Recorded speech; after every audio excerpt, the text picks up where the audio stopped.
The Millionaire Master Plan by Roger James Hamilton. Introduction. Greetings from Bali. Hong Kong, Christmas 1988. I was 19 years old, sitting with my parents, brother, and sister talking about where we wanted to be in 30 years. Strangely, we all fantasized about the same thing, owning a resort on a paradise island where we could spend time together and live in nature. We weren't wealthy and had no way to afford a resort, but we had spent my childhood on the beaches of Papua New Guinea, and they had been very happy years. Compared with Hong Kong, well, there was no comparison. We all agreed it was a wonderful dream that Christmas Day, but that was all it was, and I went off to college to be an architect instead. I had made it to my 5th year in the 7-year program when I realized I still had decades to go before I would see the fruition of my training. I didn't want to wait until I was in my 60s to reap the rewards of my work. I thought about my dream of one day having a resort on a paradise island. I wanted that dream, but even in 30 years, I wouldn't realize it as an architect. I knew I needed a different and quicker path to success. So I decided to quit college to find it. It was a hard decision, especially because my father had wanted me to be an architect. On the day I made the decision, I phoned my father and said, "Dad, if I'm going to design buildings, it won't be as an architect. It will be as the person who owns the property and has the money to hire the best architects." And I waited for his response. My dad was surprised and sounded disappointed, but in the end he said, "If that is what you have to do, go do it." I decided to start my own company with a friend, and we began a publishing business with almost no money and even less experience. That's how I ended up in my late 20s, 5 years later, living in Singapore and running my little startup real estate property magazine. So much for making my life an instant success. I had dreams of wild financial success, but that dream's fulfillment still seemed to lie in a hazy, distant future. This is when I reached a critical moment. I was falling ever deeper into debt. I was working very hard but paying myself very little. I felt like I had no choice. When the company grew, I had to hire another person or pay for extra marketing to grow more. The way I saw it, once the business was successful, it would pay me more. I believed I had to put all the money I made back in the business. The consequences of this decision were about to become clear in a very public way.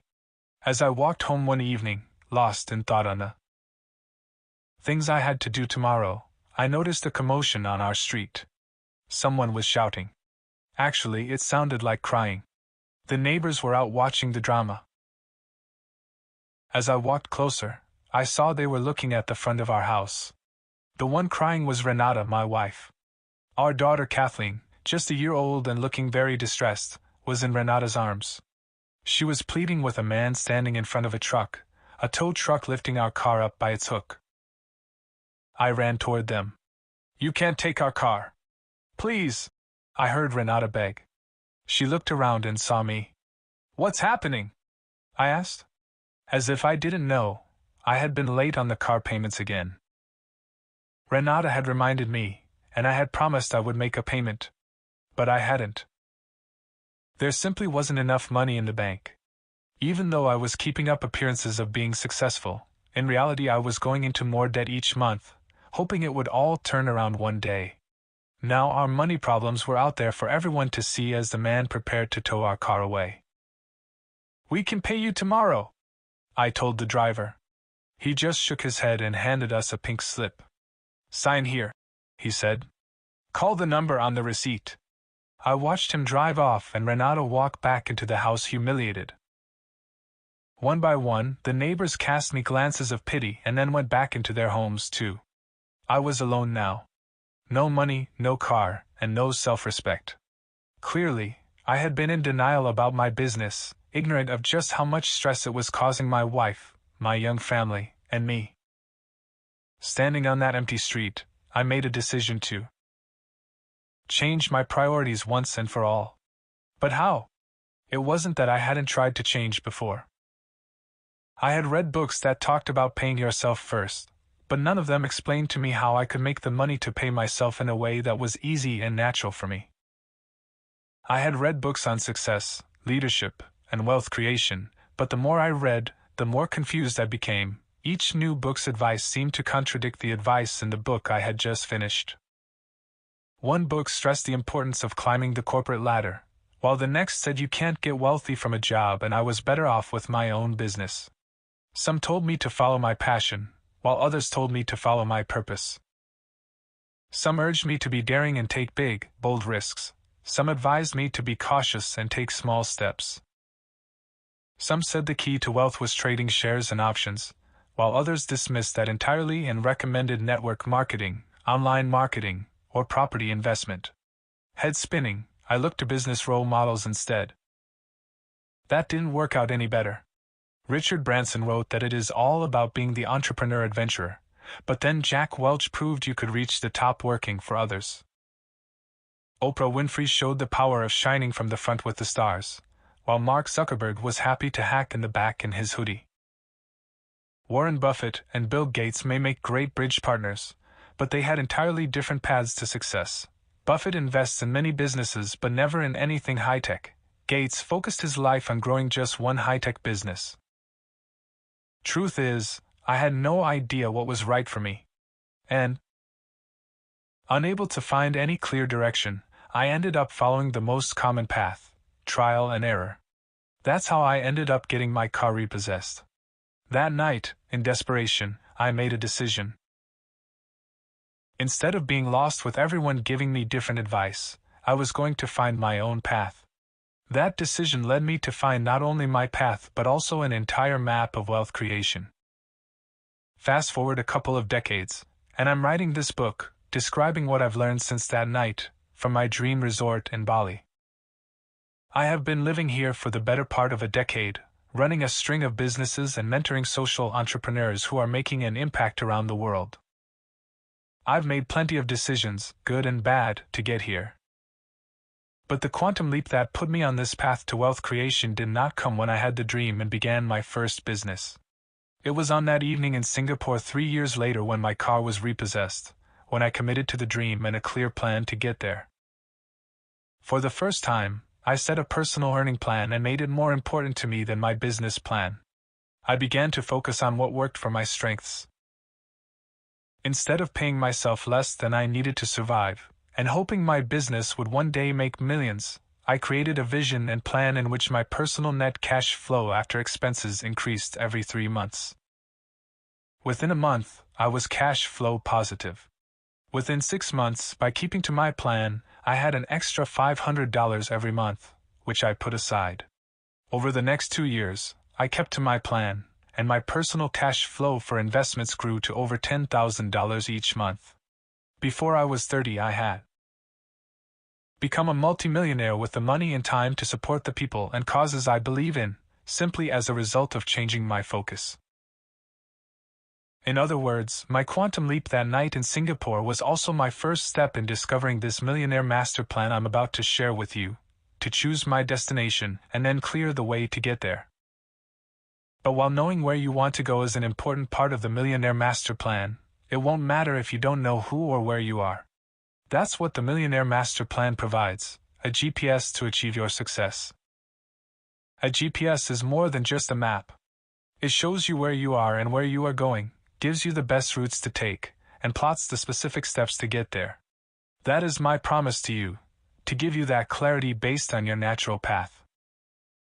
From my first business as a teenager to the dozen companies I built, sold, crashed, burned, and grew in my 20s to the thousands of people I mentored and worked with in my 30s. It has become increasingly obvious to me that we all go through the same stages of learning and the same breakthroughs to master each stage of success in our wealth. We are all on the same map, just in different places. This map, the Millionaire Master Plan, isn't just a two-dimensional map of the landscape. It is a three-dimensional blueprint of a building the architect in me designed, the Wealth Lighthouse.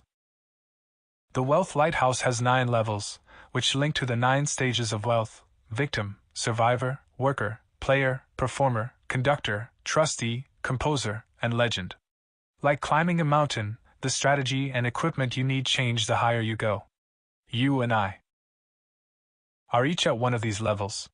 What we should do next depends on which level we are at. But before you can determine what stage or level of the wealth lighthouse you are currently on, you must know which of its 4 sides to enter. Each of these sides corresponds to one of the 4 types of geniuses that create wealth: dynamo, blaze, tempo, and steel. These geniuses and their connection to the wealth lighthouse are what I cover in part 1. Only then can you focus on the second and third parts of this book, which cover the first 6 levels to develop positive cash flow, design the life you deserve to live, and make the impact you are ready to make. You see, every one of us has a genius inside us. Once we realize it, we find our own internal guidance system. It turns out the information those books and role models provided when I consulted them years ago were not wrong. Neither are any of the wonderful authors writing today. They are all on the same map. Each is the right advice when you are at the right level, but will be the wrong advice if you are at a different level, or genius. Direction is different from information. Information is the entire map.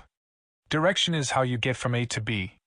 In today's information economy, you don't need more information. You need direction. Using a GPS, getting direction is always possible when you know where you are and where you're going. Right now you need direction that is right for you. Not for everyone.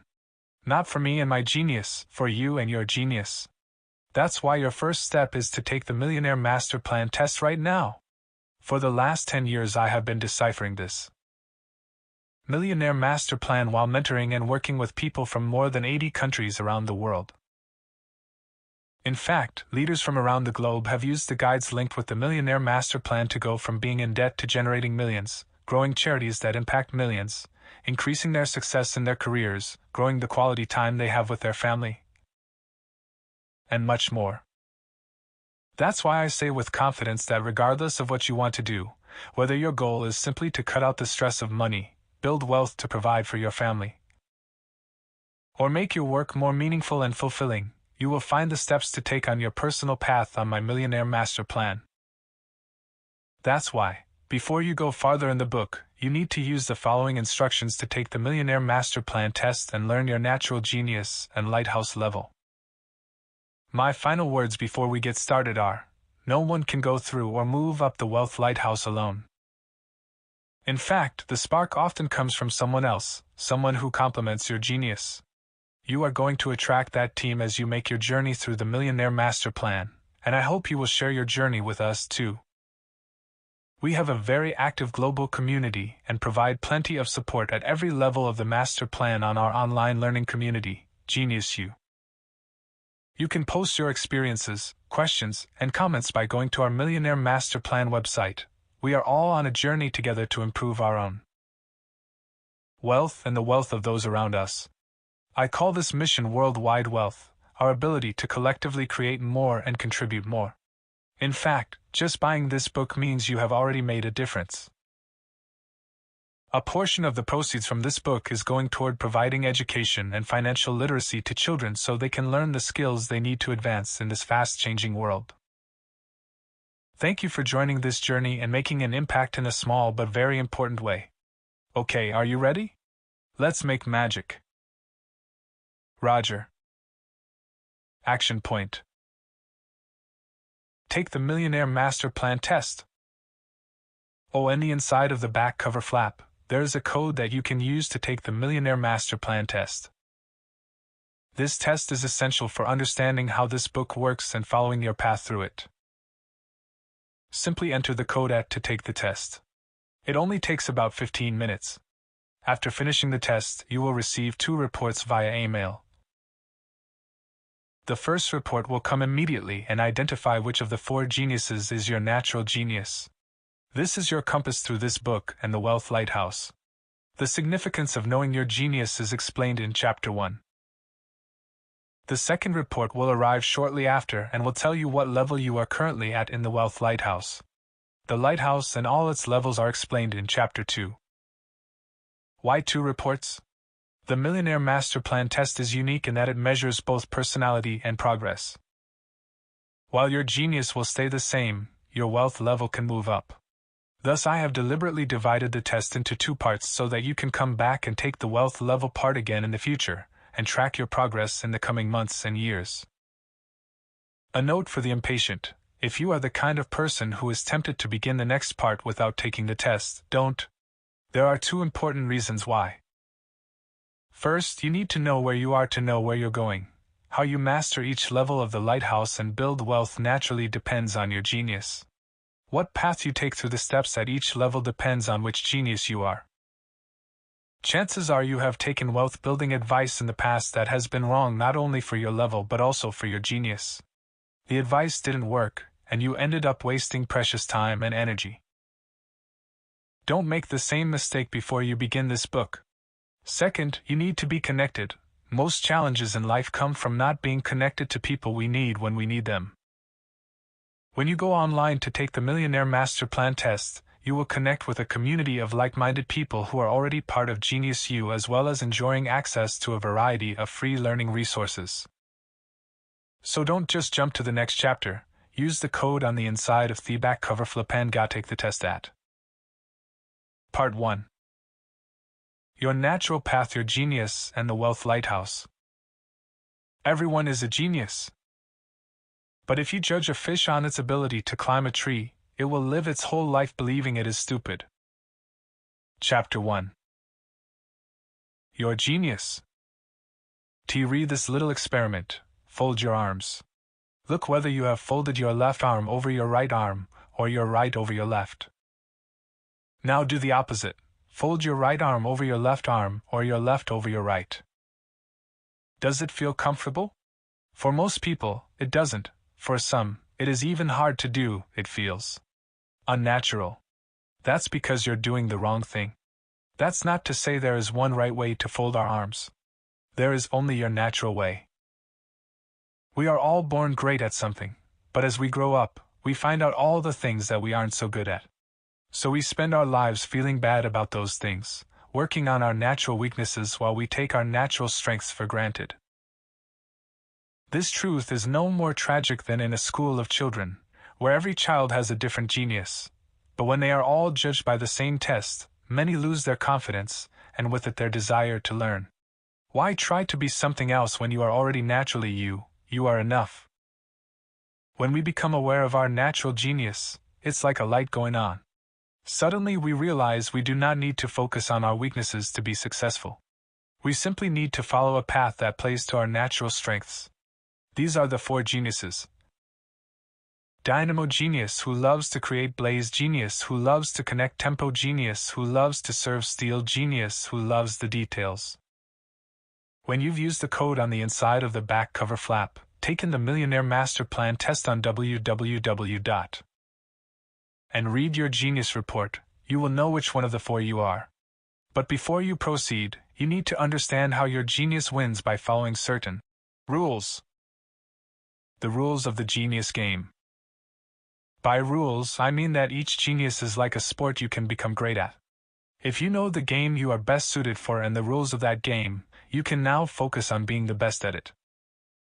And here's the truth about sports. Sometimes the rules of one sport are the exact opposite of another sport's. For example, if you're playing soccer, the rule is that you kick the ball, you don't pick it up. In basketball, the rule is that you pick the ball up, you don't kick it. Similarly, if you're a blaze genius and you hold a job that doesn't feature much variety, one in which you sit at your desk all day dealing with the details instead of getting out and connecting with people, you are guaranteed to be miserable whether you're working at your own business or for someone else. But if you are a steel genius and you are sent out to meet people every day, you're going to be equally miserable. People, books, even you yourself, may tell you to keep doing it because that's your job, but all you do is feel stupid and want to escape the whole thing. I have seen people struggle to get out of debt because they've been told they need to keep track of every bill, and that isn't their genius's strength. They are trying to follow rules for a game that isn't their natural game. When they discover the rules of their genius, they follow a different strategy that gets them out of debt easily. I have seen employees yearning to quit their jobs because they are struggling in an environment that is making them miserable, but they don't know how to replace their income with something they love. When they discover their genius, some suddenly see a path forward and have the courage to act, while others simply shift what they are doing in their job and suddenly love their life with a career on the fast track. What's your genius? I'm a dynamo genius, a natural creator. I struggled when it came to managing my own detailed accounts. That's how I ended up cash negative and carless. Only by understanding my genius could I see a path forward that was natural to me, as you will hear in Chapter 3. This is why I say your genius is your compass to navigate the Millionaire Master Plan. Understanding the 4 geniuses. The idea of these 4 geniuses dates back 5,000 years and connects to the 4 frequencies found in ancient Chinese and Indian thought. Aristotle and Plato identified them, too. But while the ideas behind these geniuses may be ancient in origin, they are being applied here in a completely new way, to the entrepreneurial spirit and your personal path of least resistance to wealth and success. As you will see in the tables that follow, each genius has a different way to reach fulfillment. Each has a different way to manage time and money, grow a network, and lead a team. Each genius has a winning and a losing formula, and your winning formula is someone else's losing formula. Each genius also features a frequency you are strongest in and is part of a state of change, like the 4 seasons. Our genius connects to how we lead and love. It connects to how we communicate, and how we market ourselves and our products or services differently. This is why one-size-fits-all books that insist you need to do it all and add that there is only one way will often contradict each other. They are like ineffective diets that force you to change who you are, as if a thinner you must be someone else, not simply a healthier version of who you already are. Think of knowing your genius as the first step in customizing a diet for the perfect you. Of course, none of us is only one thing. We all have a little of each genius in us. But we all have more of one than the others. Before you enter the Wealth Lighthouse, the first step to setting yourself free is to truly understand where the compass of each of these geniuses points and how they connect to each other. Dynamo geniuses, ideas smart. I believe in benevolent dictatorship provided I am the dictator. Richard Branson. Great at creation, dynamos start and move things forward. They see the future more than anyone else. They succeed with their heads in the clouds and short attention spans. Not so great at finishing, timing, peripheral issues, paying attention. Teachers probably yelled at dynamos in class for not paying attention. Winning formula. Creating value through innovation. Dynamos have creativity, flair, and the ability to get things started. They grow. Losing formula. Consultation and relying on intuition. Dynamo genius is weakest at timing, service, and sensing others, in other words, acting like a steel genius. Opposite genius. Tempo genius. Dynamo geniuses include Richard Branson, Bill Gates, Steve Jobs, Michael Jackson, Beethoven, Thomas Edison, and Albert Einstein. All of these people focused on their strengths in creating. They ignored those who criticized them for not being organized or social enough. They didn't worry about being forgetful or missing the small things. They are all remembered today for their creative brilliance, because they were best at answering the question, what? Blaze geniuses, people smart. In leadership you have to exaggerate every statement you make. You've got to repeat it 1,000 times and exaggerate it. Jack Welch. Relationships, putting people first, and talking to those people and hearing their stories. They learn through talking and telling hearing stories. Details. Blazes are weakest at analysis and detailed calculation. Creating leverage through magnification. Blazes ask the question, relationships. They magnify. Calculation. Blazes get stuck when they try and multiply, growing through systems that work without them. Blaze geniuses include Bill Clinton, Jack Welch, Oprah Winfrey, Ellen DeGeneres, and Larry King. All of these charismatic people focused on their strengths in leadership and connections. They ignored those who criticized them for not focusing on the numbers or not planning enough. They never worried that they changed focus too often or didn't like being stuck in an office. They just got out there to make a difference through people, with fun and variety, because they were best at answering the question, who? Tempo geniuses, senses smart. The ear of the leader must ring with the voices of the people. Woodrow Wilson. Great at staying grounded, dealing with lots of activity, being very hands-on, and requiring testimonials and referrals. Don't expect a creative plan from tempo geniuses. Do expect them to do what needs to be done on time. Not so innovation, public speaking, strategic planning, and seeing the bigger great at. Picture. Winning, creating value through timing. Tempos don't need to create anything if they formula know when to buy, when to sell, when to act, and when to hold. Losing creativity. Tempos are weakest when they try and innovate from a blank formula sheet, trying to create their way to success instead of using their natural senses. Opposite dynamo genius. Tempo geniuses include Warren Buffett, George Soros, Woodrow Wilson, Gandhi, Nelson Mandela, Mother Teresa, and Michael Phelps. All of these people focused on their strengths and their senses and perseverance. They ignored those who criticized them for not being more forceful or politically astute. They didn't worry that they liked being extra careful and wanted to take more time over things. They just stayed calm and grounded, taking their time, because they were best at answering the question, when? Steel geniuses, details smart. The quality of a leader is reflected in the standards they set for themselves. Ray Kroc.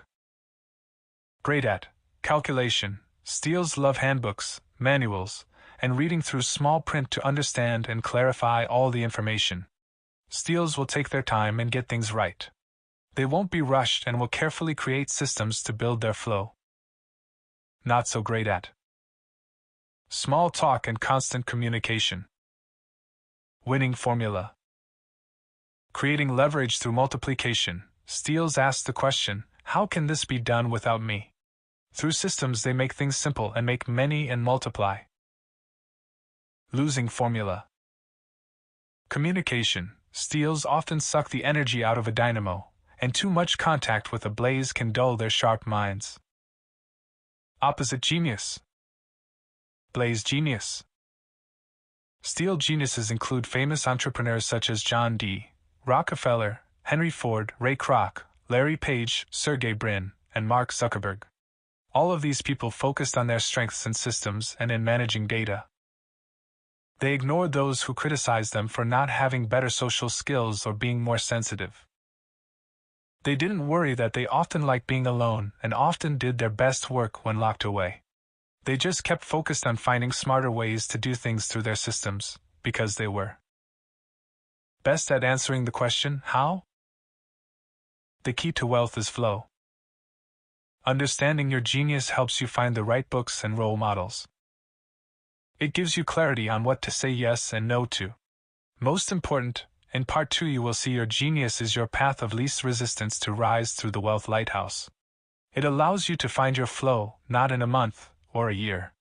Right now. Today. All living systems flow. Our bodies naturally flow. Talent flows, products flow, information flows. So does wealth, and when flow crosses flow, wealth grows. Just think of this in terms of commerce. Ships were launched, lines of flow converged at ports on coasts and rivers, and capital cities grew. When roads and rails connected those ports, flows crossed and wealth grew. Today the world's wealthiest people can be found where the greatest flow intersects. So what does flow have to do with your genius and success? Everything. When you know your genius, you can get in your flow, and then make that flow grow stronger. Think about the times in your life when everything has felt like hard work. These were the moments when you were focusing on your weaknesses and your losing formula. Think about the times in your life when everything flowed with effortless ease. Here you were following your natural genius and your winning formula. Now think about teaming up with geniuses with strengths and winning formulas that balance your weaknesses and losing formula. That's the key to getting in flow. In this way, your genius is not only a compass but also the flame of a candle. Too often we focus our energy on the wax of that candle, not the flame. When we focus on trying to get more wax, it is a zero-sum game. For me to have more wax means you have less wax. For one person to get richer means the other person gets poorer. When we focus on the flame, however, our results become exponential. It costs a candle nothing to light another candle. As we light those around us, we realize we have lost nothing but our shadows. We realize that's the point of a candle. That's both the purpose we find and the fulfillment we feel as we rise up. The Wealth Lighthouse. When you know the genius of your friends, your colleagues, your boss, and your family, you can appreciate them for what they are best at and bring out the best in them. As for the things you're not so great at, there are geniuses to support you who have strengths where you are weakest. Flow is not just about what you hold on to, it is also about what you let go of. A year and a half after my car was repossessed, I had another quantum leap when I first grasped this key concept. This one was $1 million quantum leap. I had become cash positive, but as a dynamo genius I was struggling to manage the day-to-day operations of my business. I didn't want to have to keep on meeting people and selling at space every day. I wanted to be innovating and using my creativity more. That's when my friend Patrick dropped by and casually said, "I'm going to go get $1 million." Patrick was a real estate agent and had had successful businesses in the past. He said the $1 million would be for a new startup he planned to launch. At the time, my business was scraping along making about $30,000 in sales each month. I was taking a salary that just covered our rent and basic expenses. But at least my stress business was a real business compared with Patrick's startup idea. How could he possibly raise $1 million? I simply did not believe him. When Patrick urged me to do the same, I ignored him. I was too busy working to take him seriously. In fact, the speed at which I dismissed him was almost as blinding as the speed at which I fell off my chair less than 6 weeks later when he came back with that $1 million check. It turned out Patrick had read in the newspaper that a local angel investor was investing in promising new high-tech businesses by writing checks for $1 million. Patrick's plan had been to meet this investor, find out what kind of business would be his perfect business to invest in, and then put together a plan to launch his startup as exactly that kind of business. His strategy had been the right one: find the investors you want to work with and understand the criteria they use to make their investments. I remember on the day Patrick got his check, I went home and thought I had been doing it all wrong. There were trillions of dollars flowing around the world each day, like water flowing through rivers. I had been digging in a desert. How would I ever tap into flow doing that? I would never raise the money to grow my business and pay myself by relying on my creativity alone. If I could use my natural dynamo genius strengths to do what my friend Patrick had done to secure his venture capital, surely I could tap into this flow of wealth as well? I made a commitment to give it a go. My first challenge was my time. I had been managing my business myself because I had been using the excuse that I couldn't afford anyone to help me. With this new commitment, I asked myself an essential question: can I afford someone better than me by paying him later? I looked for a publishing professional who could help me manage my business. That's when I found Peter Watkins, a blaze genius and a publishing veteran 10 years my senior, working in a large publishing group. I told Peter about my plan to raise capital for my business. I asked him if he would be willing to take a leap of faith and become general manager of my business at a fraction of his current pay. I used my dynamo genius to show him a plan where I could raise the money to take us to the next level of growth while he used his blaze genius to manage the business and improve what I had started. Together, we could share in a company with more resources and better prospects than each of us had today. His blaze energy made the most of my dynamo energy and allowed us both to achieve more than we could on our own. Peter joined the company and freed up my time. Within a month, with plan in hand, I was knocking on the doors of venture capital firms. Within 3 months, I got a $3 million commitment from the firm 3i. It was the biggest check I had ever seen. I remember photocopying it and then pinning it on the wall. I remember thinking how hard I had been working just 3 months earlier, when I had been working against my natural genius, trying to push water uphill instead of going with the flow. It was of course not as easy as I am making it sound. That level of detail is for the next part of the book. Even so, it surprised me how quickly I went from my day-to-day activity of meeting clients and selling magazines with thousands of dollars in flow to meeting investors and selling part of my business with millions of dollars in flow. It was not how hard I was working that changed. It was the level of flow around me that changed. This is even true in our personal relationships. My wife, Renata, is a tempo genius. We are opposites. We have been married for more than 20 years, but in our first years together we didn't realize our genius lay in those differences. I would always wonder why she wasn't willing to take greater risks. She was always wondering why I kept starting new things. These differences would often lead to arguments as we judged each other by our own natural tendencies. When we became aware of our opposing geniuses, we came to appreciate and understand each other.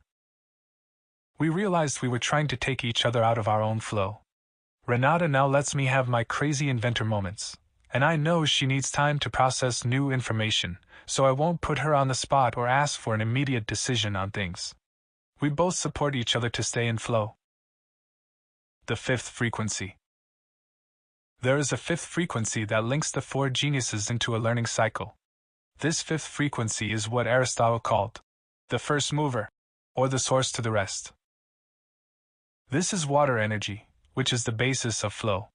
The five frequencies form a cycle that begins and ends at water. Every project, business, industry, and country goes through these frequencies as they cycle from creation to completion to creation again. You are currently going through this natural cycle with each relationship you have and each journey you embark on. It is your entrepreneurial spirit. It is the beginning of every cycle.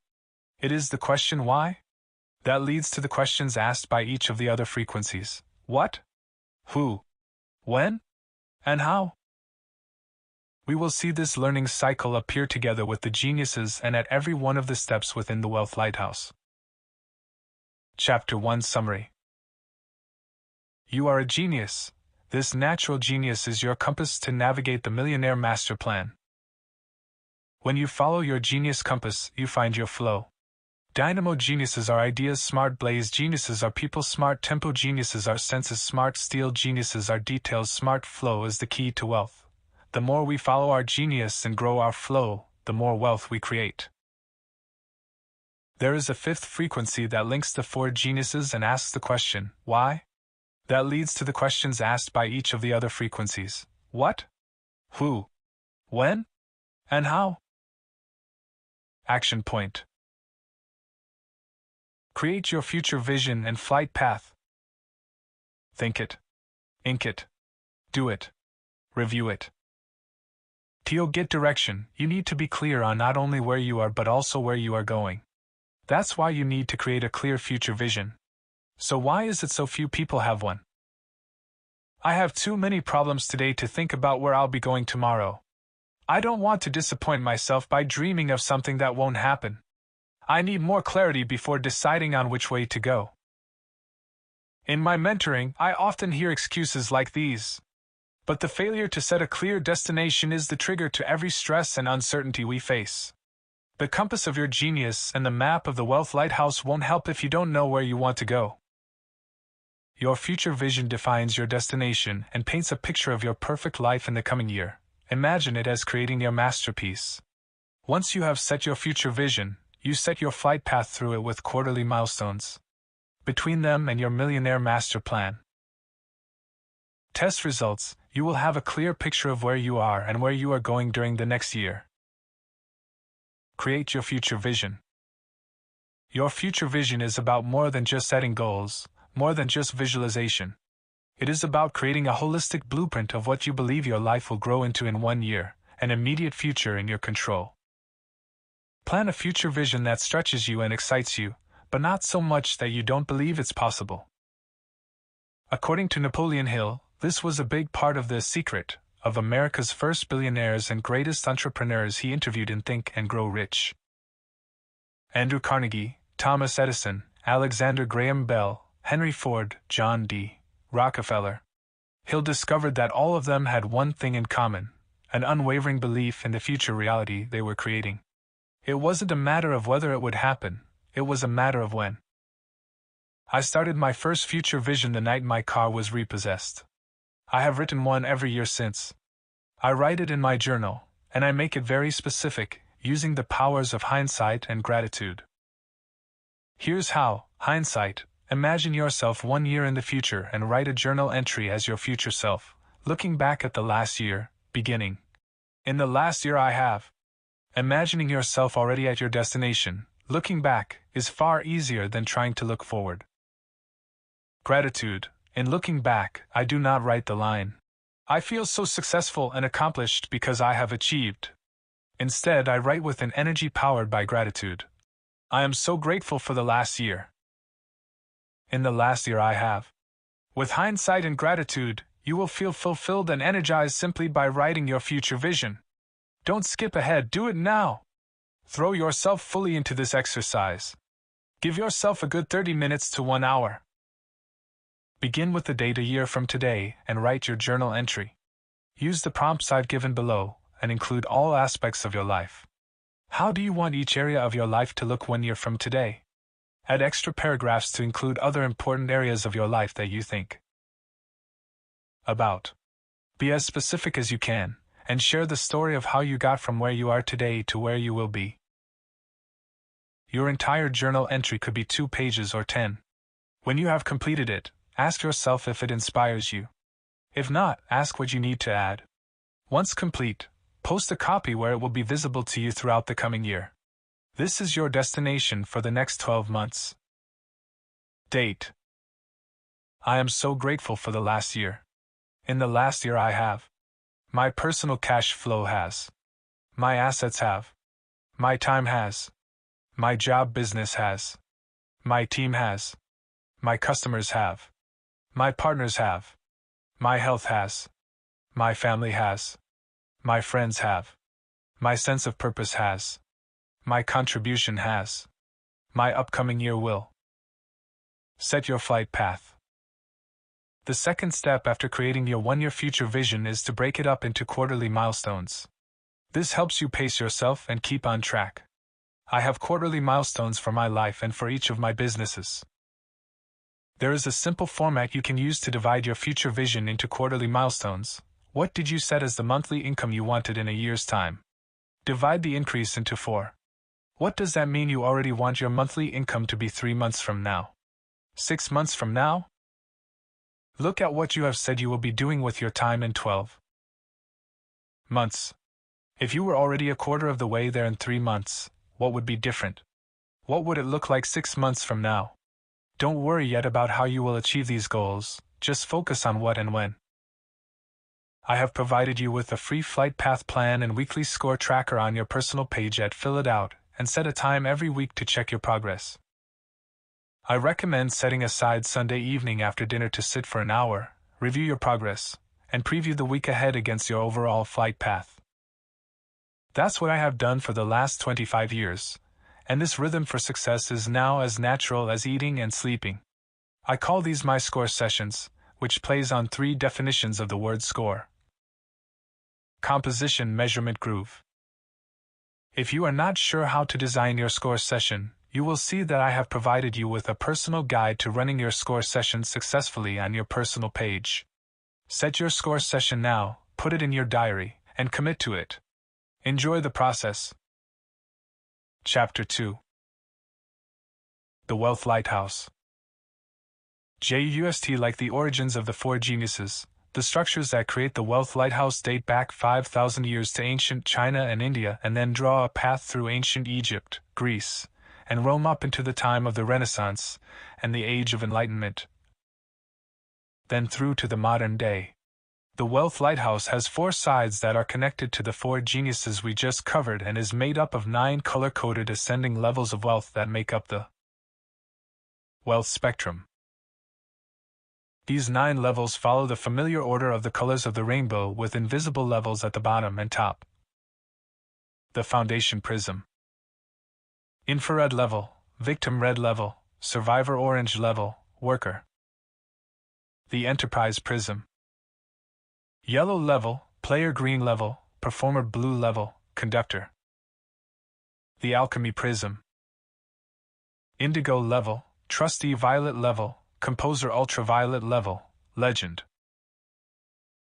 When you took the Millionaire Master Plan test, you received the second part of your report, and you know which is your level in the Wealth Lighthouse. When you learn what level you are at, you are going to be tempted to jump straight to the section below, and then the chapter of the book that covers your level. That's okay. Jump straight to your level and read it if you like. You will find in that chapter the steps that suit your genius and the other 3 geniuses. But after you read your level, come back and read the levels you missed and learn the important steps that connect each of them. This will help you build your team and understand how to help everyone from your family to friends, partners, and clients, all of whom will be at different levels. You will also learn how your level compares with the other 9 levels of wealth, and how the winning formulas at each level are often the losing formula to move to the next level. You might also be tempted to skip ahead of your current level. I know I would be. I'd say, sure, I get this. It's all good. I just want to get to the point where I make the millions. Don't. There is a discipline that comes at the infrared level and every level on up the lighthouse, which is like good plumbing. If you're going to go out and make $1 million, you'd better make sure your plumbing doesn't leak, because as fast as you make it, you'll lose it just as quickly. In fact, that's exactly what I did when I was in infrared level the day my car was repossessed. I was in denial and wanted to skip the whole infrared part. I did not know it, but I was aiming for Enterprise Prism with all my leaky pipes, looking good and going nowhere. We each have a voice in our head that is our personal guidance system. We're like pilots in a cockpit who can hear a voice coming from the control tower. The Wealth Lighthouse is like that control tower, and the voice we hear will give entirely different advice depending on which level we are at and which side we are looking out of. As we change levels, the voice from the tower changes in clarity. As we rise higher, the view gets clearer. As we fall, it gets more fuzzy. That's why even the best leaders can get stuck at a level for years, until they make their quantum leap by taking steps necessary to move up a level. Got it? Okay, let's look inside the lighthouse for a summary of its 9 levels and 3 prisms, and what lies ahead. Read them in the context of where you currently are, and where you plan to be. The Foundation Prism. The foundation of the Wealth Lighthouse is about mastery of our wealth, our ability to create an abundant flow of value and money through our lives regardless of market conditions. These 3 levels lead us from being in debt to surviving to becoming cash flow positive. The majority of people in the world are working hard at one of these 3 levels without knowing how to move higher and stay higher. Too often, people try to start a business or make investments and end up in a worse position than they started in. By understanding how to build solid foundations at these levels, we stop ourselves from constantly slipping back to the same level in life. The following 3 levels make up the Foundation Prism. Infrared level, victim. Every month, I go deeper and deeper in debt. Like me the day my car was repossessed in Singapore, infrared geniuses fall deeper in debt month after month. Infrared is a horrible feeling of stress, anxiety, and confusion. It is the land of lost geniuses, where you struggle to connect your genius with the world. It's like putting on infrared goggles. All you can see are the heat waves. You may find yourself in infrared because you are out of a job, you have gotten into too much debt, or you have overinvested in your properties or business. Some people sell their business and have millions of dollars in assets, but still fall into infrared because their monthly income becomes negative. The good news is that anyone and everyone can get out of infrared within 3 months by taking specific, drastic action. The infrared strategy involves turning a leaky plumbing system into $1 million plumbing system, where all your efforts result in success and fulfillment. The payoff of moving to red level is that you buy back your time, reclaim your life, and put an end to the constant stress and uncertainty. Much of this action, as you will see, is counterintuitive, and the same steps that get you out of infrared level will keep you out of infrared level for life. So don't skip this level. Red level, survivor. I have just enough money to survive. At the red level, you make just enough money to have nothing. Your wages only just cover your lifestyle. Maybe it is because, like me in my publishing business, you are focused on putting any money you make into growing your business instead of into growing your own personal wealth. Maybe you have bought a property or shares only to find the money you invested isn't making money, so you are still just surviving. No matter how much more you make, it keeps just disappearing. The result? You feel like you're floating in the sea with your head just above water. The steps that will move you out of red level are at the heart of building your own wealth. They are about putting the center of gravity of your wealth creation on yourself. This is all about increasing self-worth and decreasing self-denial. It is about switching from the winning formula out of infrared to the winning formula out of red to obtain positive cash flow and a rhythm that leads to daily fulfillment. Orange level worker. I work hard to earn a living. Orange level works for a living. If you are at orange, you may be in a job, or you may even be self-employed. You have extra money at the end of each month, but you are still chasing the money or chasing the business. At this final level in the foundation prism, you have a strong work ethic but are wondering how to turn all this effort into a higher level of income. Your winning formula, applying yourself passionately to doing good work, is simply not enough to move into the enterprise prism and yellow level. At the next level up, the yellow player is the opposite of the orange player. Instead of chasing the ball on the soccer field, at the yellow level you choose a team and take a position where others pass the ball to you. People find you instead of you needing to find them. That means you shift from action to attraction. You create a unique identity and master your market. You learn to determine your value, test and measure, and build your personal brand. The Enterprise Prism. When we master the Foundation Prism, we earn the right to move into the Enterprise Prism. Its levels are about mastery of the wealth flowing through our markets, our ability to manage investments and enterprises effectively to flow value and money through our teams and markets. This is the progress from being securely employed or self-employed to knowing how to excel on a high-performing team to managing multiple teams and multiple streams.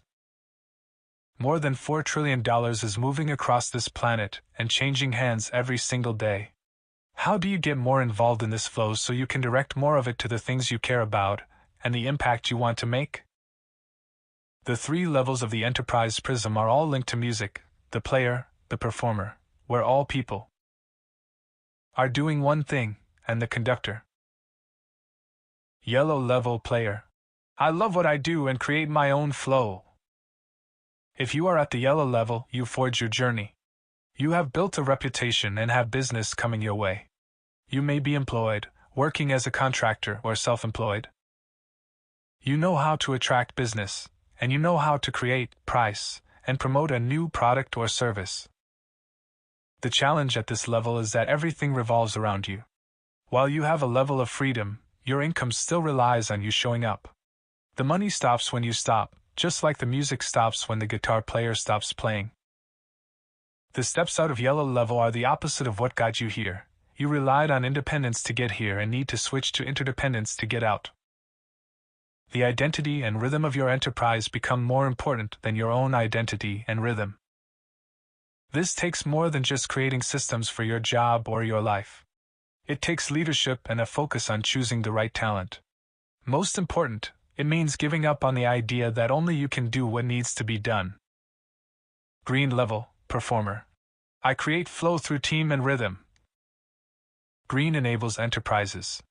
Leading a team profitably is entirely different from self-employment, but the rewards are exponential. The focus is no longer on you, but on others. The question is no longer how you make money, but how you help others make money. You know how to grow your wealth by connecting to the right team or partnership. You are a leader who is connected to your genius. This was my big jump after Patrick inspired me to go out and tap into the flow of wealth around me to grow my team and regain my time. Your winning formula is in building the culture of your team and connecting team members to your mission. When you move from green to blue level, you build your ability to manage multiple teams. You have the authority and expertise to attract the right leaders to your various teams and revenue streams. You can own multiple businesses and assets that are all managed effectively. Too many people attempt to reach this level too early, aiming for multiple streams of income before they know how to manage those multiple streams. Blue level, conductor. I have multiple teams and multiple streams. Blue level frees you entirely from having your hands full. You have multiple investments, and you have mastered both cash and capital. Like an orchestra conductor, you can now make the music without needing to play any instruments. Also, like an orchestra conductor, you are not facing your audience, but facing your performers. I, like you, am on a journey. Right now, I am at blue level, where an understanding of a balance sheet and assets trumps an understanding of profitability and performance. Of course, I could choose to stay at this level for the rest of my life as one of many invisible millionaires. But I am striving to move up to indigo level, where I can make a bigger difference in the world by helping to empower others. An indigo trustee must earn the right to move millions via the trust of their market. Many of the highest profile wealth creators in the world have chosen this step. Their trust and track record in their market are so high that people will pay millions just for the right to invest in their businesses or partner with them, because they are reliable and trustworthy spokespeople for those markets or missions. The Alchemy Prism. This is the prism in which the rules of our markets are created. This is mastery of the wealth flowing through our societies. Many wealth creation books are more focused on working the system than on changing the system. Yet many of the highest profile wealth creators today, including Warren Buffett, Bill Gates, Richard Branson, and Oprah Winfrey, have earned the right, by stepping up the levels, to actively change the system in their own ways and change things on a global scale. Few people reach this third prism. It is the least understood but most important prism within the wealth spectrum. This is the prism in which our money is printed, our laws are passed, and the rules by which we play the game are made. There was a time when this prism was outside our domain. Governments took charge of these levels. More recently, we began to realize we each have the power to make a difference in the world, but we need to earn the right to do so. Do you have friends or colleagues who tell you they have a mission to change the world? The truth is they can, but first they need to earn the credibility and follow through the steps of the lighthouse. While I am not yet in the alchemy prism, I plan to be. We are both on the same journey through this lighthouse, and I hope we will get to share this journey in the coming years. So the final part of this book will briefly outline the levels of the alchemy prism and how we can make the biggest difference in our lifetimes. Indigo level, trustee. I have the trust of my market. Indigo level is the playground of the multimillionaire and billionaire. When you have mastered the enterprise prism, trust becomes your greatest asset, and one that you can monetize in magical ways. Violet level, composer. I make the rules of the game. Violet level prints our currencies, sets our taxes, and scripts the tunes we dance to. Until recently this was the domain of nations, but now more entrepreneurs, leaders, and communities are stepping into the role of composer and rewriting the rules. Ultraviolet level, legend. I am a symbol of my time. Ultraviolet is the final level. In a rainbow, it is above the visible spectrum. Those people at this level are the symbols to live by, like legends on a map. Their names become synonymous with their composition and are left as a legacy. Why we get stuck at each level. Have you ever met someone stuck in a job, dreaming of being their own boss but never making the move? Or have you met someone who made the move only to find the formula that made them a great employee is now making them a terrible entrepreneur? Have you ever met someone who grew a small business to earn their freedom only to find they can't even afford to take a holiday? Do you have friends who have been in these situations, but later had a breakthrough and found that the invisible ceiling they were bumping against year after year magically disappeared? They can always pinpoint afterward the shift in mindset and actions they went through. They will always tell you they needed to let go of something and adopt a whole new set of rules, which led to a whole new set of actions. As we progress along our entrepreneurial and business paths, every one of us reaches a moment when, no matter how hard we try, we cannot move ahead with the same strategy that got us there. Think of the gears in a car. putting our foot on the accelerator while still in a lower level is no longer the answer to moving faster into the next level. Shifting from one level to the next means letting go of our winning formula and learning an entirely new one. In other words, going faster in this car means taking your foot off the accelerator in order to change gears. You need to disengage the clutch, let the car freewheel, and re-engage with an entirely new gear, a gear that until that point was not even being used. There is a good chance that as you look at the people around you who are at different levels than you, and you read even these short descriptions of the levels and how we get stuck, you will nod knowingly and say, "I've been trying to tell them that for so long, but they just won't listen." Why is it that it can seem so obvious to us what others could do to move out of their level, but it still feels so difficult for us to move ourselves? The reason is, we enjoy a freedom at our current level that unconsciously we do not want to let go of. In the foundation prism, as an infrared victim, I could see that with more discipline and application I could move to red level. But I didn't want to give up my freedom of choice to spend my time and money the way I wanted to. When I got to red survivor by giving up my freedom of choice with a more disciplined routine that made me the money I needed to survive, I gained freedom of movement. I was less stressed and more able to make use of my dynamo genius. But to move to orange worker meant being even more accountable to serving others and fitting into their schedule. That meant losing the one thing I had fought for at red level, my freedom of movement. When I got to orange worker, what I gained was a new level of freedom of choice. Many opportunities came my way that weren't there before. But then to move up to yellow level meant focusing on a niche, which meant giving up this freedom of choice I had just fought for. I would need to say no to many of the opportunities coming my way. It gets even harder when we move into the enterprise prism. As a yellow player, I gained a freedom of movement to do what I wanted and go where I wanted, the kind of freedom that Tim Ferriss talks about in the 4-Hour Workweek. To move to green level meant building a team, a schedule, and accountability. I would need to give up the freedom of movement I was enjoying. When I committed to creating the rhythm and model necessary to attract a team, as a green performer I gained a new freedom of choice that comes from a sustainable businesses that does not depend on any one person, the kind of choice that Jim Collins talks about in From Good to Great. Higher level opportunities came our way. But to move to blue level meant giving up that freedom of choice to select my team and decide how the business would work. I would need to leave that to others who would run my businesses for me. In becoming a blue conductor and having others lead my businesses for me, I could no longer choose what I could change in my businesses. Instead, I empowered others to make those decisions for me. But with multiple streams of income, I gained an even higher level of freedom of movement. At this level, the higher calling to be an indigo trustee for your industry or cause inevitably arrives. At this point, you need to ask if you are willing to give up that freedom of movement you have earned to live up to the higher public expectations of being a role model for or leader of your industry or cause. Notice a pattern? In the 9 steps up the Wealth Lighthouse, we move in a zigzag from freedom of choice to freedom of movement. We progress through personal value and personal leverage to social value and social leverage. At each step we move from the driver to the designer. In giving up freedom of movement or freedom of choice, we are sacrificing the reason we fought so hard to get to that level. The books on financial freedom seduced us when we were at red level. We were seduced by the books on freedom to travel the world when we moved to yellow level.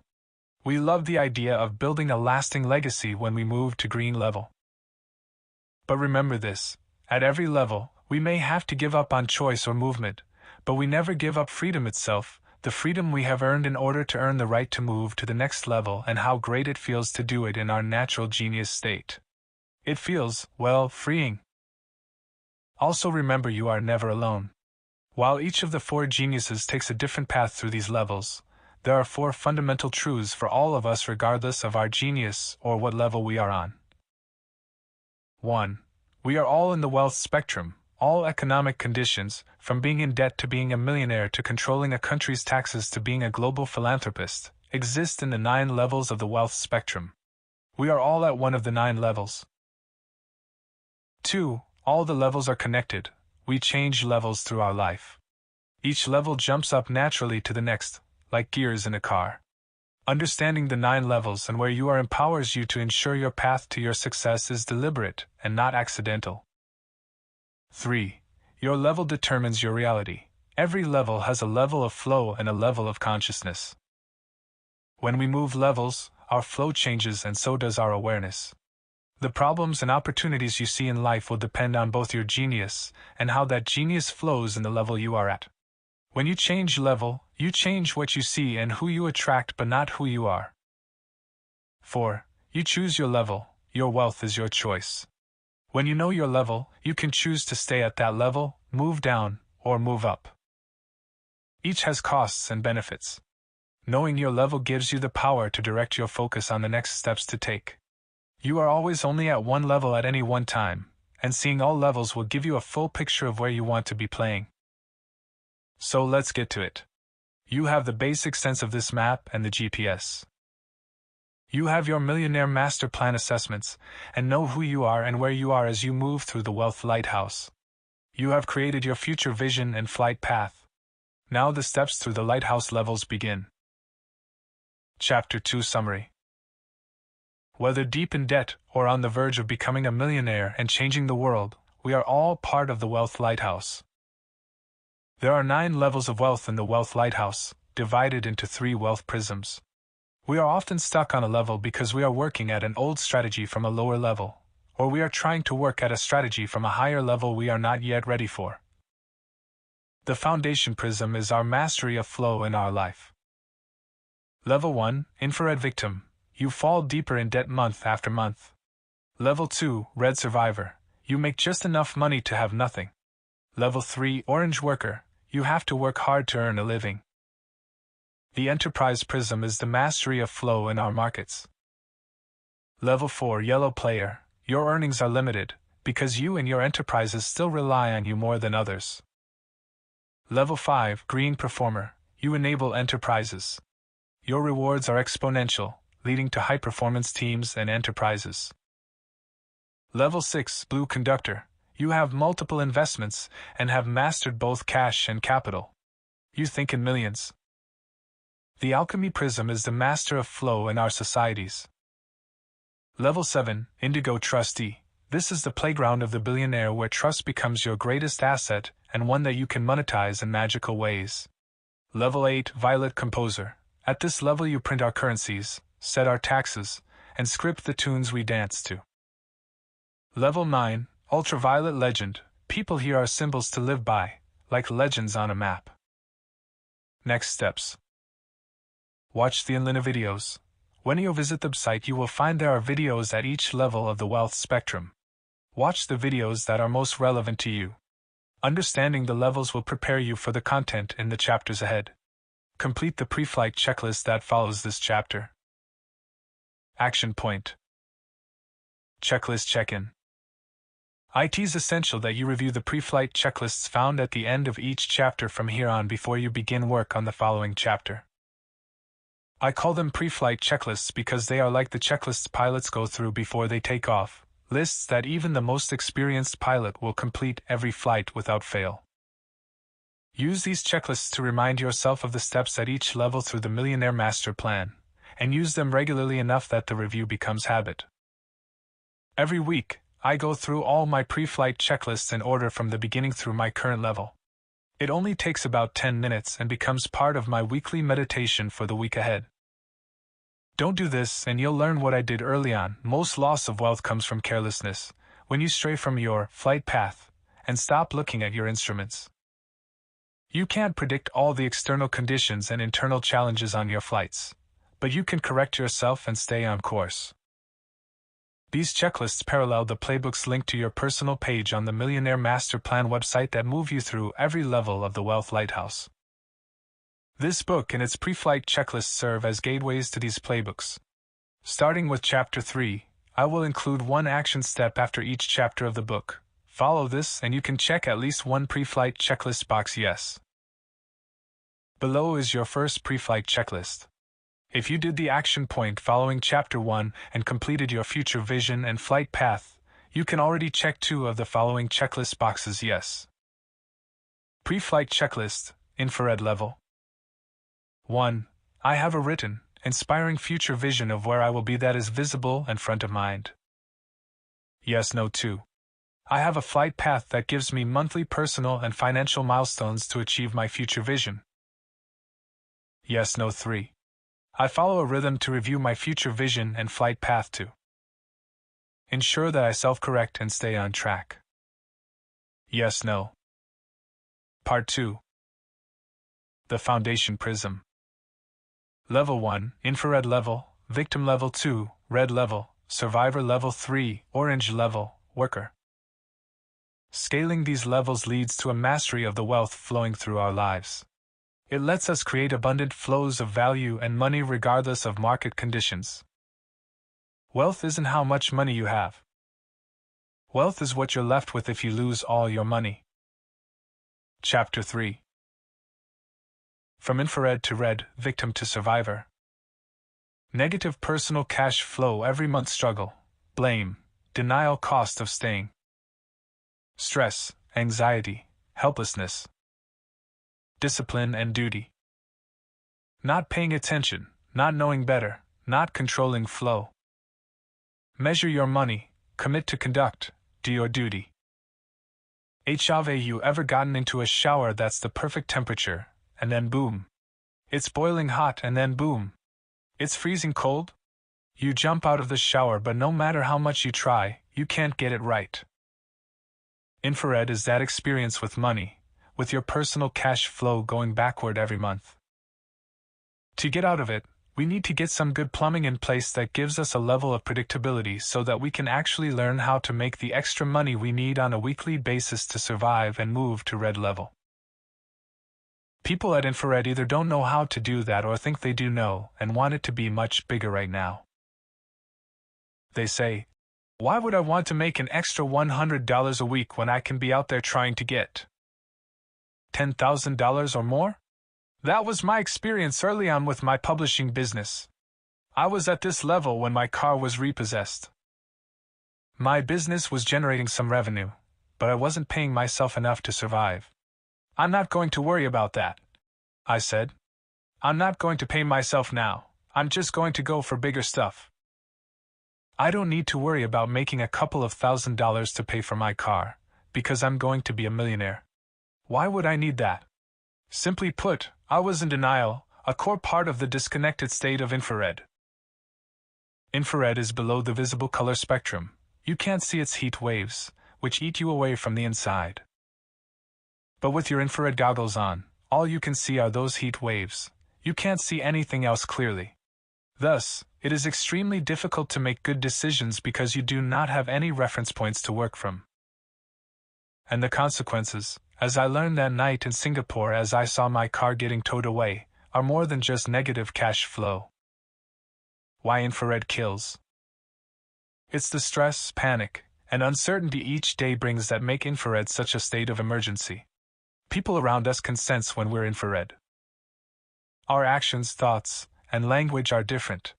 Like all people at infrared level, every time I fell into it, I was exhausted, complained more, had more opinions and judgments about even the smallest things, and felt more of a need to justify my ideas to others. That's why infrared level is called victim. We can't find self-worth in our success, so we distract ourselves with judgments, opinions, or ideas because we need to do that to feel worthy. Or we put our heads down and work all hours, as that's the only thing we can think of doing to make ends meet. As a result, people aren't willing to give us as much time as they used to, and we don't attract the kind of opportunities we used to attract. That's why the sole goal of infrared level is, get yourself into positive territory by any means necessary. That is the only way to gain control and predictability and move to red level. You may be in infrared for the reason I was. You are not earning enough from your job to cover your living costs. You may have lost your job, you might be dealing with a huge financial setback like medical expenses or big debts, or you could simply not know what your financial situation is. People in infrared may even look outwardly successful. Whether you are out of work or have a multi-million-dollar portfolio, if your personal cash flow is going backward every month, you are in infrared. To build sustainable wealth, stabilizing cash flow is the first priority. The good news is, once you commit to change, cut the distractions, and follow your genius, you can get out of infrared in 3 months or less through 3 specific steps dealing with your money, time, and relationships. The 3 steps out of infrared. As you will see in the stories ahead, each of the 4 geniuses follows the same 3 steps to move out of infrared in their own natural way. 1. Measure your money. What's coming in and going out? What is your personal flow? This first step goes beyond establishing discipline over how your money flows and extends to how your time and attention flow. For those of us who have fallen from a higher level of the lighthouse back into infrared, this means letting go of any vestiges of that old level. 2. Commit to conduct. The code by which you live each day needs to change if your habits are going to change. The key to your conduct is a commitment to reliability and consistency. The shift in conduct is from relying on yourself to solve your situation to connecting with others who are already in the flow of the markets. 3. Do your duty. Without a disciplined duty bigger than you, your slide will continue.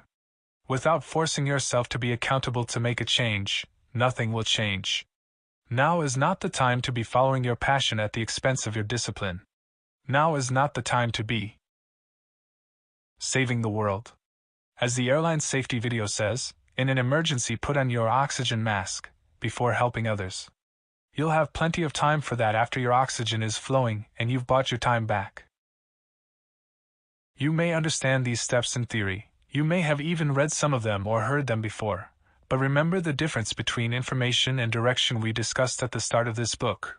Many of us get stuck by looking at the entire map and not following the path that suits our genius. Your genius is your compass, and each of the 4 geniuses has a different winning formula for following these steps out of infrared. Following are these steps as taken by 4 geniuses. Regardless of your genius, read the Dynamo Genius Path first to hear how my story continues and how I applied the steps that apply to all geniuses to move out of infrared level. Then you can skip ahead to your own genius guide, but do read all 4 so that you can see how the natural strategies differ. The Dynamo Genius Path out of infrared. Like all Dynamo geniuses, I found that my biggest challenge at infrared was being overly optimistic. Dynamos are natural optimists. I was always saying, "It will get better tomorrow. I can always get more credit. I've still got some savings, so I'll be okay. Don't worry, it will all just sort itself out." In retrospect, saying I didn't need to worry about making $500 more to pay for my car was like saying I didn't need to know how to swim because I was going to have a boat. Being a dynamo is like having an accelerator in a car, just the accelerator. No brake, no clutch, no gear shift. We don't like thinking small. We are always going to go for the next big thing. I tried 100 different things, knowing I was creative and sure I could always come up with a new one. With my Singapore publishing business, I put all the money I had into it. I was trying to accelerate my way out of trouble, but all I was really doing was revving in first gear. Even at infrared, I would go and spend unnecessary money on some big expense in the hope it would bring more revenue. I kept taking bets I couldn't afford to lose, which, of course, meant I kept losing. It turns out, all that was the wrong way to do it. So what did I do instead? Actually, it started with not what I did but what I stopped doing. The list of things not to do to get out of infrared level was exactly what I was doing. If you are a dynamo genius like me, here is the path to follow to take you out of infrared. Step 1. Measure your money. Do not invest your money and resources in your big idea. All resources should be directed to paying yourself first before you feed your idea, and ensuring you have positive cash flow by not investing in anything big yet. Do measure your money by linking your future vision to the growth of your personal cash flow. Take small, steady steps by getting the support of others, and set milestones to reach before you start sprinting ahead. Only when I put my future vision together did it become obvious that my family was the most important priority for me. Far more important than the business I was struggling with. I had been an embarrassment. I shared what I wrote with my wife, and she dissolved into tears. So did I. That gave us both the commitment to say, enough is enough, and create a flight path with very specific month-by-month quarterly milestones to make sure we as a family were going into positive cash flow, the complete opposite of me shooting for the moon. Problem is, dynamo geniuses don't like being patient. They rarely enjoy the details and tracking their daily expenses. What did I do? I found a tempo genius who could help me go through the numbers. Now, in this case, I got lucky. My wife, Renata, is a tempo genius. She worked in a hospital before she became a full-time mom.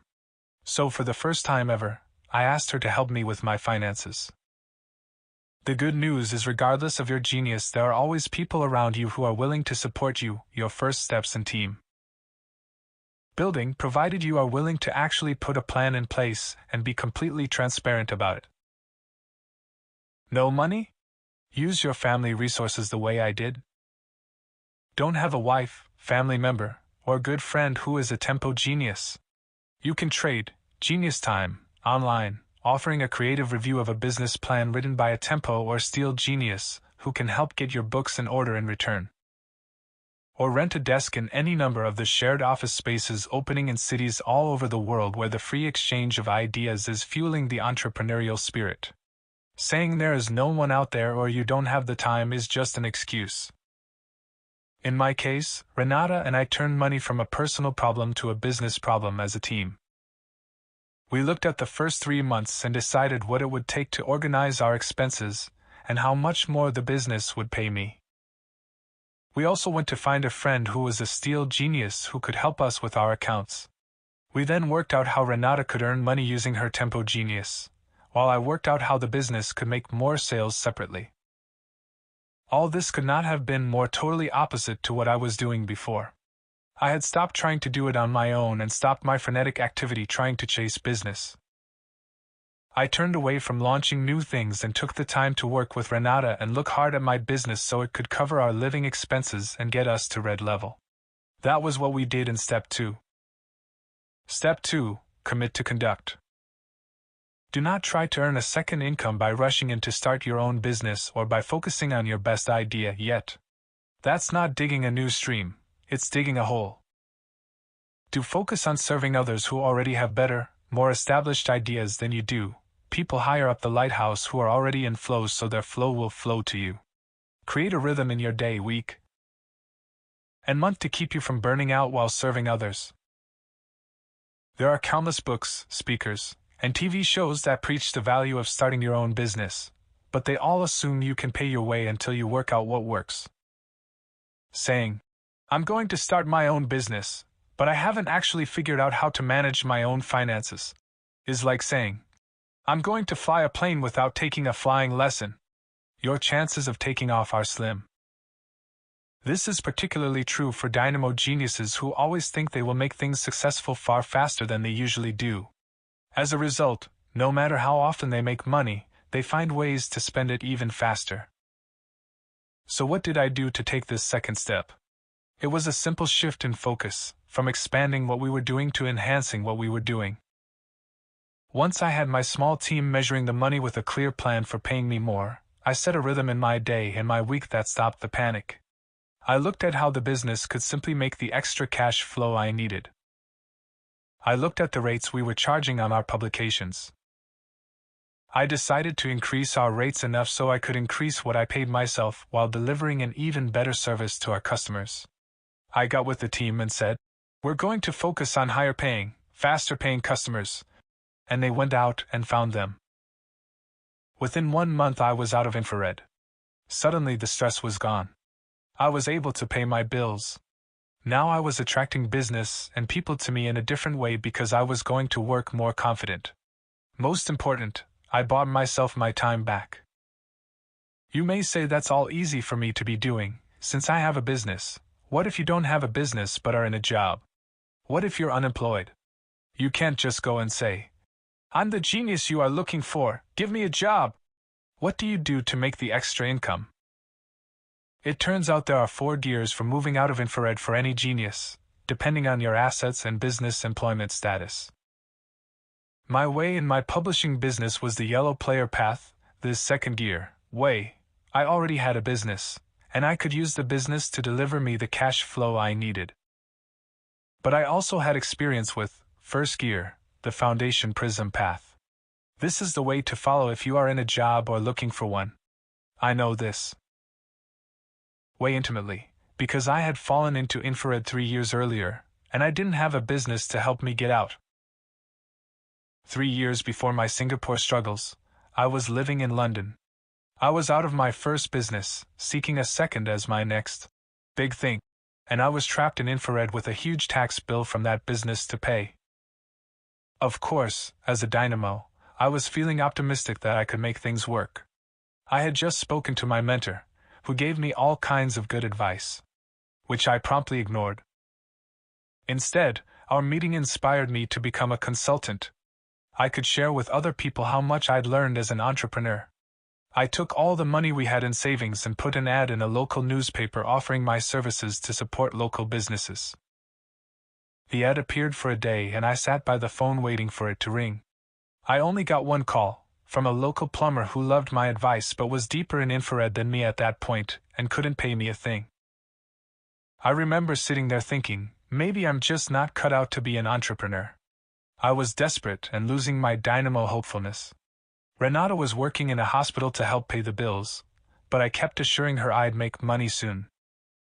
Then the wake-up call came. Renata got pregnant. We were having a baby. It was one of the happiest and scariest moments of my life, and I knew it was time for me to quit playing entrepreneur. It was time to commit to conduct. I had to find a role working for someone in flow using my dynamo genius, or I would only be trading my time for money. I knew I was creative. I knew I could come up with good products. So, first off, I made a list of everyone I knew who was in flow, and what he or she was up to. Then I asked, who did they know who was in flow? Who could I offer my creativity to, getting paid a percentage of the results I generated? Back then the internet was just getting started. It fascinated me, and I went out and asked my friends who they knew in the industry that I could meet with and add value to. One thing led to another, and I found myself at the office door of a startup set up by 2 senior managers at Dell, who had left with their share options and were funding an exciting new venture with Apple and Microsoft in Richmond, Surrey. I said, I would love to work for you guys. They told me, we're not hiring right now. I said, that's okay, just give me a week where I can just show up and help out. At the end of the week I'll give you my report on how I can help your business. Maybe there are some extra sales that could be made. Maybe there is a strategy you may be overlooking that fresh eyes will see. If you don't like anything I say, well, you've had my free labor for a week. This is something that dynamos do well. We can see ways to make money where money is being made. The company was intrigued by my proposal, and I got in the door. For a whole week, I shadowed the team and found ways I could help increase their sales by adding to the product range with their existing customers and reaching new customers. They liked my ideas and told me they would pay me on a percentage basis. This is what I mean by committing to conduct. I was committed to serve someone else's business instead of just focusing on my own idea. I knew I wasn't looking to be a millionaire. I was looking to make the money I needed to get by. Within a month, the company offered me a job helping with the sales, and I was out of infrared. The next year, I became part of the senior management and thus started learning about online businesses. But I never could have made it that far if I hadn't also done the essential step 3. Step 3, do your duty. Do not go out and try and convince others to support you in your big idea yet. Do your duty to something bigger, not you and your success. Many people at infrared think they already are doing their duty. I thought I was when I was at infrared. But there is a big difference between sacrificing material things and sacrificing the very way we think for a higher level of commitment. Doing your duty is like going into the army. It's about doing something bigger than us, because if it isn't bigger than us, we will fall back into our old ways.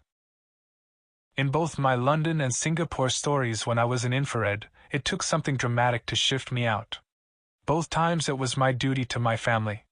In Singapore, it was my car getting repossessed and the public shame it brought on my family that led to my writing my first future. Vision. In London, Renata's pregnancy gave me renewed focus on what I wanted for my future. I was very clear with that online company from day one that the reason that I was willing to give my time and focus to them is that I believed in what they were doing. But I was also clear that I had a child on the way. I wanted to make sure I was serving my family in the right way, too. Imagine that someone you love suddenly needs money for a medical operation, money that you don't have but need to raise.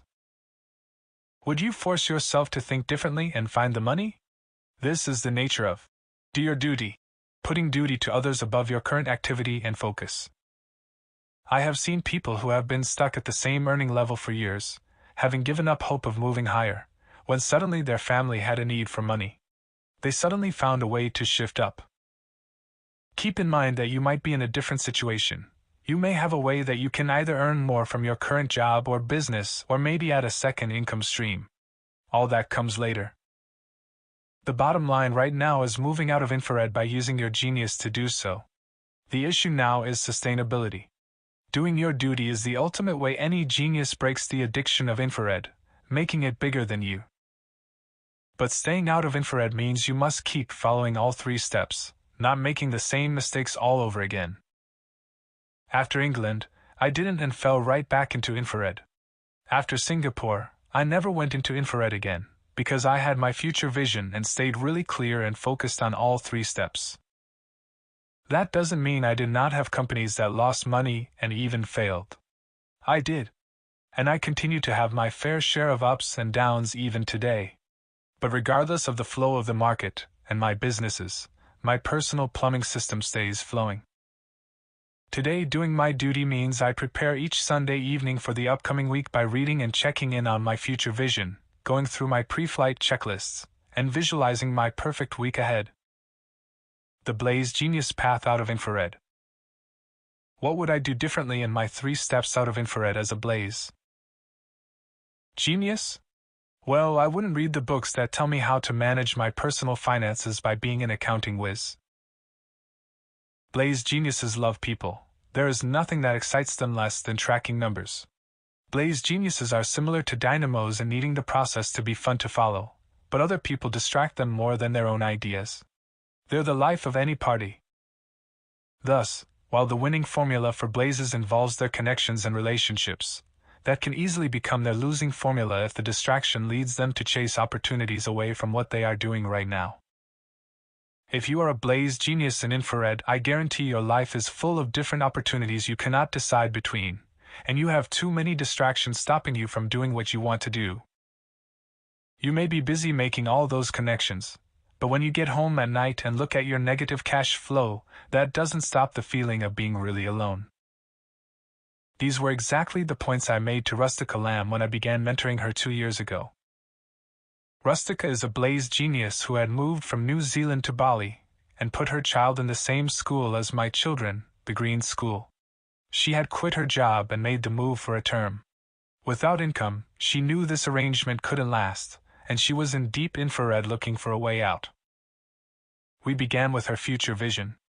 Rustica wanted to be involved in the growing movement in online education. In her future vision, she saw herself as a leader in the industry. She saw herself having a lifestyle where she could work from anywhere. She saw herself having an income that would easily cover her life in Bali and her child's education. She didn't know how all of this would happen, but she believed it would. The biggest issue that she had was trying to set up her own business in e-learning and applying a dynamo strategy that wasn't suited to her genius. She had struggled for years trying to start her own business, without realizing that as a blaze genius her flow was not in asking what she should do but who she should work with. When I started mentoring her, I told her to turn everything around. Here's how Rustica followed her blaze path out of infrared. Step 1. Measure your money. Do not ignore the money altogether. Say it will take care of itself, and just follow your passion. That's what got you into trouble in the first place. Do link your future vision to the steady growth of your personal cash flow, and make it your top priority without getting distracted by other people and their opportunities. Gather a team to support you and make it fun. How does a blaze genius measure money easily? The first step is to not try working out where all the money went after you spent it. There is a simple banking structure that suits a Blaze genius, where you decide ahead of time where your money for the month needs to go. Set up automatic payments into the accounts you need for bills, cash, and contributions ahead of time, and follow a plan that doesn't rely on complicated spreadsheets. Rustica immediately started measuring her money so she knew exactly how much she needed to get out of infrared. I then helped her pull together a team comprising an accountant and a friend. Rustica set her milestones with the goal of moving out of infrared within 3 months. She set her weekly reviews with her team so that she would keep to her commitment. With her new goal in front of her, it became clear that the extra cash flow she needed immediately wasn't going to happen from her e-learning startup. That led her naturally to Step 2. Step 2. Commit to conduct. Do not try and move out of infrared by trying to start your own business yet, or through multiple streams of income recommended by people you've connected with, and get seduced by the variety of it all. Do seek out the friends and people you know who are in flow, and work with. 1. To grow their business through your energy and connections in a way that is actually profitable to you.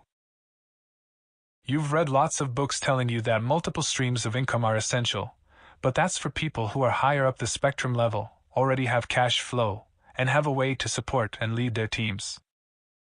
I've heard Blazes say, "I'm going to go out and do marketing with part of my time and trade shares with some of my time and buy property with some of my time." Do not do this. A Blaze genius is not ready for that and shouldn't be thinking about it. This just leads to less and less and thinner streams of time. Stop splitting up your time and confusing your friends without any of them actually helping you generate the money you need. I told Rustica to put a list together of those people she knew in whom she placed a level of trust and who might be looking for someone who is a people person. For a Blaze, this is not difficult. When Rustica got the word out to her network that she was looking to make the most of her connections in New Zealand, a contact offered her a role to help grow his recruitment company. She took the opportunity, with the condition that she could focus on e-learning and training. This meant she could earn an income while building her identity. She told him she would do it on a percentage basis, much as I did in England. She went one better and negotiated for her work to be part of a new training subsidiary that she would get ownership in if she made it a success. While I used my dynamo genius to create new strategies and opportunities, Rustica used her Blaze genius to make connections through her relationships and headhunting. She moved back to New Zealand to take on the role, set up a rhythm that kept her calm and focused, and began connecting with the e-learning community, leading her to earn the cash flow she needed. Step 3. Do your duty. Do not spend your time helping other people without getting paid, pursuing connections in the hope that one will be your next big thing, and holding on to this idea of wanting to be nice to people as the measurement of your self-worth. Do focus all your attention on doing your duty to a higher purpose that will drive you and keep you on track, whether that is your family, your friends, or the community that will ultimately benefit from your success. Blazes want to be liked and will often get stuck and stay at infrared as the victim because they're helping everyone else out instead of looking out for themselves first. That doesn't mean not helping your friends. It means helping in a way that is actually profitable. Set a time to connect with a team that is committed to keeping you on track every week. This may be with 2 others, it may be with 4 or 5. Gather them together and appoint a leader so you can follow. You are always better when you are accountable to others. Get a steel genius to manage your numbers in return for your help with support and connection. Talk through the 3 steps and celebrate wins together. It does not take months and months of time when you focus on the strategy like this, especially for a Blaze like Rustica. She used her genius to get out of infrared quickly by focusing on that single stream of income in a job that suited her strengths. Don't ever think that when you go out and work for others in order to be part of their flow, it is in any way a step back from trying to start your own business. In fact, the people you work for may turn out to be the ones who support you when you launch your own business. Most important, Rustica also did her duty by making it not all about her and what she wanted. She did what was right for her family, and that came before anything else.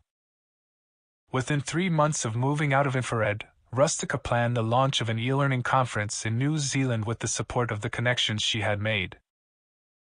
She confirmed a number of well-known e-learning speakers and managed to secure the involvement of e-learning associations and groups in New Zealand. She connected the dots between established speakers and established organizations. Her senior role in the training recruitment company had given her the credibility she needed to make it happen. Just 8 months after moving back to New Zealand, Rustica ran the conference successfully with a team that she had attracted. She has since launched her e-learning business, built a team that manages her recruitment division, and secured an e-learning consulting contract with a national New Zealand company. By the end of 2013, Rustica had moved back to Bali with her family with the income, freedom, and life she imagined a year ago. She had struggled for years trying to start her own business, without realizing that as a blaze genius her flow was not in asking what she should do but who she should work with. The Tempo Genius Path out of infrared. Speaking of family, that leads us to the Tempo Path, and you already know my wife, Renata, is a Tempo genius. You also already know the story leading up to our working as a team to get our family out of infrared in the days after our car was towed away. I had sat down with her and explained the business's challenges and where we were. She had wanted to be part of the solution. Then, in the same way I shared with her my future vision, she created her own, as she had her own dreams and her own path to follow. Remember, tempo is the opposite of dynamo. Her strengths would be my weaknesses and vice versa. While dynamos have their heads in the clouds, tempos have their feet on the ground. The only way for me to fly like a kite was to have Renata hold the string. Tempos take longer to make decisions and to let go of the things they have gotten used to.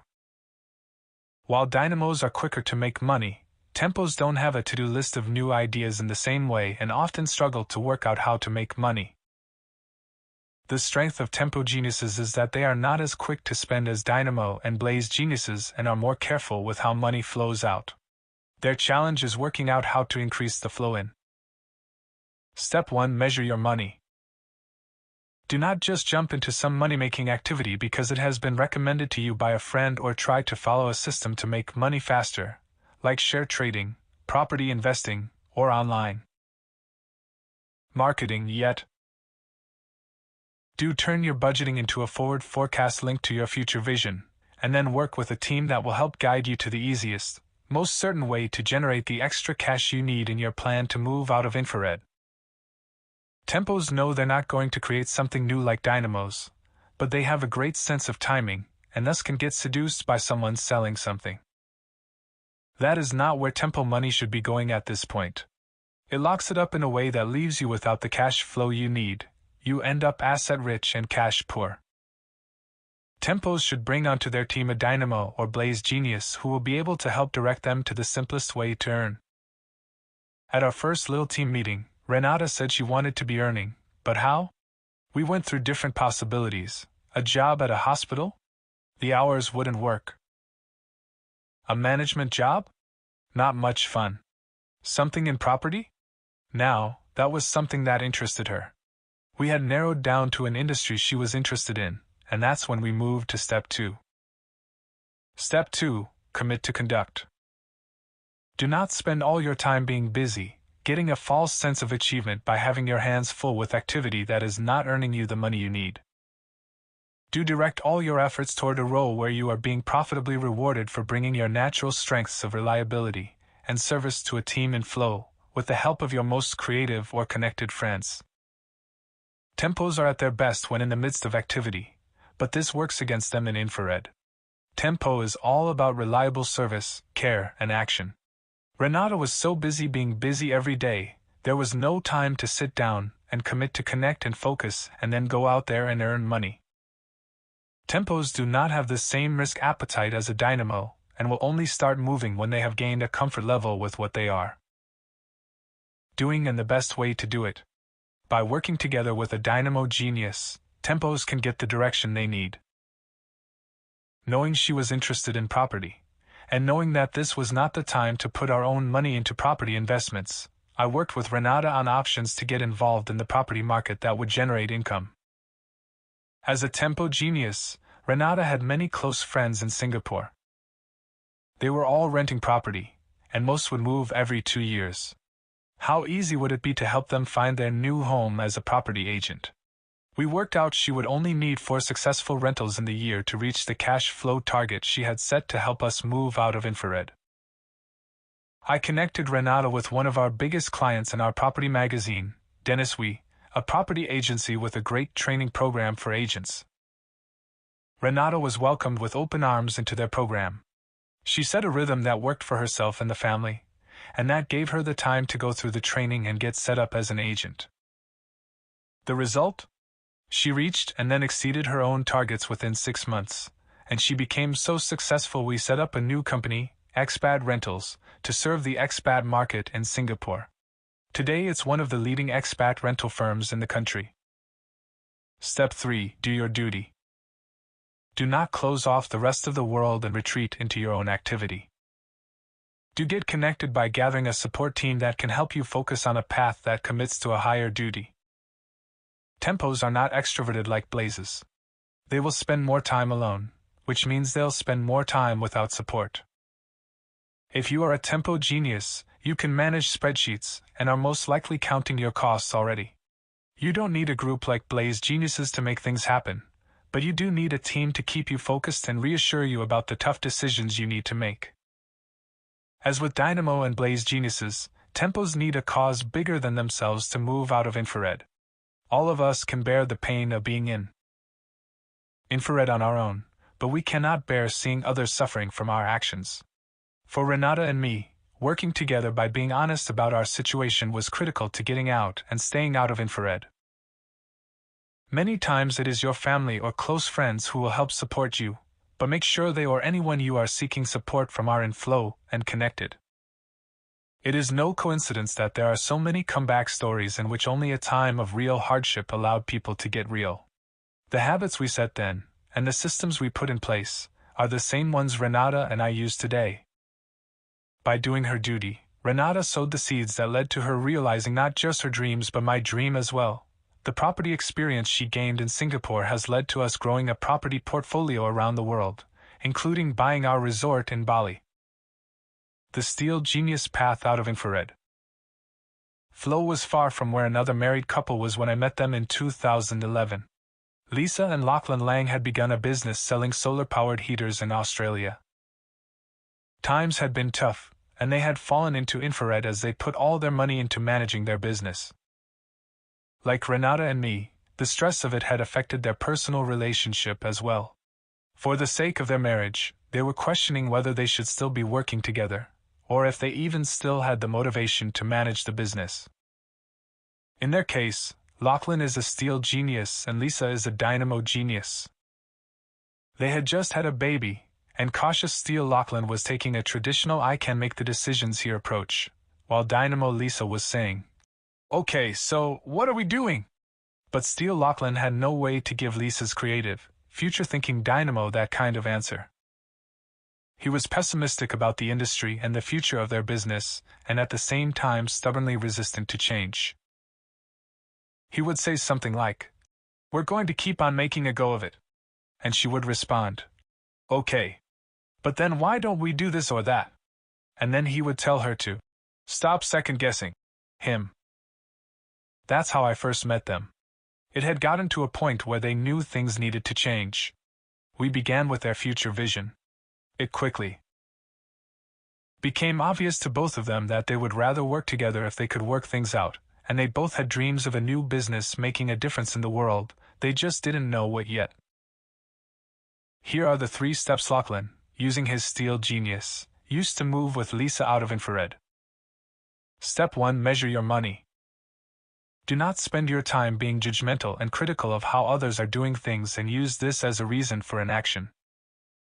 Do focus your analytical skills on a financial plan that links to your future vision and that inspires a team to work with you on solutions to achieve the plan.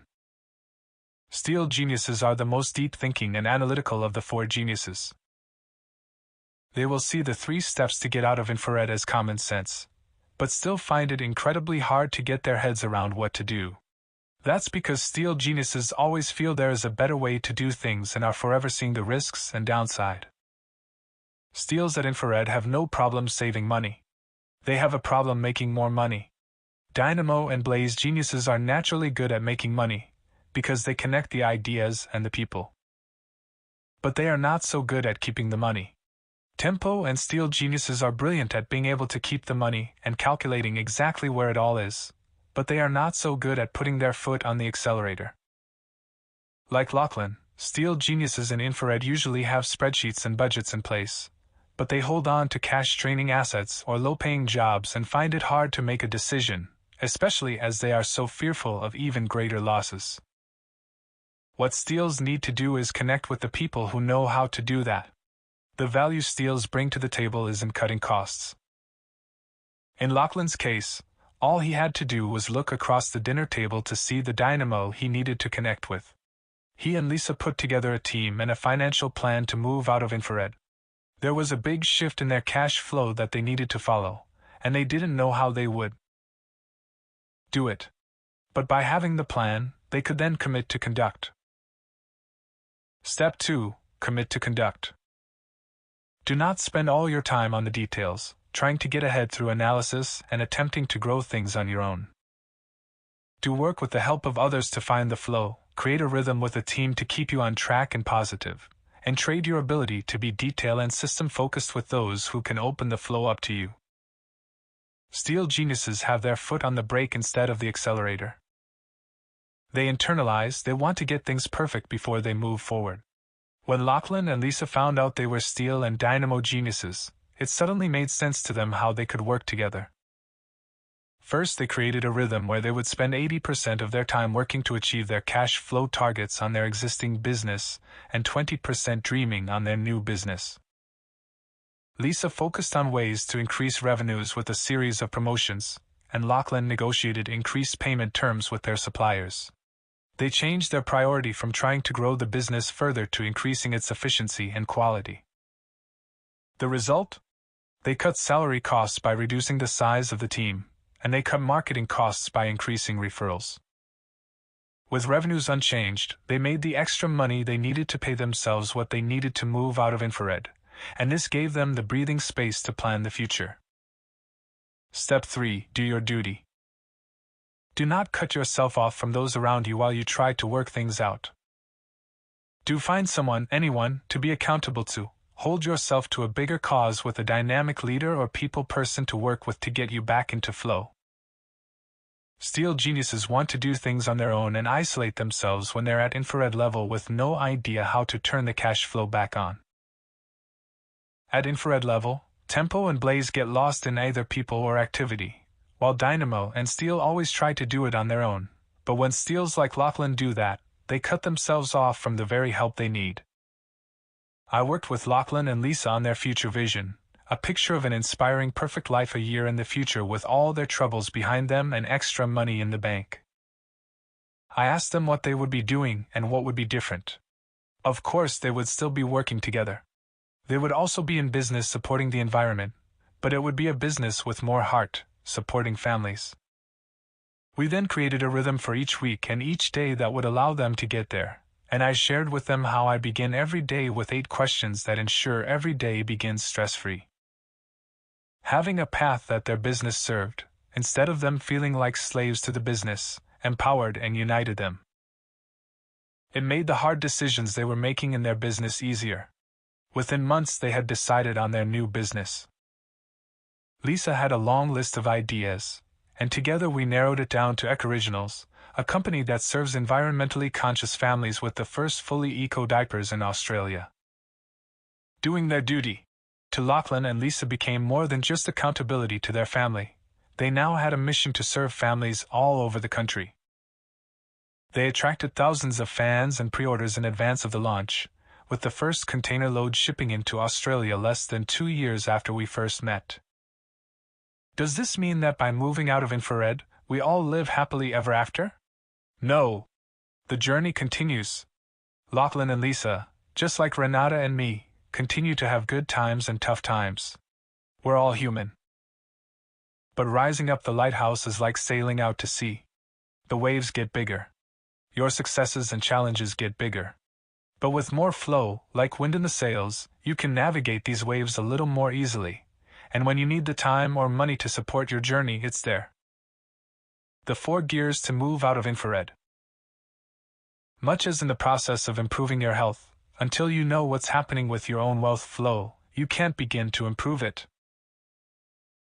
Being in infrared is like having a leaky plumbing system. No matter how much money you earn, it always disappears. Measuring your money is all about fixing those leaks and turning your cash flow plan into a $1 million plumbing system. Try this exercise with me. You have 2 weeks to go out and earn money by whatever means possible, money that will increase your own personal cash flow. You can go out and find an hourly job. You can do something with your business. You can moonlight. You decide how you're going to make the money. Thinking about these 2 weeks and all the possibilities available to you, what are you confident you could make? Could you make $10? Could you make $100? We'll keep adding a zero until you're not so confident anymore. Could you make $1,000? How about $10,000? $100,000? When I did this exercise with a group recently, only half the hands stayed up at $1,000, and only a few after that. Everyone could make it to $100. Yet no one was focusing on that $100. It's not that we dismiss $100. It's just that most of us cannot be bothered with $100 because we want to go out and make $1 million. But the real key is not learning how to become a millionaire. The real key is discovering, if you know how to make $100, how can you stretch it to $1,000? That's what you need to set up now, a way to make $1,000. Would an extra $500 a week cover your basic living expenses and get you to even cash flow and the red survivor level? For most of us at infrared level, it would, or it isn't far off. That's why, regardless of your genius, every single path out of infrared starts with answering the question, what is the actual amount of money I need so that I am no longer cash negative every month? For some people it is as little as a couple $100. For others it may be several thousand. But knowing that number is the very first step toward moving from infrared to red. That's how we stay focused on moving out of negative personal cash flow as fast as possible, and thus moving out of stress as fast as possible. So what is that number for you? Once you know that number, ask yourself, is there any way to close the gap between that number and what I have now by cutting down some of my expenses? That's a critical step that buys you your time and allows you to move forward and see things differently, without the same level of stress and anxiety.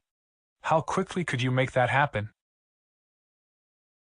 Once you know what that amount is and you have brought down your costs to a level where you can just cover that gap, you can better see how each person in these infrared stories found a way to cover that gap.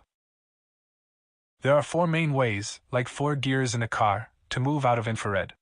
The gear you choose depends on your circumstances before you fell into infrared. They connect to the levels from orange to blue, all of which link to market flow.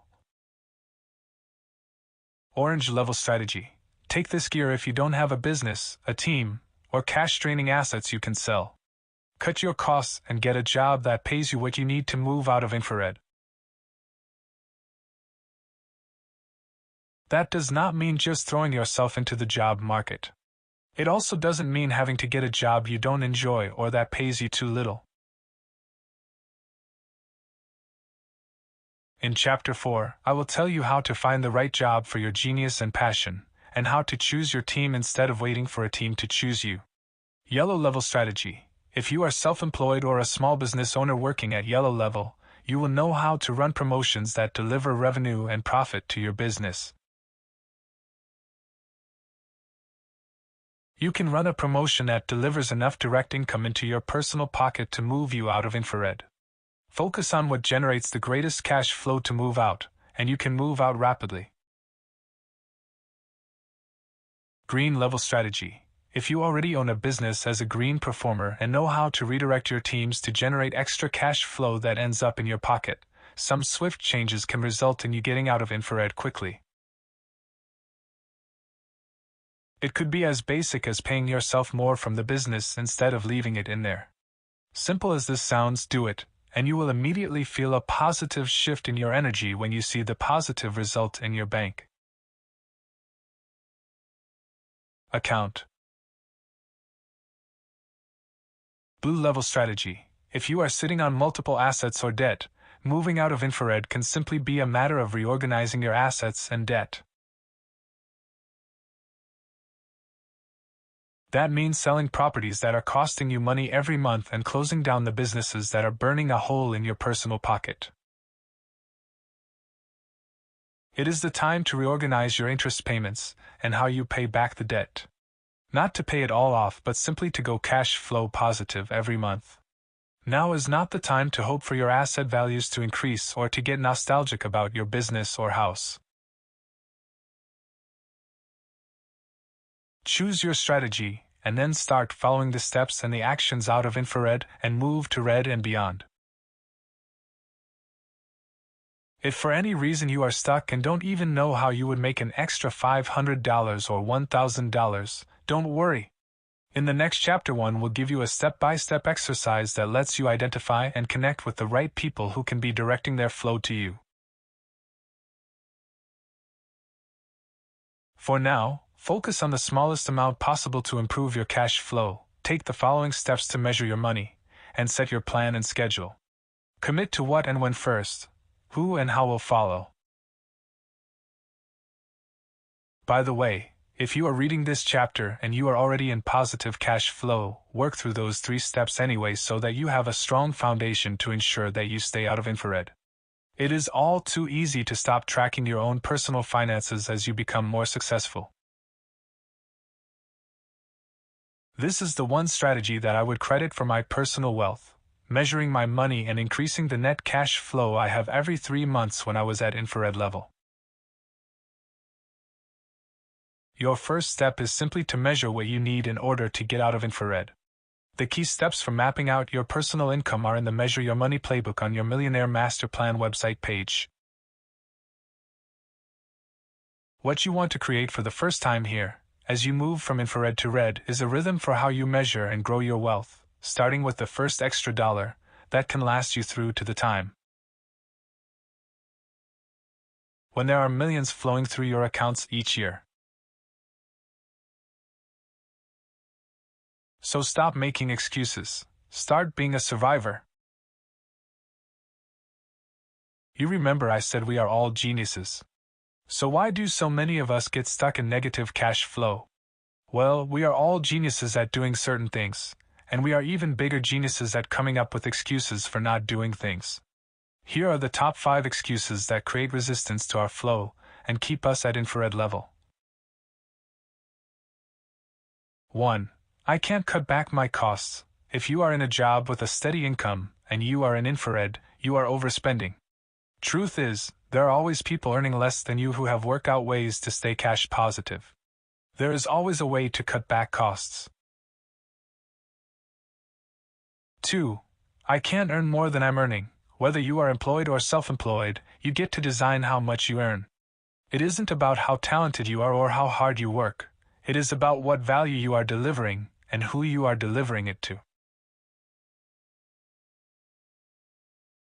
3. I'll be out soon. Many people know they are in infrared, but rather than putting together a proper plan to get out, they fantasize about winning the lottery or making their business super successful. Instead, it's the small, sure-thing actions you take that guarantee you move out. 4. I need to follow my passion. You may have read books telling you to follow your passion. Good advice, unless you are in infrared.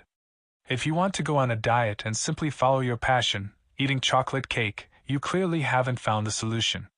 In fact, this is what got you in trouble in the first place.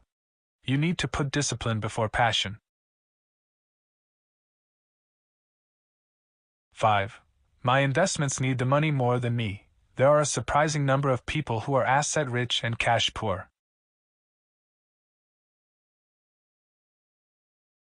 Perhaps you have bought properties and other investments over the years. The problem is that they are costing you money to keep, because they are in negative cash flow. Simply selling your negative cash flow investments could turn you positive. It's the pain of letting go that stops you from doing it. Get into the flow and let it go. I have made every single one of these excuses at one point in my life, some many, many times. I have also made all the mistakes everyone makes to fall back into or get stuck in infrared. I have insisted on doing it myself. Infrared comes from disconnection. Trying to prove yourself by starting a business or getting others interested in helping you instead of you being interested in helping them is a sure formula for failure, leaving you stuck at this level. I have blamed others. The easiest way to cope with the anxiety of infrared is to blame others. It may help us feel better, but it doesn't change our situation. In fact, it stops us from taking full responsibility and control of our lives, which is what we need to do before we can change.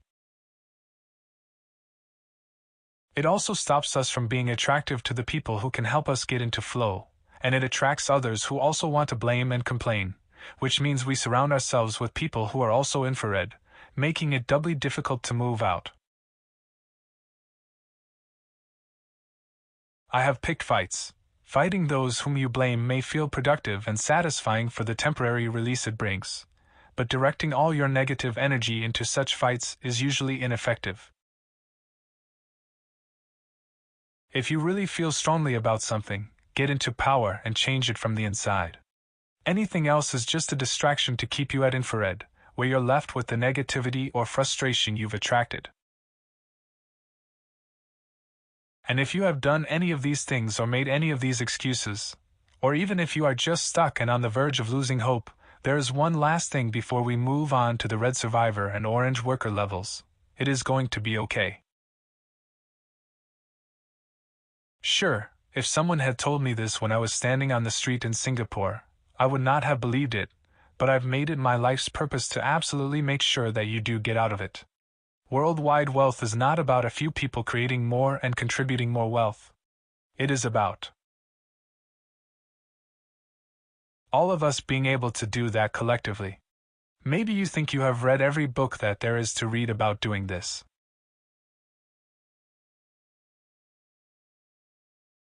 You've read about cleaning up your credit cards and managing your money and still find it challenging to do. You have lost belief in yourself. Well, there are others who believe in you, and there will be many who will be thanking you when you are earning and giving at your full potential. Not only is it still going to be okay, but here's another thing to remember: you can't blame yourself for it. Every genius falls into a shadow when that genius is extinguished. If dynamos aren't given the opportunity to create, and instead are made to work on their weaknesses, they will lose all confidence in their ability to add value in the world. Same for blazes who aren't given the chance to work with people and are forced to focus on detail, tempos who aren't able to serve others and must come up with new ideas all the time, and steels who aren't given a chance to complete things well and have to spend their time in front of people. When the shadow consumes our genius, we don't do any of the stuff that makes up our natural strengths. The way you can move out is by following the stories of others like the ones here. Through them, you will feel what it's like to move out of this level, too. That's why when you move out of infrared, you may simply move to red level, but some people jump straight to yellow, green, or blue level. That is because some people who already know how to run a business, be part of a high-performing team, or invest in a portfolio simply need to reorganize their personal finances to move out of infrared. So it is going to be okay. You are worth more than this. It is going to be okay. You are worth more than this. Chapter 3 Summary. Infrared level is a world of static and stress. Infrared level is negative cash flow. You can have millions in assets and still be infrared. Moving out must be your first priority. You can move out of infrared by following these 3 steps. Measure your money, commit to conduct your duty. Every genius has a different strategy for these 3 steps that involves doing new things and not doing the other things that got them into infrared in the first place. There are 4 gears for getting out of infrared, ranging from orange to blue level. There are 3 steps to stay in infrared: trying to do it yourself, blaming others for your situation, and picking a fight. Excuses also keep us trapped at this level. I can't cut back my costs, I can't earn more than I'm earning, I'll be out soon, I need to follow my passion, and my investments need the money more than me. Remember, it is going to be okay. Just follow the steps.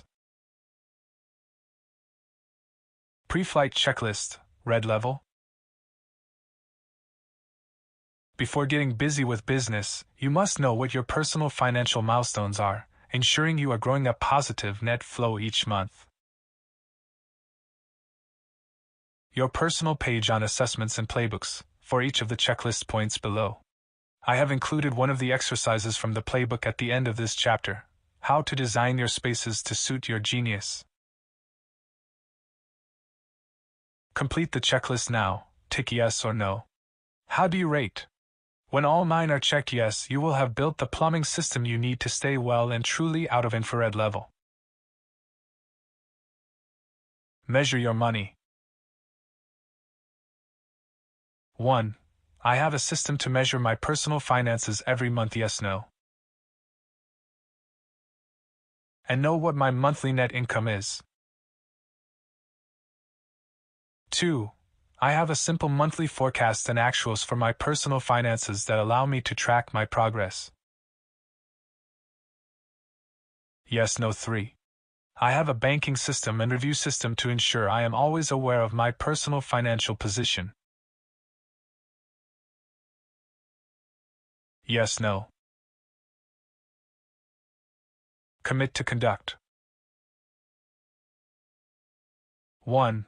I have designed my relationships, environment, spaces, and travel to keep me in flow and at my best. Yes, no. 2. I follow a rhythm to plan my time and activities every year, month, and week that keeps me balanced and inspired. Yes, no. 3. I have a daily rhythm that energizes me in mind, body, and spirit, and keeps me in good health and vitality. Yes, no. Do your duty. 1. I consider the actions that align to my flight path as my first priority, and I commit to these actions daily. Yes, no. 2. I am disciplined in managing my distractions and emotions, and I am surrounded by people who support my path. Yes, no. 3. I ensure I seek out answers and support, and I have the courage to act in the face of uncertainty. Yes, no. Action point. Design your spaces to suit your geniuses. A key to measuring your money at every level is to create a rhythm to manage your time and money that is aligned to your genius, energizes, engages, and keeps you in flow, and assigns value to the spaces of other geniuses. We all have a bit of every genius in us, but we have one predominant.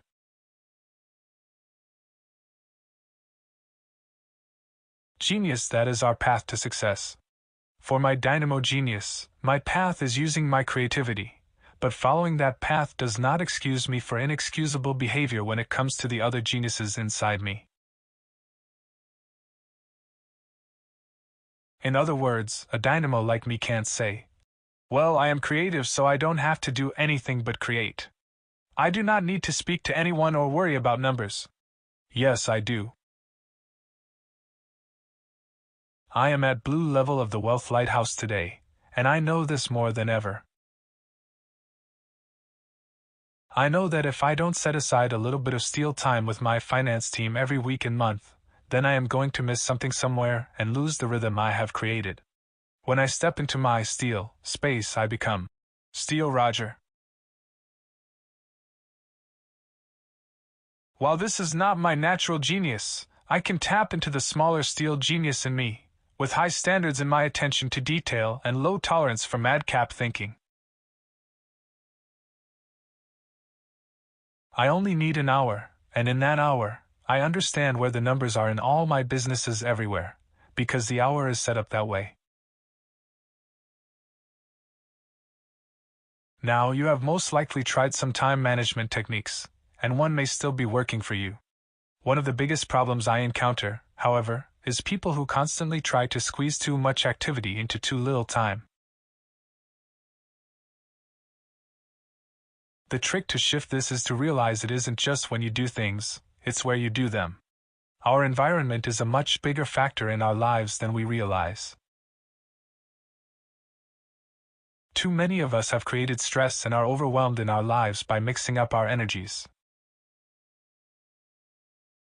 Sitting at a desk to try to study your finances, getting interrupted by phone calls, and then going back to your spreadsheet is like trying to freeze ice and boil water all in the same place. An enormous amount of energy is spent simply trying to switch from one state to another. Of course, this is going to cause stress. At my resort in Bali, I have designed 5 different pavilions that create 5 different types of energy. Depending on whether I have creative activities, where I am adding the what, or people to speak to, where I am connecting the who, or plans to review, or data to analyze, or my vision to reflect on, I set times of each week and each day when I will physically move into the best space for the energy I need. Take the time now to design your week using the 5 frequencies we discussed in Chapter 1, aligned to the 4 geniuses and the 5th, spirit. Frequency that unites them all, then decide on the place and time to do each and stick to it. Place your natural genius frequency as your Wednesday, so it anchors your week, and then flow from there. So, for example, if you are a dynamo genius, make Wednesday your dynamo day, then Thursday your blaze day, and so on. Here is how it works for me. Dynamo space. This is your space to brainstorm, write creatively, come up with new ideas, and answer the question, what? Make it a place where you can pin things up and see the big picture. Don't take phone calls here or text message or use any kind of social media. Don't get stuck in details or distracted by others. Blaze space. This is your space to have conversations, answer emails, take phone calls, and answer the question, who? When you step into this space, you will have everyone's contact information close at hand, photos of people who are important, and post-it notes of conversations and threads to follow. Make this a space of conversation, where there is no room to daydream or procrastinate. Tempo space. This is your space to be calm and grounded and to sit with team members to plan or with clients to listen. This is where everything has a when. And where? This isn't a place to promote or sell, but a place to provide care and service and take care of smaller people-related activities. Don't let any overly positive or overly negative energy into this space. Steel space. This space allows you to concentrate on the detail, get quiet time, and focus clearly on the how. This is where you keep all your finances and spreadsheets, and where all your detailed files can be easily accessed. Keep out all interruptions, and have no phones, emails, or distractions in this space. Be willing to be critical and to take criticism from here. Spirit space. This space inspires you and allows you to reflect on your higher purpose and bigger mission. This is where you get to breathe and bring out your inner smile. Every morning I begin in my spirit space and ask myself 8 questions to begin every day. What are the productive environments that you can create to redesign the standards you set for your mind, body, and spirit each day? Even if you have a full-time job or have your hands full with children, there is always a way to reorganize your time and space to bring out your best self. Once you have your spaces, design your schedule and keep to it. Hold yourself to a standard by which you aren't late to a space because you became caught up in the space before. Just as I won't want to make someone wait for me because I'm late for an appointment, I won't make my Blaze Roger wait for me because my Dynamo Roger is hogging my time. Chapter 4. From red to orange, survivor to worker. 0. No shortfall or surplus cash flow every month. Anxiety, stress, relief. Cost of staying. Exhaustion, resignation, life repeating itself. Passion and connection. Impatience, distraction, conditioning. Pinpoint your passion, set your standards, follow the flow. Our red level may be only one level from the bottom, but it feels a whole lot different from infrared up here. In my own life, every time I went from infrared to red, I had an overwhelming sense of relief from just being able to pay all the bills at the end of the month. I stopped feeling so anxious and uncertain and started having some self-worth.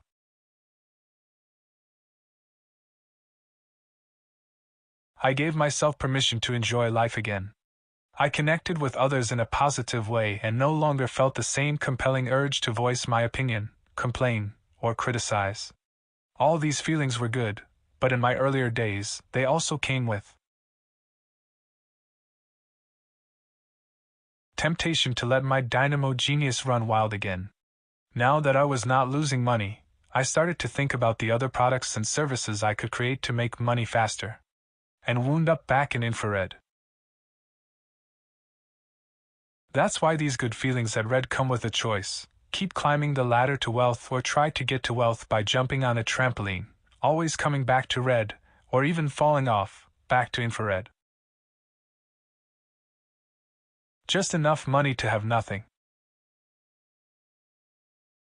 You may be at red level because your world is revolving around your job or business more than it is revolving around your personal wealth and well-being. You may be here because you have always been in the habit of spending what you make, or you've organized your investments so the money stays in them and you never get to savor their flow. You might be here because your parents or spouse are supporting you. Or maybe you are in a lower-paying job and don't know how to find something that earns you more. Regardless of your circumstances or age, how successful your business is, or why you are at red level, you are a survivor. Because any extra money gets spent on survival instead of invested or keeping up appearances and showing others that you can afford things. You're not drowning anymore, but you are still treading water. The plumbing has flow, the tap is on, but there's no plug. You have just enough to afford your bills, perhaps a few luxuries or a little extra pay. It is not going toward growing your personal wealth as much as giving you permission to distract yourself. As a result, you feel like you can go for the win by investing in some stocks, property, or big ideas. But no matter how many times you try doing that at this level, you come right back to zero. There is nothing wrong with trying to invest in your ideas, business, stocks, or property, but it is not sustainable at red level. Living week to week, all decisions are short-term. And that can lead to a sense of frustration and helplessness about not being able to move up farther. That's why the feelings at red level are of relief and resignation. As I mentioned, staying here is like being on a trampoline. You may bounce higher, perhaps even very high, but you never stay up. You always fall back to where you started. To get to orange level and beyond, to truly build wealth, you can't bounce, you need to climb. To do that, you need what every builder needs, the steps of a ladder. In fact, there are only 10 steps to $1 million from here. I know, I took them. Using your genius, you can take the 10 steps up the wealth lighthouse. Now that you are out of infrared level, you are out of the basement of the lighthouse, and the first of the 10 steps can begin. The 10 steps to $1 million. To my embarrassment, the plan I used to get out of infrared after I watched my car being towed away in Singapore was a plan that a mentor of mine, a millionaire, had given me years earlier when I asked him questions about my business. I just didn't listen to him because I thought I knew better. At the time, I was living in London and had a publishing business that was still struggling to make money. I had a chance to meet my first real millionaire.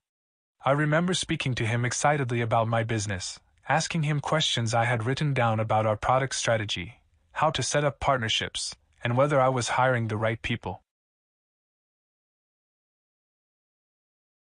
"How long have you been losing money?" he asked me, interrupting my enthusiastic run of questions. "Oh, the business is still in its first 3 years," I replied, trying to explain the lack of profit. "No. I'm not talking about the business. I'm talking about you."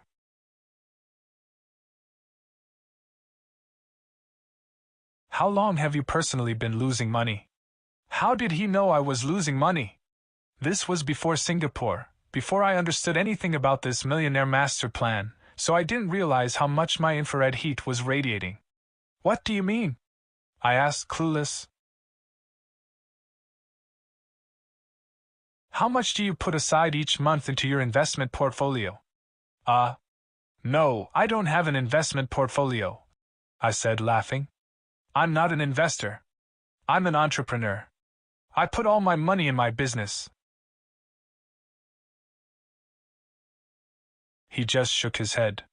"If you want any advice from me, come back when you have positive cash flow and an investment portfolio. I can't invest time with you if you're not willing to invest in yourself." With those words, he began to leave. "Wait," I cried out. "Don't go. I'm sorry. I didn't mean to upset you," I said in confusion. "I would really value your help. What are you saying I should do?" He stopped and sat down again. "The reason you can't make your business cash positive is because you're not even making yourself cash positive. If you're serious about building some wealth and being of value, begin with yourself." "I'm a fast learner," I said, folding away my list of questions. "What do you want me to do?" "Just get to the end of a month with $100 more than you had the month before." He smiled. "Just pay yourself $100 more than you spend. Simple." I looked at him with a half frown, careful not to upset him again. I could do that now. I just need to spend a bit less each week. "Great," he said. I paused. "That was it? What then?" I asked. "Then double it. Put aside $200. Once you've done that, double it again." "To $400? I asked. He nodded. "In the third month?" I asked. "If you like, the time frame is up to you," he replied. "How is saving $400 going to make me wealthy or help my business?" "Ask me that again after you're worked out what happens once you double the number 10 times. So I wrote it out. $200. $400. $800. $1,600. $3,200. $6,400. $12,800. $25,600. $51,200. $102,400. If $102,400 was my monthly net cash flow every month, I would have an annual $1 million income after 10 months with 2 months in the year to spare. $1 million in cash flow every year by simply growing my monthly net cash flow. Still, that seemed unfathomable to me.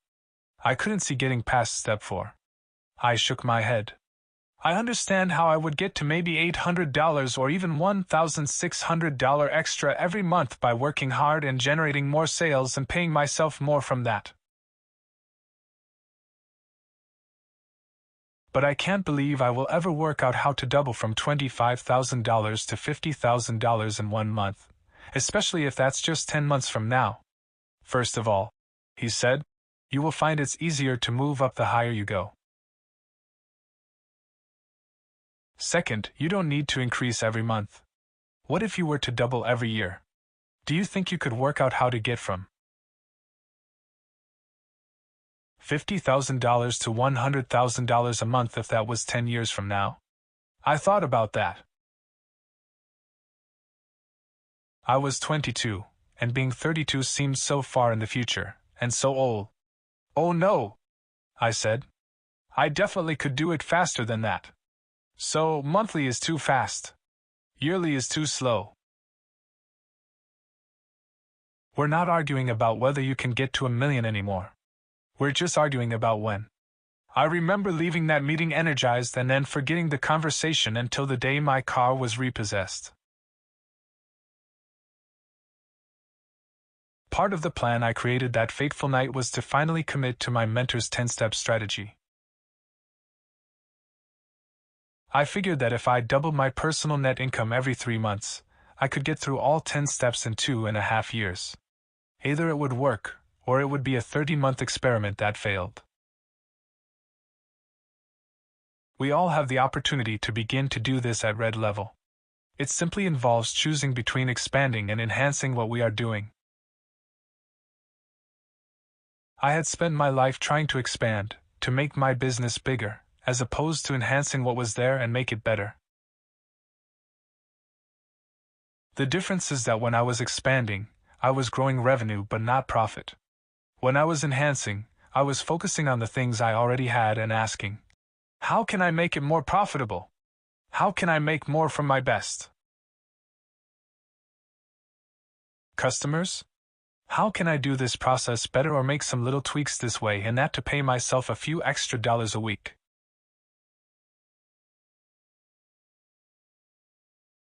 What happened to me next and how I climbed the ladder is detailed in the Dynamo Genius path that follows in this chapter and those to come, but the short answer is I made a shift in my pay every 3 months and kept finding new ways to stretch what I earned. 6 months later, I had taken my first 2 steps to $1 million and gotten all the way to the $400 net cash flow a month by just making sure my company was focusing on making a profit rather than growing. I went positive, then even more positive, and as my income increased, I started to look for more opportunities. By the 2nd year, I was already feeling very differently about money. I then raised venture capital and expanded. I invested in property that would give me a high cash return. My flow kept growing, and with it my thinking grew. It took me about 3 years to get to $1 million in cash flow, but I got there. And I credit my mentor's 10-step mindset for moving me out of infrared into red level and up the wealth lighthouse. So how many months will it take you to get to $100 net positive cash flow, and then double it to start to move up from red level and take the first step to $1 million? Once you have that answer, follow these 3 red level steps to get off the trampoline and start climbing your way to orange and beyond. 3 steps to move from red to orange. At every level in the Wealth Lighthouse, the 4 geniuses follow the same 3 steps to move out of red in their own natural way.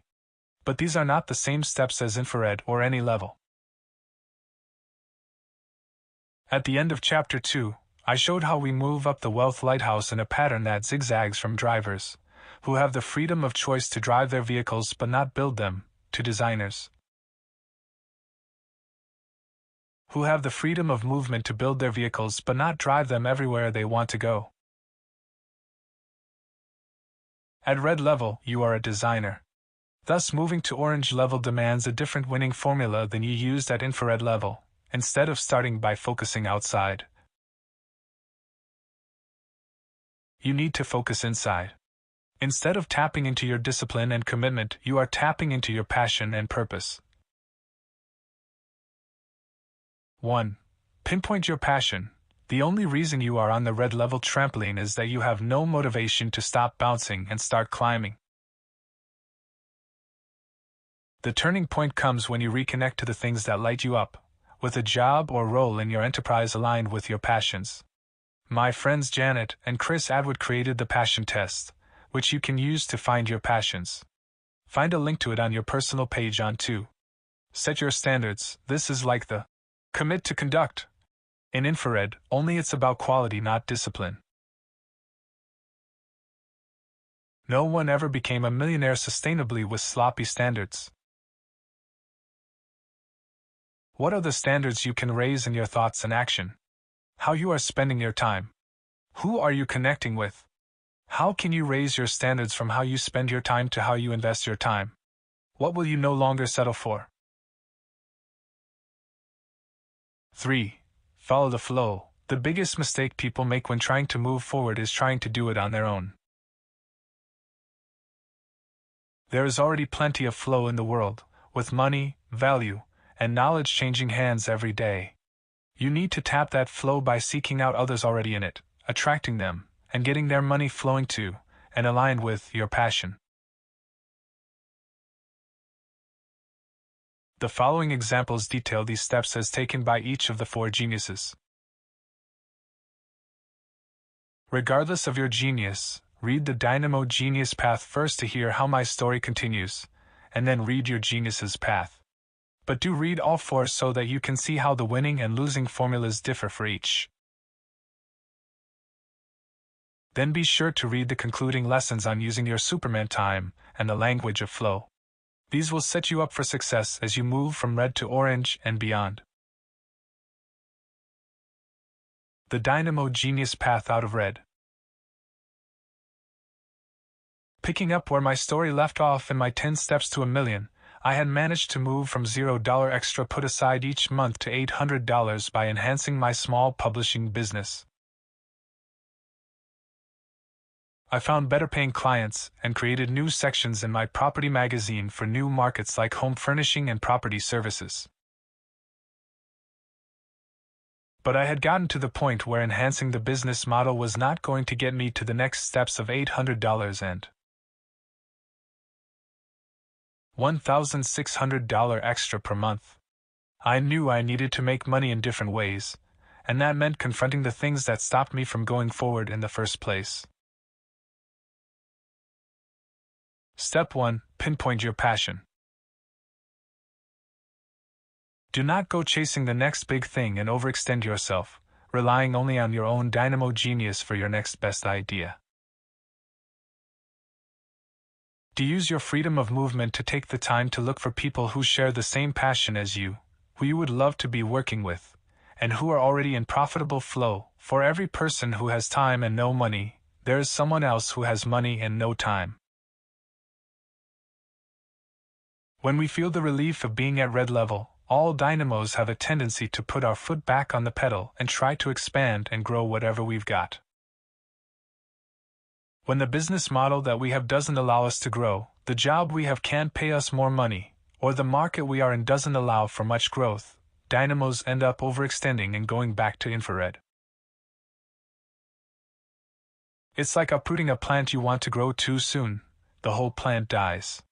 As the ancient Chinese philosopher Lao Tzu said, "Nature does not hurry, yet everything is accomplished." Don't try to make something grow faster than it should. Pinpointing our passion then is not about chasing things on the outside and exhausting ourselves and those around us. It is about looking inside to think about what we love most, what would make us jump out of bed every morning, and then connecting that passion to other people who are already in flow and love the same things that we do. For me, I love creating and adding value to others, so I made a list of companies that shared the same passion. Some of these were companies in publishing that had a passion for property, but many of them were in education as well. If I could connect with some of these companies that were making more money than me and learn from them, I could find ways for me to tap their flow and make more money for all of us in new and different ways that I wasn't even aware of yet. That led to my needing to take the second step. Step 2. Set your standards. Do not rush everything to try to complete an overwhelming to-do list, always filled with more things you want to do than you can manage. Do identify the people in flow aligned to your passions, compare the standards they have set in managing their focus, time, thoughts, actions, and connections, and then upgrade your own standards to match theirs. Red level is where dynamo geniuses need to get clear and focused on a plan that prioritizes better connections and small wins based on higher standards. Setting your standards is about your behavior with the people around you. This is not about trying to impose your ideas on them. This is about taking the time to learn both what is of true value to them that you can deliver with your genius, and how to deliver that according to their standards. To grow my cash flow, I needed to find people with shared passions and standards at a higher level than me and raise my standards to meet them. Ask yourself the same questions I did to find them. Who out there is already earning at the level I want to be at? Who are the people I could connect with on this level? Where could I meet them? I started going to networking events within the industry, which I hadn't been doing when I was just trying to make my money from my publishing business. As I became more interested in education, I met a successful entrepreneur, Richard Tan, who ran a company in Singapore called Success Resources. He brought well-known speakers to Singapore from the United States, including John C. Maxwell, Norman Schwarzkopf, and Bill Clinton, and was attracting thousands to his conferences. I was interested in his event business, which didn't have all the expensive printing costs I endured but still was able to reach many people. That led me to Step 3. Step 3. Follow the flow. Do not try to create more of your own flow by pushing your job or business beyond its ability to make you money and digging a hole in a desert. Do focus on how you can help others increase their flow with you sharing in the benefit you bring, using your dynamo genius to link their flow to yours.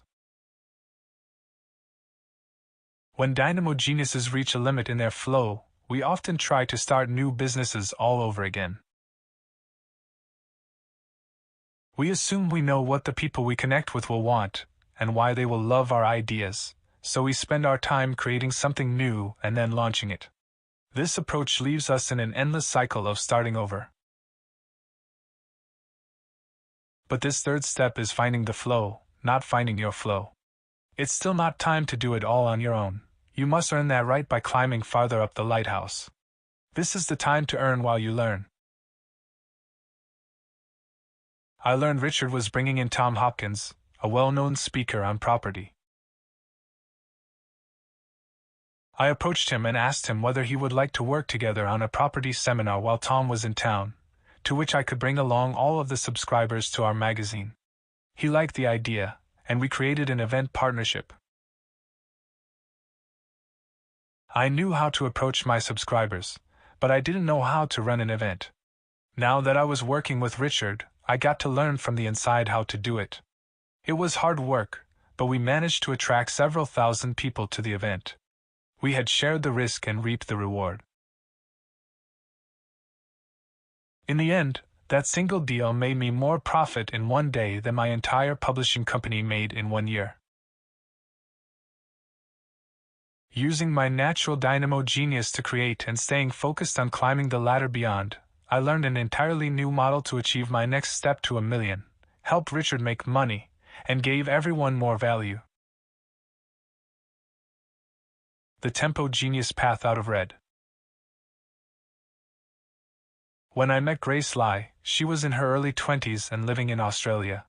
She had just graduated from medical school and had a job that put her at red level, but she was uninspired by the idea of just being another medical practitioner. When Grace found out she was a Tempo genius, she took that to mean she should get involved in trading.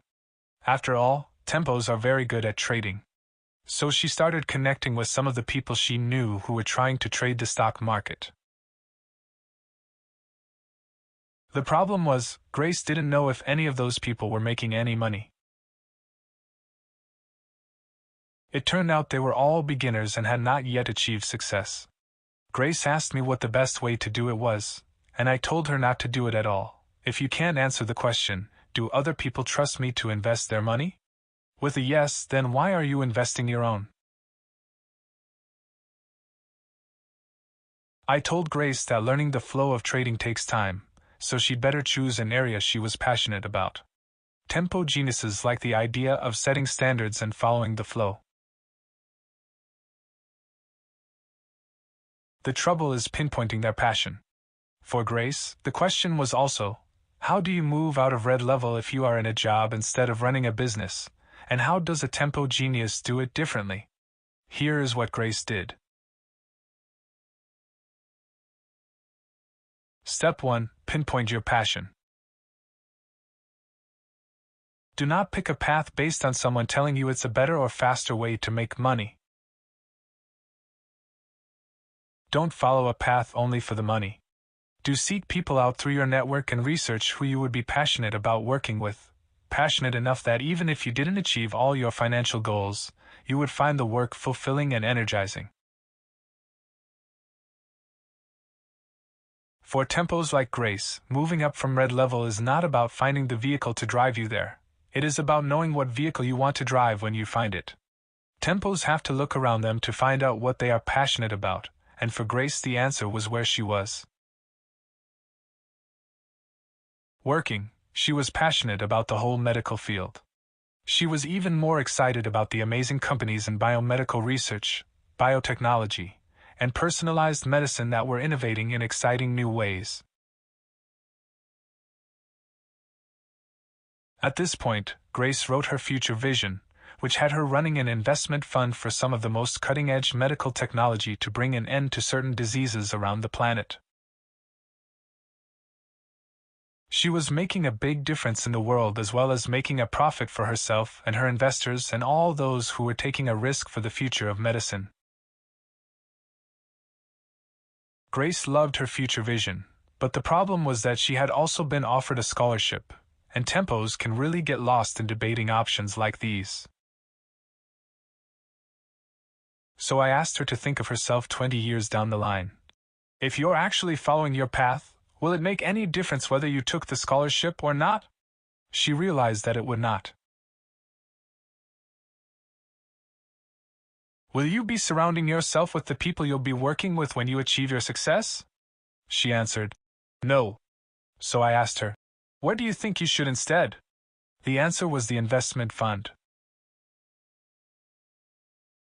She began a Twitter account and blog to track the news and people at the cutting edge of future medicine. The answer was now clear. She needed to get out in front of all the people and companies she wanted to be involved with, which led to her step 2.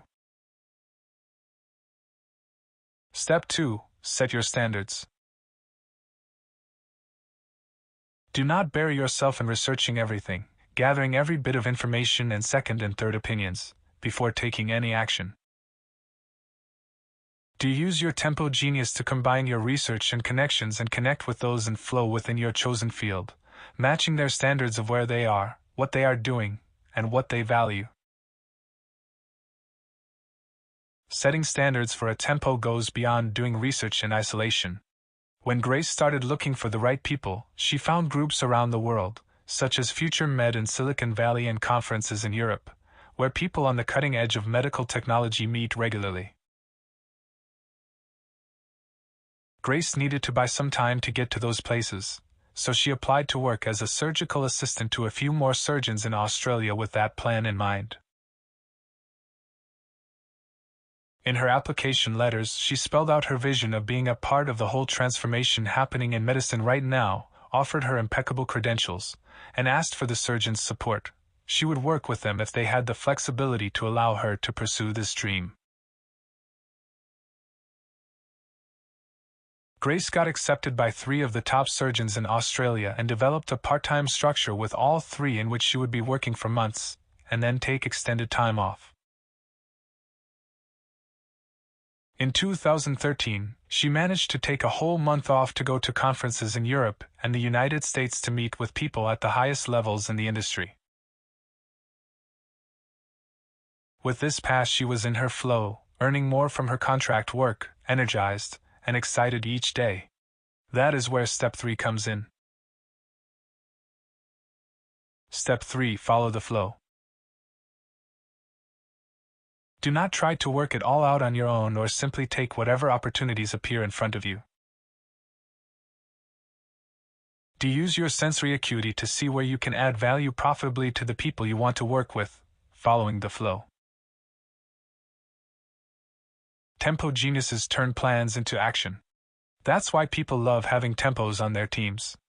The problems happen when tempos get stuck having to deliver something they don't know how to or have the time to deliver. Instead, tempos need to join or create a team where they can earn by helping others earn. Tempos will always be the ones to find smarter ways to manage costs, set the rhythms, and keep things organized. If they stay focused on these strengths, they free up their team's time to dig new tributaries off existing rivers. That's exactly what Grace did as soon as the money started flowing to her. She found people interested in her research and social media skills. She formulated services tailored to their needs. She connected to a team that supported her at the standards she set. More important, she bought herself time to go out and connect with people she needed and wanted to connect with to keep following the flow. And she loves every moment of it. What was once a dream is now a reality, all because Tempo Grace is now moving through the flow of other people rather than in isolation. The Blaze Genius Path out of red. While dynamos need to grow and tempos need to slow, blazes need to glow. That is their strength, provided they focus it at the next level. That's what Lucio Fan, who runs an Italian restaurant in Taipei, learned to do to move out of red.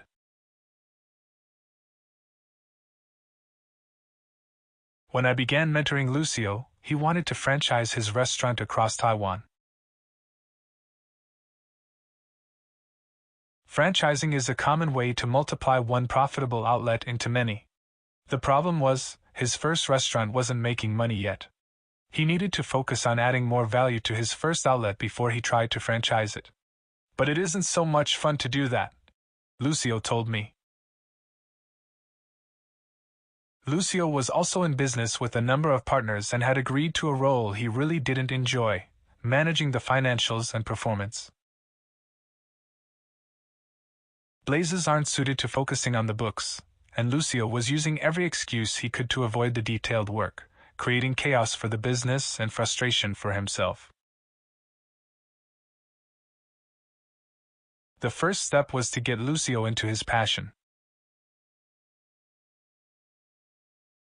Step 1: Pinpoint your passion.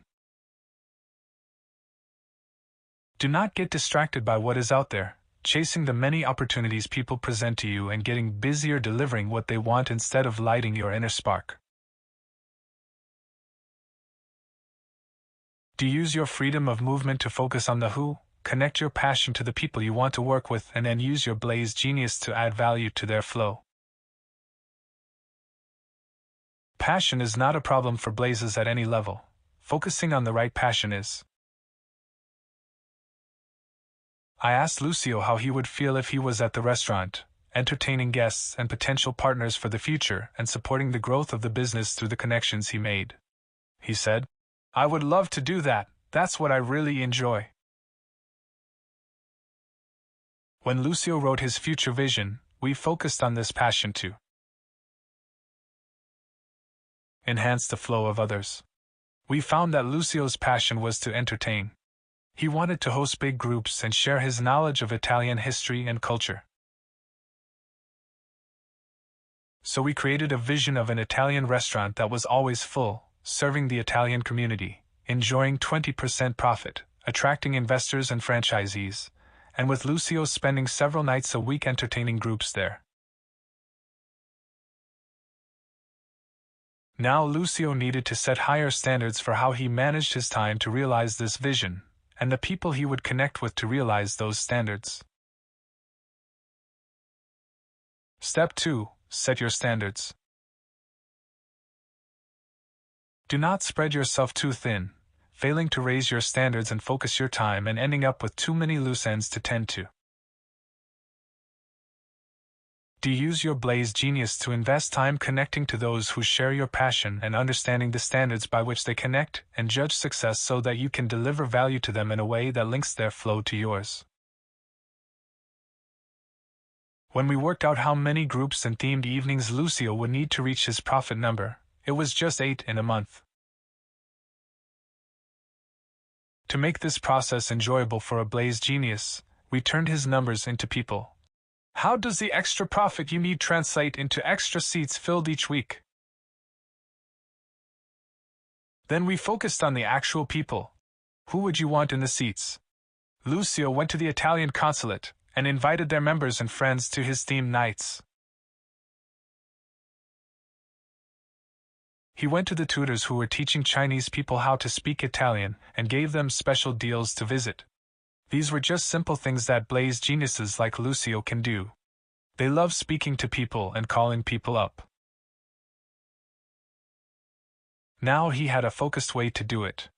Focus comes not just in what you do, but also what you don't do. Blaze geniuses are constantly distracted and need to learn a simple word: no. Lucio stopped doing the finances and brought an accountant in to help. Step 3. Follow the flow. Do not pay the most attention to and work with the people who are shouting the loudest and support them by catering to their needs. Do pay attention to the people who can help you achieve your goals by supporting what you are doing, sharing your goals, and enhancing their flow. Blaze geniuses often have the problem of helping everyone without getting anything in return. That's because blazes love to be loved and find it difficult to ignore anyone. In Lucio's case, he had people coming in frequently asking for specific discounts. Instead of offering a set menu, he tried to tailor menus for each group. Now, to create a mutually beneficial arrangement, he created specific group packages that limited the choices but still offered the best of the restaurant. For people looking for special prices, he had a lower-priced Sunday brunch that immediately filled up weeks in advance. As a result, Lucio succeeded by fitting people into his program rather than constantly trying to work around them. At this point, the restaurant excited Lucio every day. Without constantly being distracted, he was able to move from red level to a strong orange with positive cash flow and looking forward to his activities ahead. 5 months after we put the plan in place, Lucio hosted an evening for me and 12 friends at his restaurant and shared with me that he had hit all his targets. I congratulated him on the results and told him he was ready to franchise. He turned to me and whispered, "Thank you for that. We have already had people approach us wanting to franchise. But I will only grow if I can keep enjoying evenings like these." The Steel Genius Path Out of Red. While Blaze needs to glow, Steel needs to know. Tapping into the flow is quite different for Steel geniuses, because they are not out networking naturally every day the way Blaze geniuses are. Janet Johnson is a Steel genius who has spent her life as an accountant. When I met her, She had spent many years surviving at red level with her UK accounting company, and she was exhausted. She had started in a government job, and when her department was downsized, she had used her accounting skills to take on contracting. She had a small team. Life was not bad, but she felt trapped by what she felt was her only skill set. "This is all I know how to do," she told me. Janet wanted to get more out of the business but didn't know how, as she was already working long days. She also wanted to get involved with something that could make her more money to provide for her family. Her children were getting older now, and her bills were growing with them. I told her to stop overanalyzing business models and tap into her steel genius. Steel geniuses are much better off making money by finding time and cost savings for someone else in flow. "Believe me," I said, "your genius is greatly valued by those who have more flow than they can manage." But before a steel genius like Janet Johnson could know who those people were, she needed to pinpoint her passion beyond a spreadsheet. Steels can get lost in the numbers they love. Step 1. Pinpoint your passion. Do not overanalyze everything looking for answers and relying on research and metrics alone to work out what to do. Do make a list of the people and companies that are in flow and are having success in an area you could see yourself also being passionate about. When I asked Janet what she loved most about her job, she answered, "I really like making sure we get our clients' books in order. I love it when I see them use my advice to save money and increase their profits." I asked her which of her clients she liked the most. "The schools," she said. Turns out, within her school district, Janet's company was the #1 provider to the schools. More than 60% used her services. That was because she'd started her accounting company when her government job providing those services to the schools was disbanded. Those schools then had to start getting their accounts audited privately. Out of a job, she went to the schools she'd been working with and asked if they wanted her to keep handling their accounts. All said yes. The business had grown from there, but she still ended up at zero most months. That's because she wasn't looking beyond the numbers. If she was passionate about making a difference to the schools, she could raise her standards and look to make an even bigger difference. Step 2. Set your standards. Do not procrastinate and put off decisions, aiming for a different result with the same pattern of behavior that got you here in the first place. Do use your steel genius and freedom of movement to connect with the people you are most passionate about serving, and to learn how you can meet their standards, delivering value beyond their expectation. Ironically, steel geniuses will often find traction by lowering their standards instead of raising them, as their genius naturally lifts their standards to a level that makes it almost impossible to get started setting new ones. And Janet needed new standards. Clients would only pay so much for the audit that her company did. She needed to ask what other services she could provide. She had the school's accounting business, but there had to be other ways that she could be generating income from those schools in ways those schools needed. Identifying what kind of services she thought schools might want was the first step toward raising her standards to meet them. Could she imagine herself just doing business for schools? She could, and she started to reorganize her entire business around schools rather than accounting.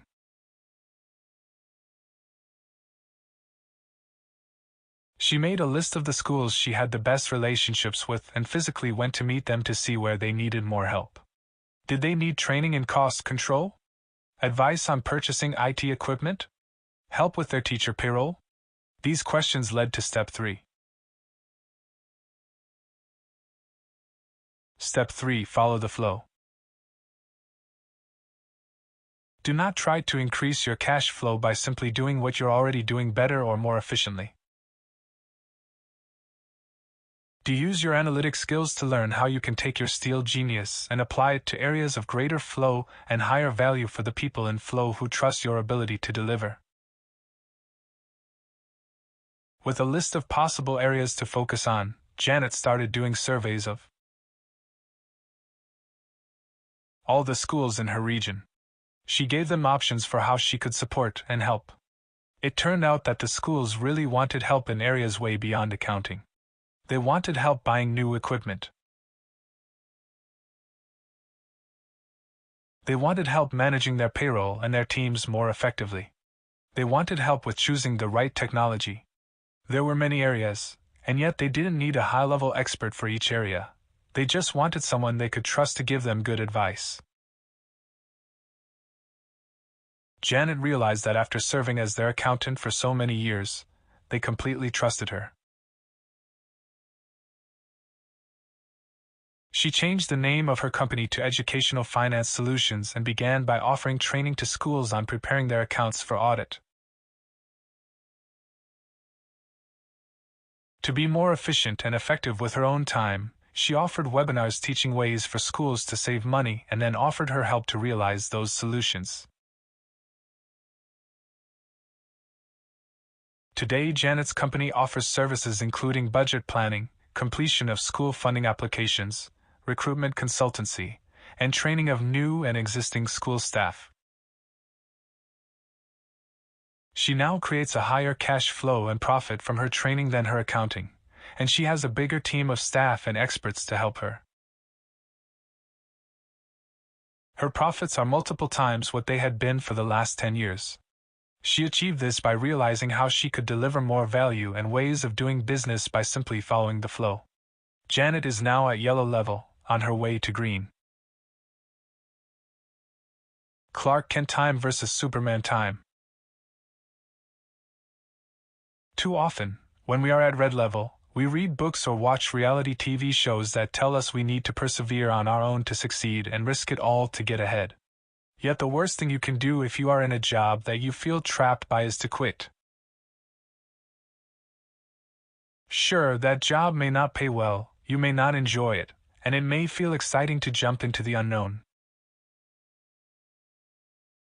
But the moment you quit your job because a book or expert tells you to, without any cash flow to replace your salary, you go immediately into infrared. Even if you are tapping into savings you expected to use, you've made a mistake most of us realize too late. I don't want you to escape work or quit your job. I want you to find and follow the work you love in a way that works best for your genius and where you are today.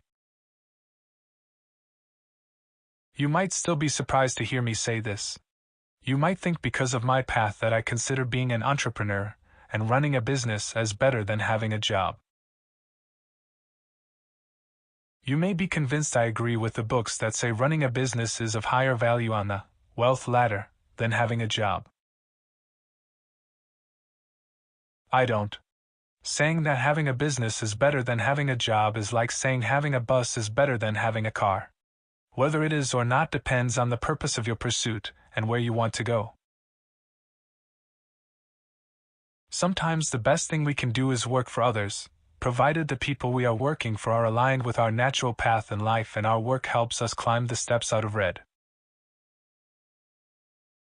Because here's the truth you just learned from all these stories. Everybody, including millionaires and billionaires, works for somebody else. The difference is that if you are on your natural path, work doesn't feel like work.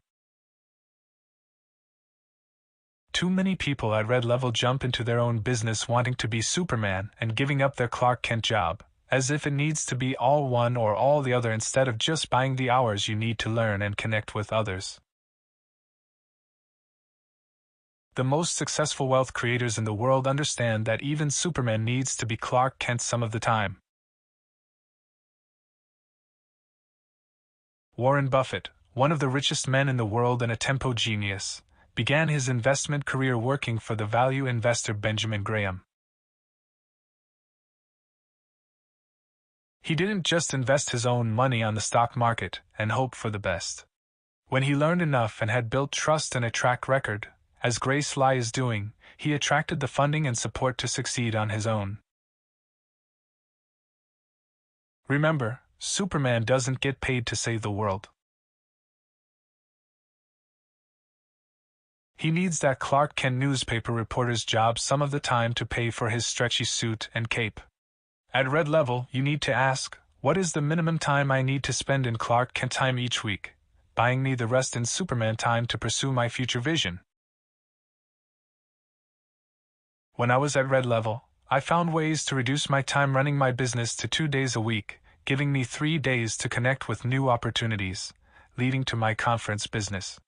Grace bought herself time with her surgical work to attend conferences around the world, with 1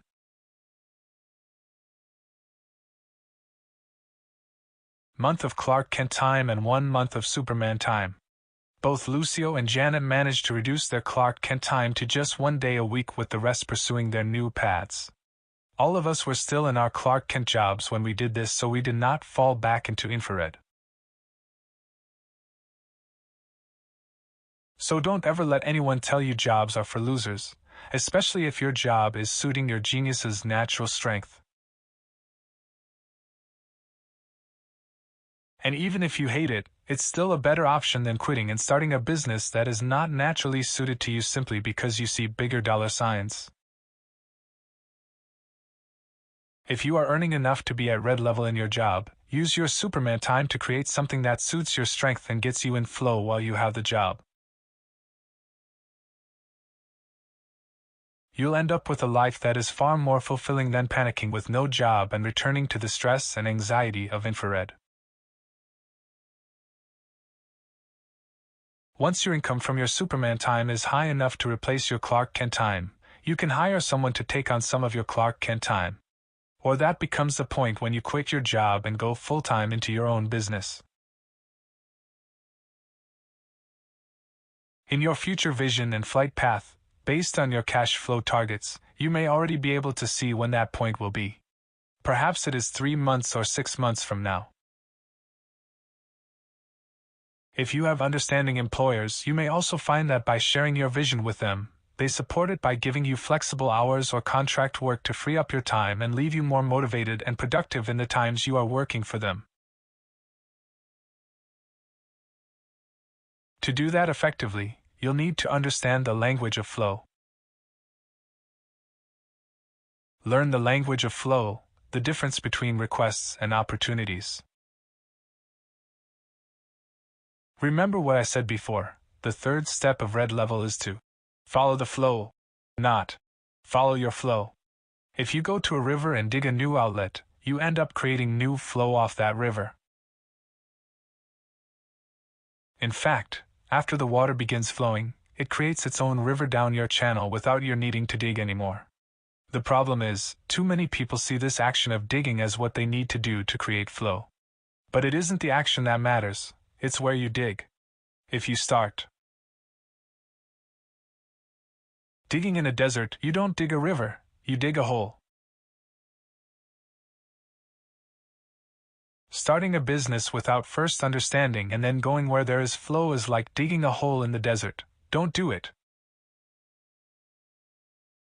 I don't want you to quit your job, and I don't want you just to go and get a second job. The challenge most people have when they try to get a job in the job market is that the job market is the most difficult place to get a job. In the job market, you are in competition with everyone else looking for a job, and you only see the jobs that someone else has already worked out they need. The people in all the Red Level stories chose or created jobs with the people they wanted to work with. They didn't join the job market. To create wealth, you don't want to be searching for a job, you want to be creating a job. Wealth creation is about job creation, starting with your own. It isn't money that makes money, it's people who make money. So, it will be other people who will help you make your money. To do this, you need to use a different language, the language of wealth. The language of wealth is opportunity, the opposite of the language we learned in school. When I went to Richard Tan, I did not say, "I need a job," or "I need more money." I asked him, "Would it help you if I could bring more people to see Tom Hopkins?" This is the difference between speaking in requests and speaking in opportunities. The language we learn in school is the language of request. If we needed to go to the toilet, we raised our hand and asked to go. If we didn't understand an answer, we asked the teachers to please explain it.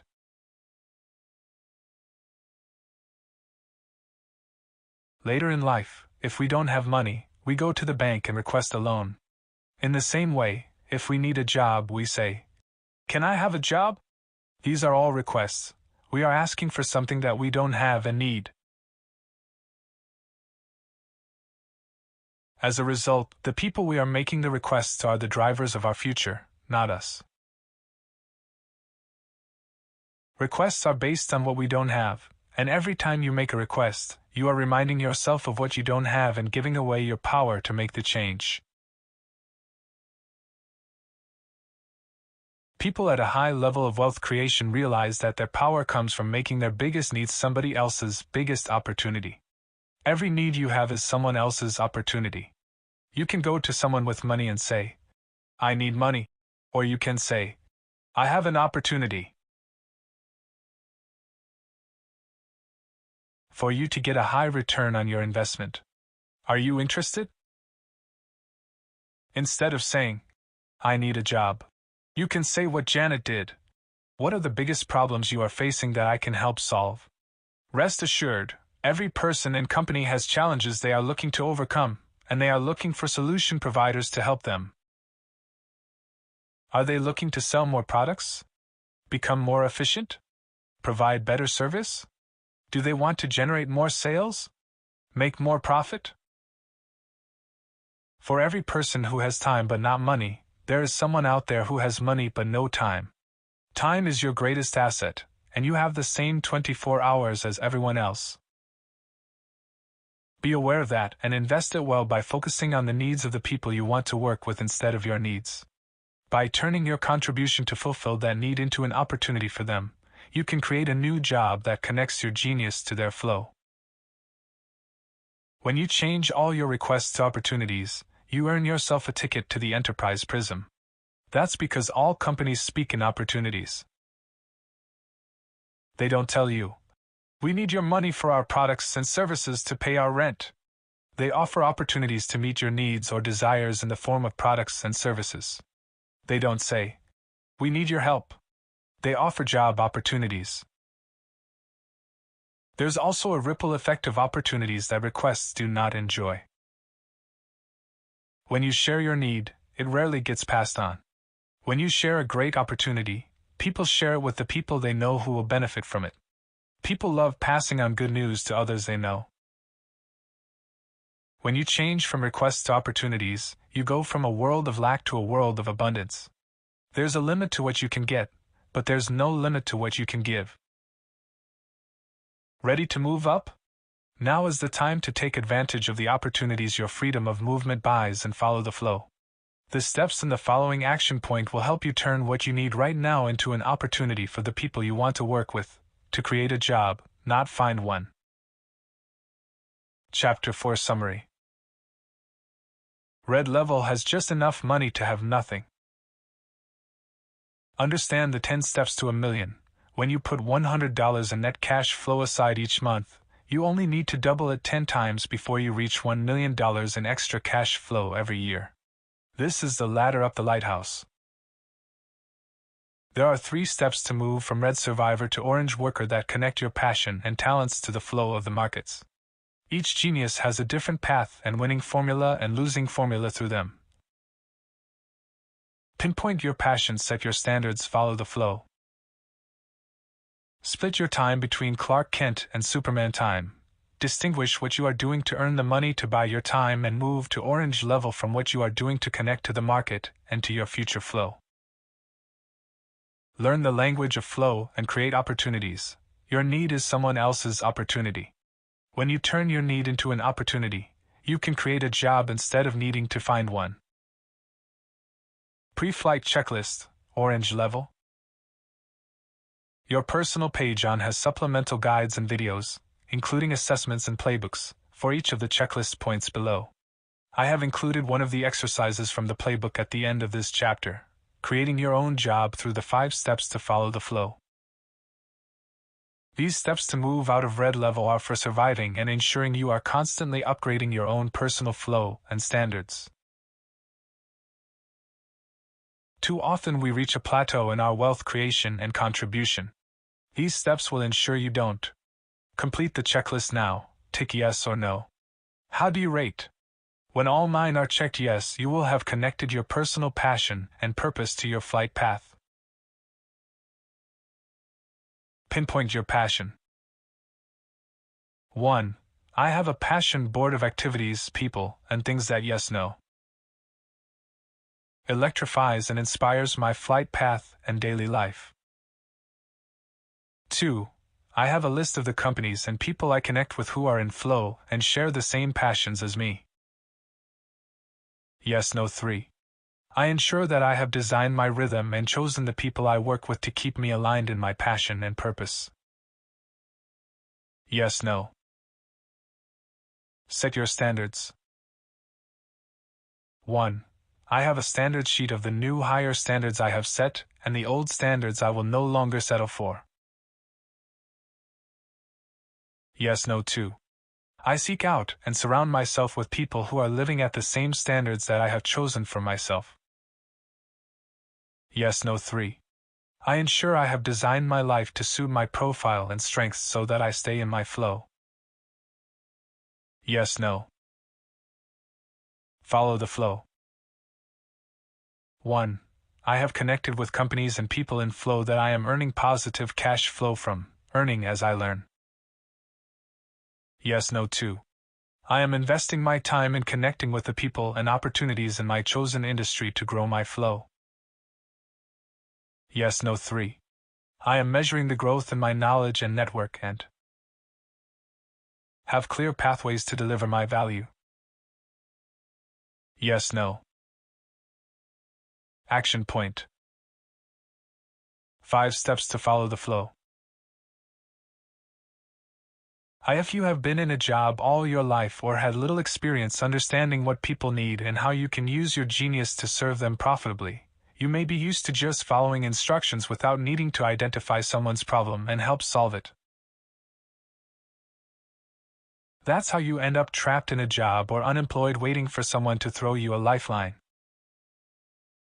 All successful business owners or investors could start all over again if their business failed, because they have built the ability to find out what people need and then deliver against that. They know this skill set is the best form of job security anyone can have today. Everyone you read about in this book asked these 5 questions and used the answers to connect with those already in flow. Question 1. What are the criteria for the job you are going to create? You have set your future vision and your flight path, so you know how much extra money you want to be making to move you to orange level. Set the amount of Superman time you can put toward this goal each week. Set the specific amount of money you want to achieve in that time. Now look at your genius and the current skill sets and experience you have. Write a list of the criteria you would want the job you create to meet, where you can feel confident you can add value to the people you will be approaching. What are the activities you would be energized by and confident in doing? Here are some ideas to get you started. Dynamo geniuses are natural at adding revenue to a business by introducing a new product or service that existing customers want, being a marketing partner, bringing in new customers for existing products, taking on some planning or strategy activities to free up top revenue producers to produce even more, or running a new promotion with a creative marketing campaign to get happy customers to refer their networks. Blaze geniuses are natural at adding revenue to a business by being a marketing partner or an affiliate and going out to their network with existing products, sharing the message and meeting new customers at events or conferences. Getting on the phone and speaking to existing customers to find out what they need and want to buy, and creating partnerships with others who can add value through their network or products. Tempo geniuses are natural at adding profit to a business by organizing the top producers to be more productive, finding savings in how the business is spending, experimenting with pricing to see what customers are really willing to pay, and helping to deliver a better level of service to existing customers so there are fewer cancellations or more follow-up purchases and referrals. Steel geniuses are natural at adding profit to a business by analyzing the numbers and finding ways to save costs, changing systems to improve cash collections, automating costly activities to make them more efficient and cost-efficient, providing analysis and data to the top producers so they can direct themselves toward highest value activities and clients, and creating systems for online sales, renewals, service, and communications. Question 2. Who would you be most passionate working with on this path? What people will you have gotten to know in your future vision? What is the industry you are most passionate about or the market you would most love to serve? Who are the leaders in the industry that you would love to have a chance to work with and learn from? Make a list of at least 10 people and companies. Research. Ask around. Each person you talk to will know of others who you may not know about. Don't assume you already know it all. Go out with a fresh curiosity. Remember, you are not just looking for the best. You are looking for the ones you have a trusted connection with, either because they know you or because they know someone you know. Make sure each person or company you list is in flow and making money with an opportunity to make more. Once you have your list, narrow it down to the top 3 and focus on them. Be prepared to replace the ones that begin to feel like dead ends, but be confident that creating your job will happen with one of them. It isn't a matter of whether it happens. It is just a matter of when.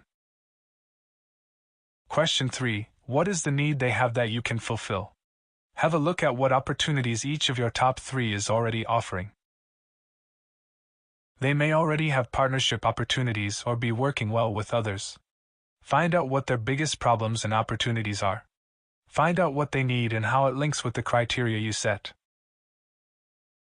If you are already connected with decision makers, people accountable for growing revenue or profit, not necessarily the founders or CEOs, then great. Meet with these people and tell them you love what they do and are committed to being of value to support them and willing to prove yourself. What would they love to see different in a perfect world? What are their biggest challenges? Where do they see themselves a year from now? Don't try to offer solutions to these challenges yet, just listen. Then connect with others in the company, with partners, with the decision maker's gatekeeper, and write a list of at least 3 things that you believe you can help them with. Work out what that would mean to them in extra revenue or profit. Question 4. How can you deliver value with your genius to grow their flow?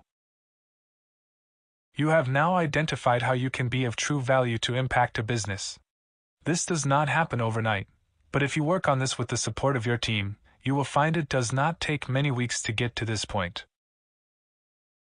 The time has come to put your plan into action and put a trial in place.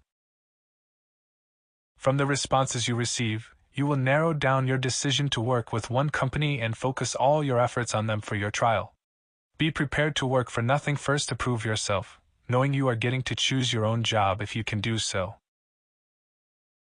A month trial is a good start and use of your Superman time. What could you achieve in a 1-month trial? How much revenue or profit will you aim to help them make? What other metrics would you include? Time freed for the decision maker. Putting a new system in place? The first step is to make people know you are committed to serving them. The second step is to propose your project to them. Be upfront that you want to prove yourself first before asking for anything in return, but that you are also committed to making the extra cash flow you want. Based on your success, what level of results would you need to achieve to earn what you need to earn? Through your helping them, they will help you achieve that. More often than not, people who commit to this process not only end up working with someone on their top 10 list within a matter of months, if not weeks, but often the company decides to find a role and pay them. Question 5. How will they and you profit from your partnership? Every company is willing to pay something to a partner or contractor who is able to bring them new business or improve their revenues or profits. Exactly how much will depend on the type of business. Online businesses with electronic products will give as much as 70% of their revenues away to affiliates that can help them grow their revenue. Service businesses will give up to 50% away. Product businesses will give away 5 to 20%.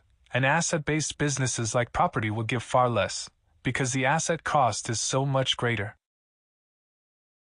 Through conversations and research, find out how money in the company is normally split when it forms a partnership or brings in help. Agree on the basics. What are you going to do? What is the benefit to them? What happens if you are successful? What are you waiting for, Superman?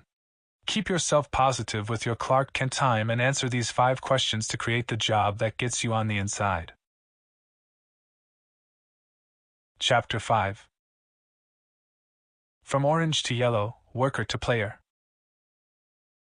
Positive personal cash flow controlled by others' dependence. Resignation cost of staying. Anonymity, fear, frustration. Identity and independence. Education, mindset, conditioning. Identify your identity, master your market, monetize your moment.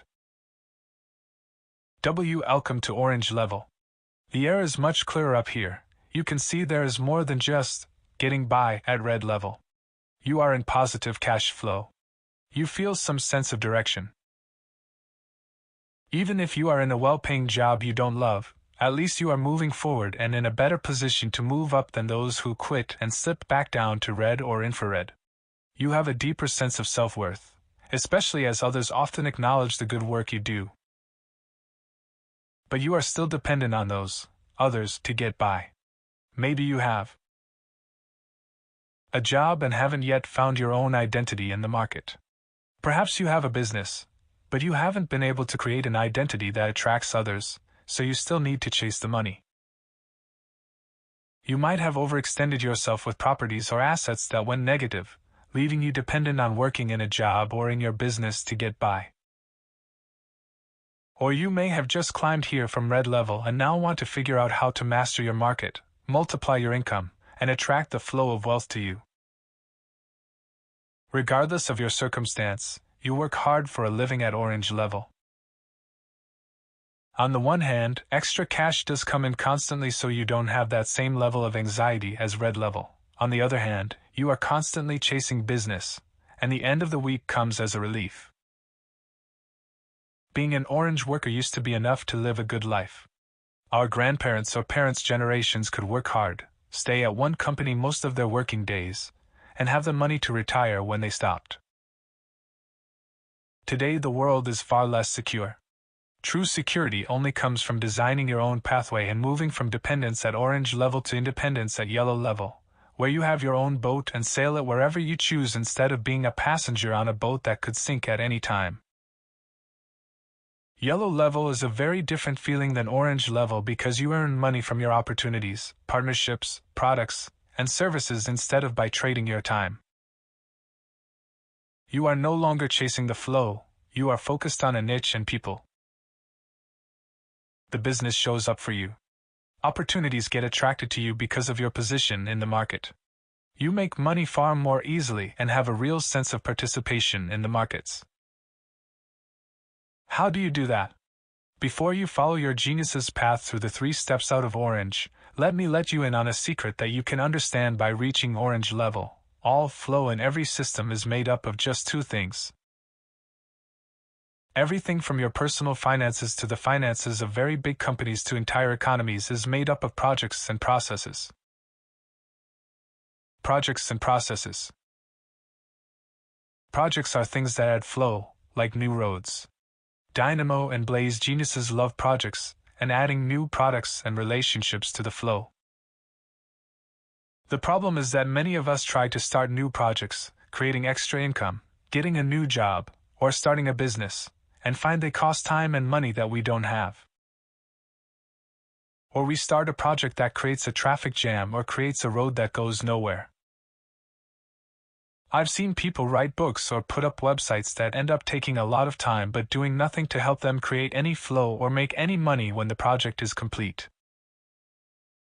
Processes are things that maintain flow, like a road that links to other roads. Any block or break leads to a problem on a road, like a traffic jam. Similarly, any block or break in our financial flow leads to a financial problem. Tempo and steel geniuses love processes for restoring, maintaining, and improving this flow. The problem is that most of us are stuck in the middle of our processes, directing the traffic instead of outsourcing or automating the flow so we can get off the road and back to enhancing and expanding our system. In the Foundation Prism, we are all participating in other people's projects and processes. It is our money or time going into their plumbing system as consumers or workers. In the Enterprise Prism, we get rewarded for adding to or maintaining the global plumbing system as creators and employers. To move to yellow level and the Enterprise Prism, you need to look at what processes you are spending time on and see what you can outsource or automate.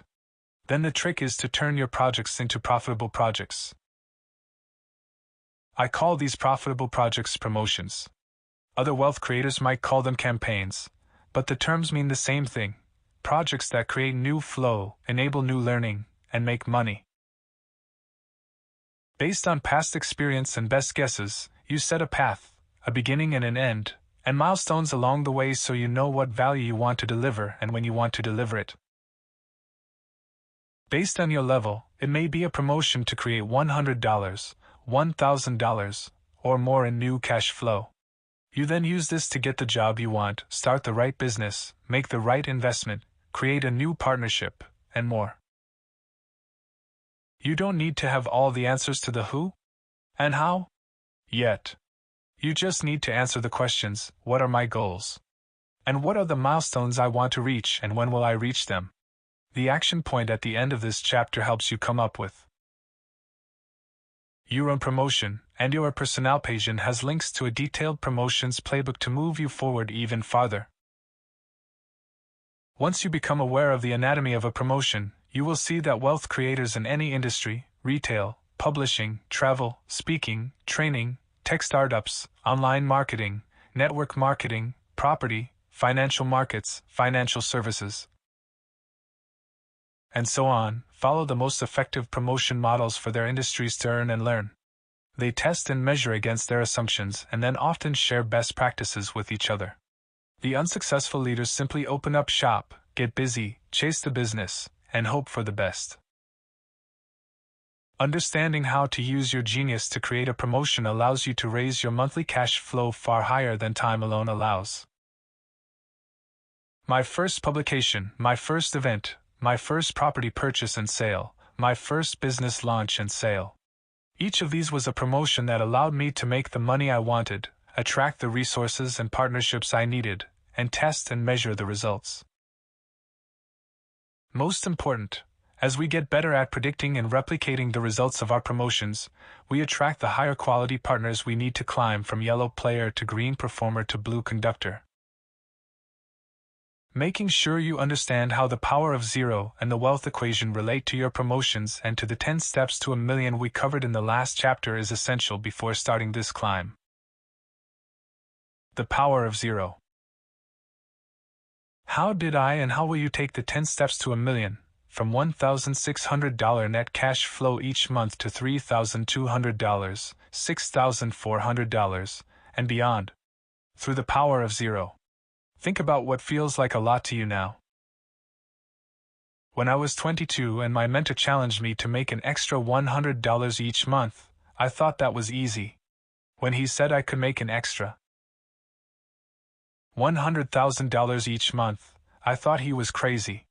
So what feels like a lot of money to you in terms of those zeros? Is it $10, $100, $1,000, $10,000, or more?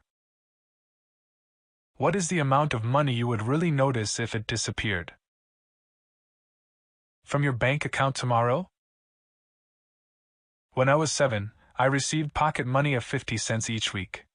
I thought, if I save up my pocket money, I can buy a bicycle like my friend Paul got for his birthday. I didn't take the time to work out how many months or years I would need to save. I just remember saving, and after 1 month I had $2. 5 months later, I had $10. Then we moved to a new house, and in the move I lost my piggy bank. I literally lost all the money in my piggy bank. It was heartbreaking. $10 was like $1 million to me then. More than a decade later, when I was in Cambridge and ran my first little business as a student, I was at red level. $10 was no longer a lot to me. But $100 was. So when I got to red level, I wouldn't miss $10, but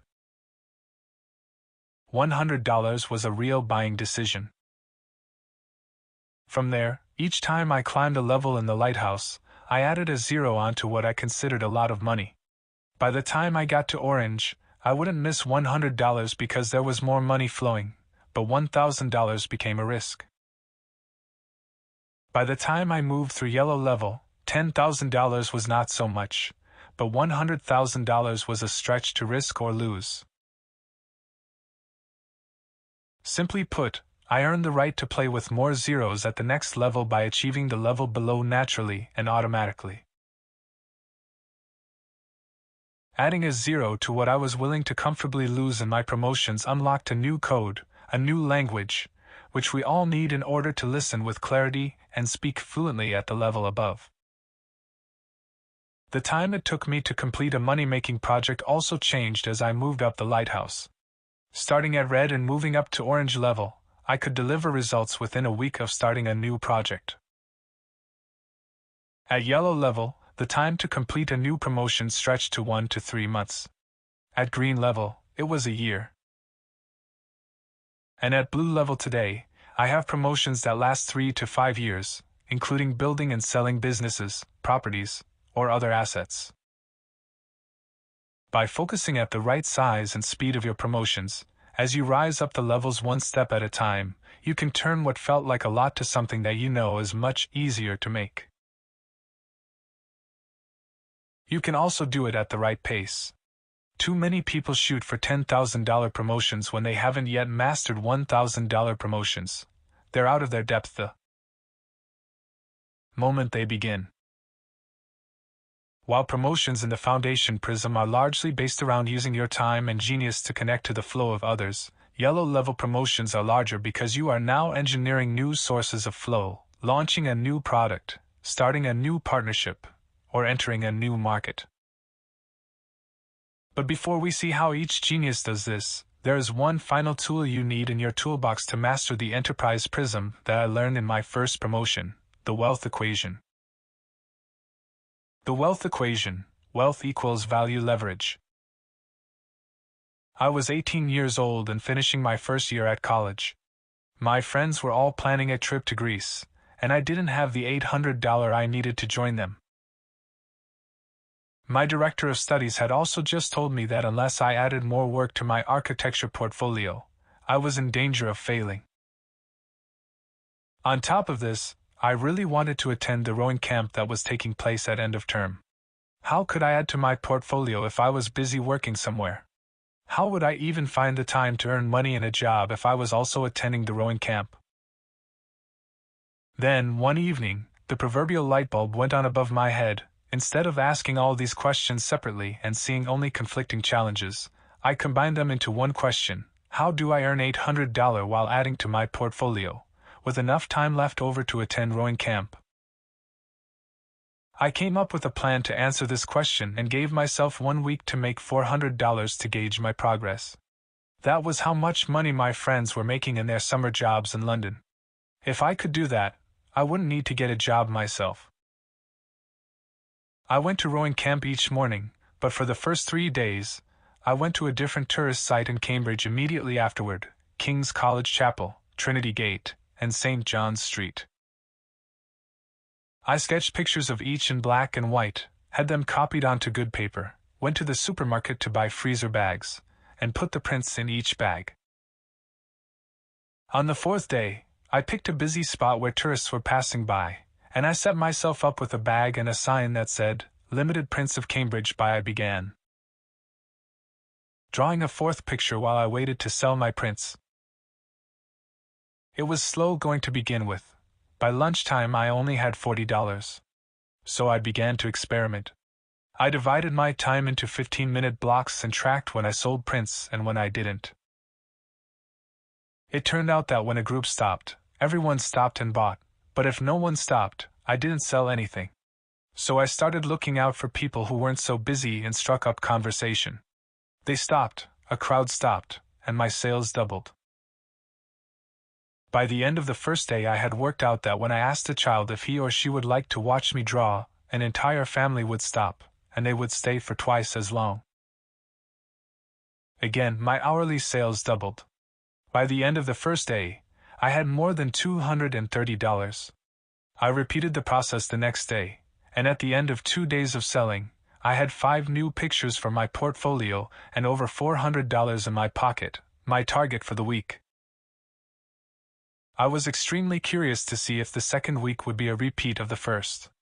But in the middle of the second week, I plateaued at just over $200 a day. This still meant I made all the money I needed for the Greece trip within a week, and I realized I was earning a lot more than my friends in London.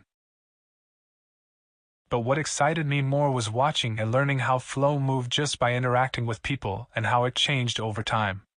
I wondered whether there were still ways to double the money I was making for the same effort. Turns out there were. As with all promotions where you are testing and measuring your results against a target, often the big breaks come by accident. It was about 11 in the morning of the second week, and I had just begun sketching a new picture while sitting on a new street corner. An American tourist and his wife stopped, and we got into a conversation. I asked if he would like to buy some of my prints. He looked at the new drawing I had just started and said, "No, but I would like to buy that. My original." I laughed. "No, I can't sell this. I'll make prints of this after and sell them, so I need to keep it. Everything has a price," he said. "How much?" I thought about that. I could decide that the value of the original was thousands of dollars if I calculated all the prints I would sell of it, or I could determine that it was just an hour of my time and sell it for that. Then it occurred to me that if I sold it for $200, I could take the rest of the day off. "It'll cost $200, I said. "Done," he replied. "But can you sign it as well?" So I wrote at the bottom, "Unfinished Original," and signed my name. He paid me $200 and then walked off with his wife. I sat in silence, looking at the money. I looked at my watch. It was 11:15 a.m. I had the entire day ahead of me. I could do anything I wanted. What would I do? I looked at my blank sketchpad. I looked at the scene I had just been drawing. I pulled out a blank sheet of paper and began drawing the same scene all over again. By the end of the day, I had my finished picture to start another income stream, another $200 earned plus the $200 from the American tourist, and I had doubled my earnings to $400 a day. Each day after that, I spent the first hour creating an unfinished original, signing it, posting it for sale, and beginning again. By the time I left for Greece, I had earned more than I could imagine. My friends looked at me strangely when I showed up with all that cash in my rucksack. You could say that my story required many pieces of luck and fortunate timing, not just artistic skill and a little inventiveness. I needed to be in a tourist town. I had to know how to draw pictures interesting enough that people would want to buy them. But in every promotion I have been a part of over the last 30 years, there has always been some luck. When you plan a promotion, you are directing all your actions to specific results and leaving the door open for magic to happen and luck to occur. This little promotion was where I caught the entrepreneurial bug and sowed the seed for my future. In the end, my real success was not what I started with, but what I learned and adjusted through the process, especially my coming to understand, for the first time, the equation to wealth. It explains how we, like plumbers, can direct flow effectively using our genius, and it is an essential part of moving up to yellow level. Wealth equals value leverage. Imagine a river. Water flows where there is a height differential. Similarly, money flows where there is a value differential, based on value exchange. When people bought my prints for $6, it meant they valued my prints equal to or more than the price I set. I end up with their money and they end up with my prints. Every day, trillions of dollars of money flows naturally in this way. Value controls the speed of money flow. It is the grade of the river. Leverage is the width and controls the volume of money flow. By making copies of my drawings, I was leveraging the value so I could sell the same picture twice or 100 times with the same effort to draw it, but a much bigger potential payoff. Leverage. When the tourist bought my unfinished original, he saw greater value in my hour's work than my leverage was rewarding me for a day's work. But he may not have paid so much if I was not selling so many of my prints. My leverage led to new value. Between value and leverage, all great wealth creators control and grow flow. They create value, and they leverage it. Delivering more value is what it feels like when you accelerate a car by putting your foot on the gas. Leveraging your value is what it feels like when you shift up the gears, and at any moment, you can increase your cash flow by creating new value or adding new leverage. All the case studies to come involve understanding this equation. They take the first steps to moving from leveraging time to leveraging products or partnerships, which eventually leads to leveraging the expertise of others and entire teams in the enterprise prism. That's where you get into property, markets, and businesses, which all have value that you can leverage. Are you stuck not earning enough right now? There are ways that you can deliver more value, often by changing who you are delivering it to or whose value you are combining with. Are you stuck with not enough time? There are ways that you can leverage your value, letting you earn more with less time, often the same way great wealth creators do, work together with others to leverage each other's value. Simple? No, not quite. There are two opposites of value and two opposites of leverage. Too often, we follow a strategy that is the opposite of our own natural genius. Understanding these opposites allows us to see how we can apply our genius to add value and leverage effectively in our markets. Value is created from our ideas and senses, our thinking dynamic. Its two opposites are innovation and timing. Dynamo geniuses have an intuitive, thinking dynamic and create value best through innovation. Dynamos see the future and move things forward. At every level of the wealth lighthouse, dynamo geniuses take the creative route to flow. Tempo geniuses have a sensory, thinking dynamic and create value through timing. Tempos know when to buy, when to sell, when to act, and when to hold. At every level of the wealth lighthouse, tempo geniuses take the sensory route to flow. Value is leveraged through our internal and external actions, our action dynamic. The two opposites of leverage are multiply and magnify. Steel geniuses have an introvert, action dynamic and create leverage through multiplication by asking the question, how can I do this without me? Steel geniuses ascend the wealth lighthouse by focusing on the detail and creating systems to build their flow. Blaze geniuses have an extrovert, action dynamic and create leverage through magnification by asking the question, how can this only be done with me? Blaze geniuses ascend the wealth lighthouse by growing their relationships. When you know how to package, price, promote, and present value in line with your natural genius, you give yourself the power to turn on your own flow. This is the first step in mastering flow, knowing how to control and redirect it by packaging value and exchanging it for new streams of income. This can be through your own products or services, a deal, or a trade. It doesn't take money to make this happen.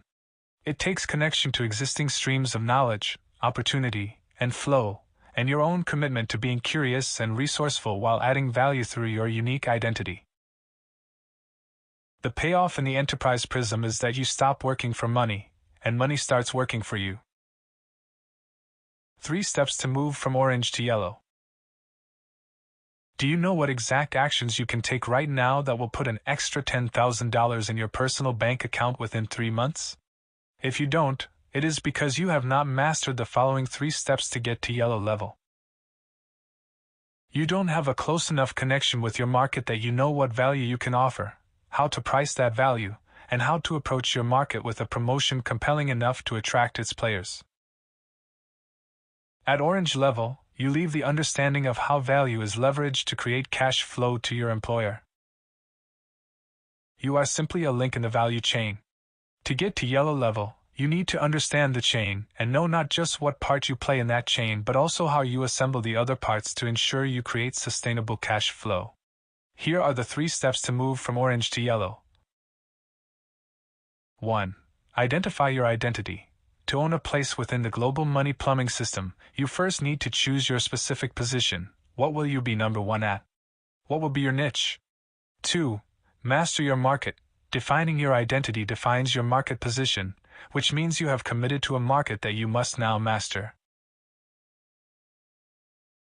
To become a leading player in that market, you must learn who and where its players are, the market size, and the latest developments in that market. What is the profile of your perfect customer? What are their needs and dreams? In today's fast-moving economies, this mastery is paramount. 3. Monetize your moment. Plan and run promotions that pass your value to your market and put money in your pocket. You need a compelling offer on a particular product or service and a daily focus on whether the results are matching their plan, testing and measuring each day. Just like the 3 steps to get out of infrared and red, each genius has a different winning and losing formula or path through these steps. Go ahead and read your genius first, but you must read the other 3 after to understand how your winning and losing formula connects and differs from the others. Every industry, business opportunity, and profession has and needs a mix of geniuses to thrive.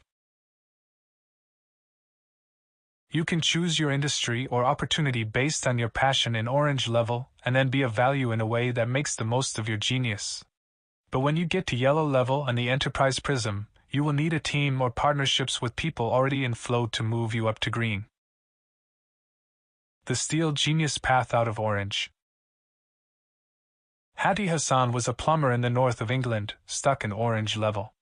As a female plumber, she got business from women who were alone during the day and didn't want a male plumber in the house. But when I met her, she told me she was working hard chasing the business. Finding new clients was a challenge, and as a perfectionist, she also struggled with the idea of hiring another person to help her. A steel genius, Hattie seemed to sense that her path out of orange was to multiply, which meant licensing and franchising. To do this, though, she needed a team to make things run more efficiently and get her in flow most rapidly. She needed to partner with a dynamo genius to drive things forward creatively, and a blaze genius to connect to the market. Here are the 3 steps Hattie took to do that and move from orange to yellow and then green. Step 1. Identify your identity. Do not get stuck on the minutiae and metrics, trying to analyze your way to greater efficiency and higher sales. Do focus on what you uniquely stand for and what you want to be known for, and make it compelling enough that people will pass on the message. Hattie had been using her steel genius to focus on keeping her costs low for the business she had coming in, trying to find smarter and better ways to do the work and still support her clients. But in a cutthroat industry, no matter how much she tried to be efficient and have the best pricing in the industry, someone was always lower. Steel geniuses get caught up in details and market data. But that's not what it's about at this point. The question is, who do you want to become? Hattie told me the whole reason that she became a plumber was because she didn't like to have male tradesmen invading her house every time something needed to be fixed. She believed that women plumbers were as good as if not better than men. Why should they not also have an opportunity to work in the trade? Having a dynamo genius like me to talk with allowed her to think about what she could do as opposed to how she could do it. She thought about what she loved to do and how she could make it her goal as a company to train women to be plumbers and have a job after they did. Hattie then started researching whether there were any other women-only plumbing businesses out there. There weren't, and she decided that was going to be the focus of her business. If she could claim that unique identity, she could base her business around something other than the lowest price in the market, which led her to Step 2. Step 2. Master your market. Do not overreach by trying to spread yourself thin in too wide a market, being remote and out of touch with the people you are serving. Do use your steel genius to analyze a specific niche and work with blaze geniuses to connect with your customers and partners, ensuring you know what they need and what price they are willing to pay for your solutions. Mastering a market is about understanding what others are doing in that market and what your specific customers really want. Hattie used her steel genius to conduct a series of surveys and found out there was a real demand from women for a women-only plumbing business. Through this process, she also attracted women who were interested in becoming plumbers, especially if they knew all their clients were also only women. She now knew what she wanted to be known for: the founder of the first all-woman plumbing company in England. Hattie next decided to set up a business model that connected the two pieces and was perfectly suited to her genius. She could train women plumbers to her perfectionist standards and then set them up with their own plumbing businesses under her brand marketed to women. Problem was, she needed to revisit Step 1 and give this new business an identity.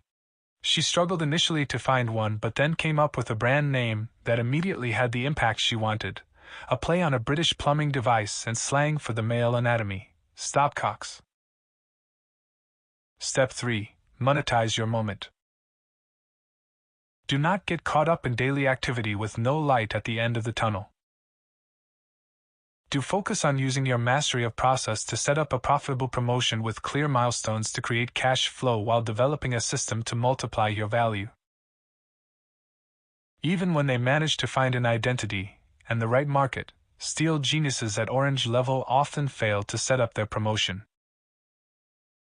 Whereas a blaze or dynamo genius at this point gets lost chasing opportunities and tempos get lost in activity, steel geniuses revert to their tendency to minimize risk.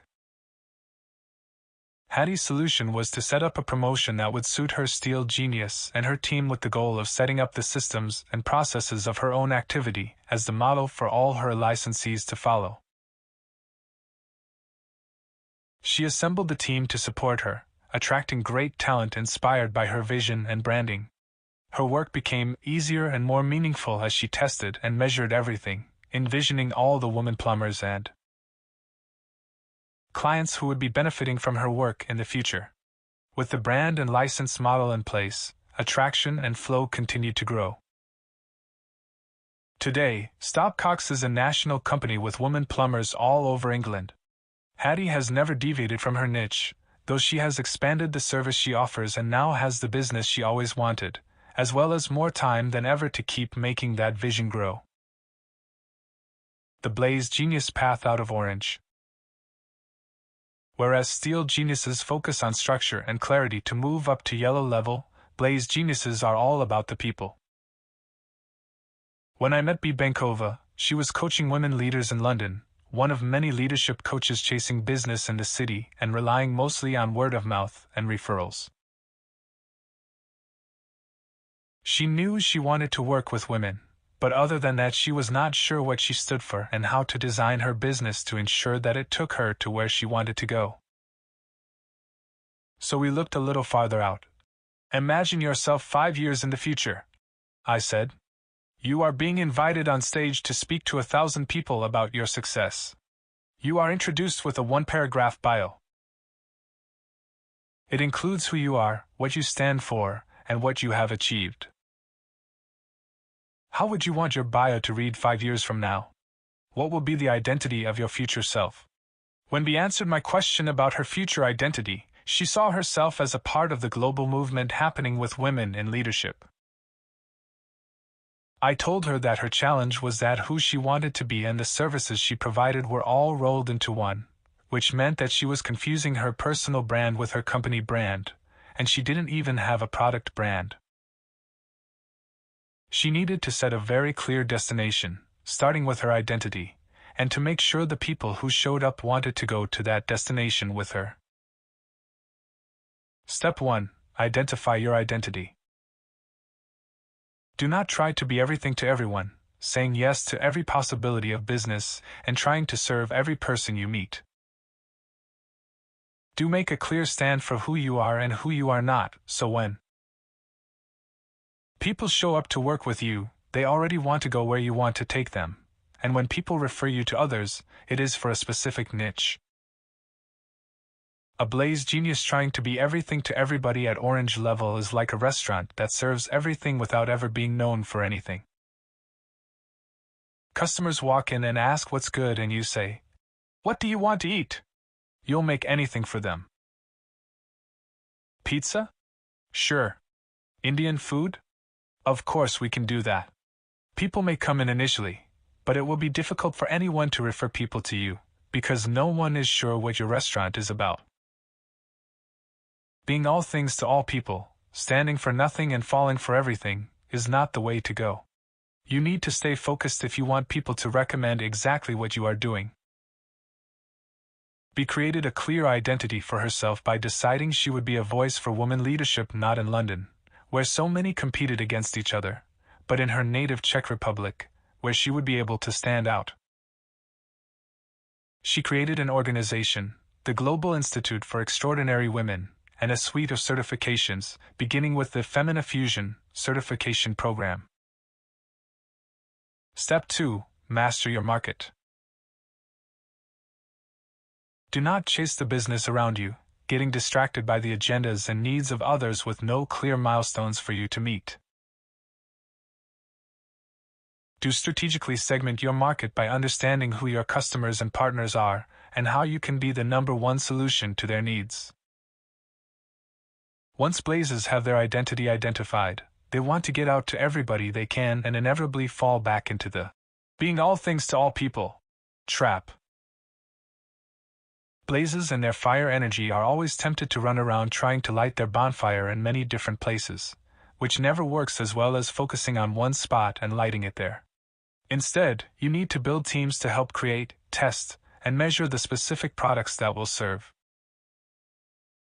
your customers and partners.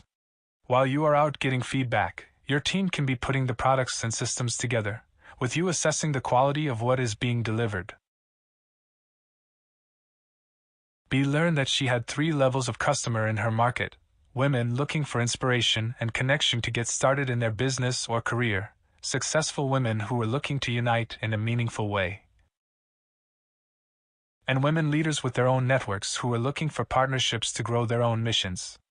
Knowing her market helped her decide on her first promotions to launch her institute. Step 3. Monetize your moment. Do not focus on working hard and chasing the next customer without a clear promotion plan that both you and your customers can follow. Do prioritize your actions in a plan that ensures that every moment of effort is being channeled toward profitable activity that moves you forward. For all their people skills, blazes are not strong when it comes to pitching partners, because they are unsure exactly what they want or need. They need to have a clear picture of exactly what they want to achieve and give potential partners and team members a very clear way of seeing how they can work with them to create promotion partnerships. In other words, don't get caught up in trying to answer the question, "What should I do?" Instead, ask yourself, who has the right what? Who has the wood that I can turn into fire? Blazes need a tempo genius to support them with their timing and a steel genius to handle the details. Make sure you agree on the direction and milestones together as a team, or you will get unfocused rapidly, skipping from one project to another. With her new vision, B attracted a team of people willing to volunteer time in the early days to support her global institute.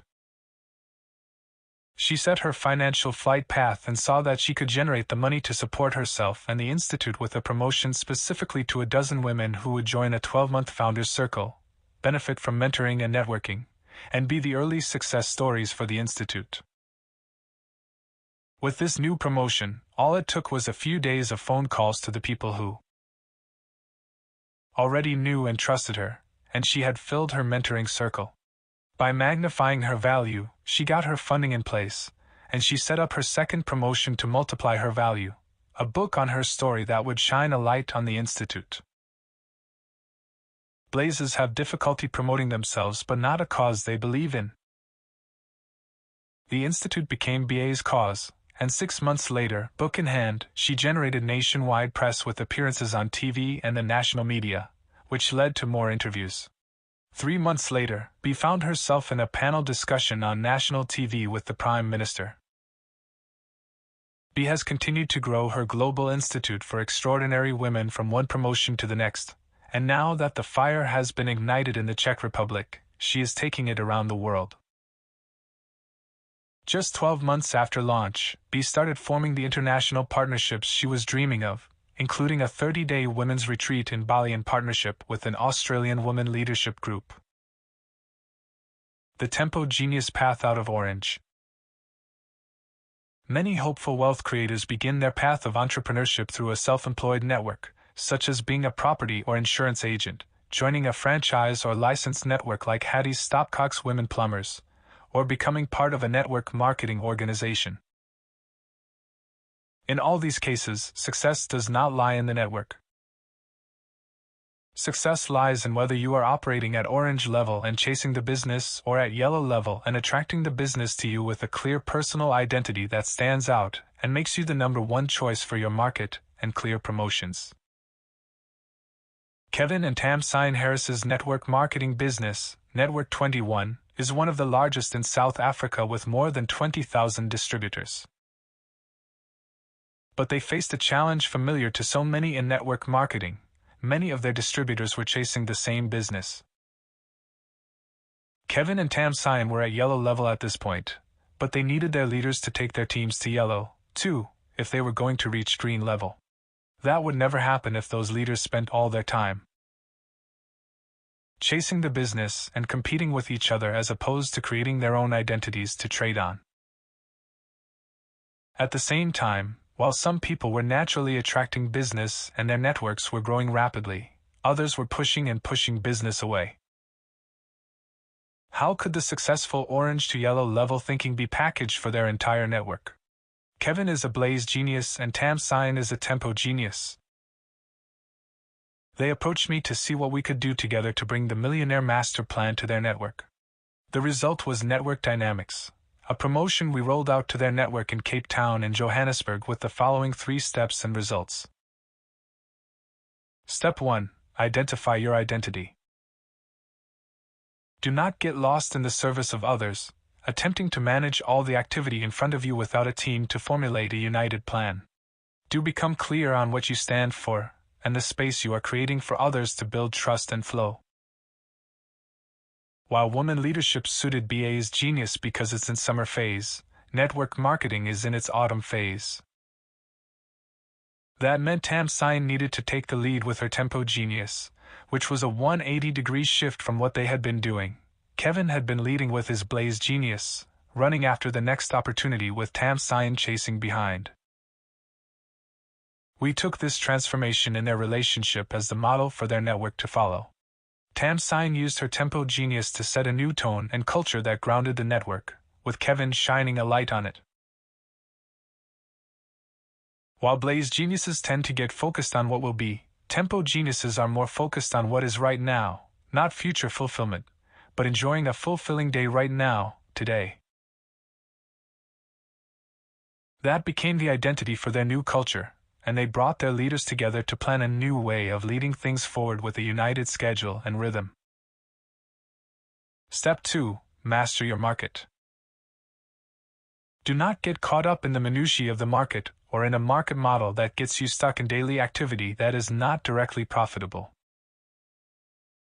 To get a clear picture of who your market is and how you are delivering a superior service at the transactional level in a profitable way. Tamsine and Kevin looked at their network and identified their top leaders, bringing them together for a session to share a vision of the future. They told their stories and recorded them as part of a document titled The Network Effect, which laid out their vision in a way that was easy to share. They then looked at where their biggest networks were in South Africa to launch a pilot program for network dynamics and settled on a 10-week challenge in Cape Town. The challenge would involve teams of 8 on which each person would set 10-week goals in 5 areas of where they wanted their life to be in 10 weeks: wealth, health, excellence, relationships, and environment. They met once every week as a team, all together in a weekly session run by Kevin to learn strategies and share successes.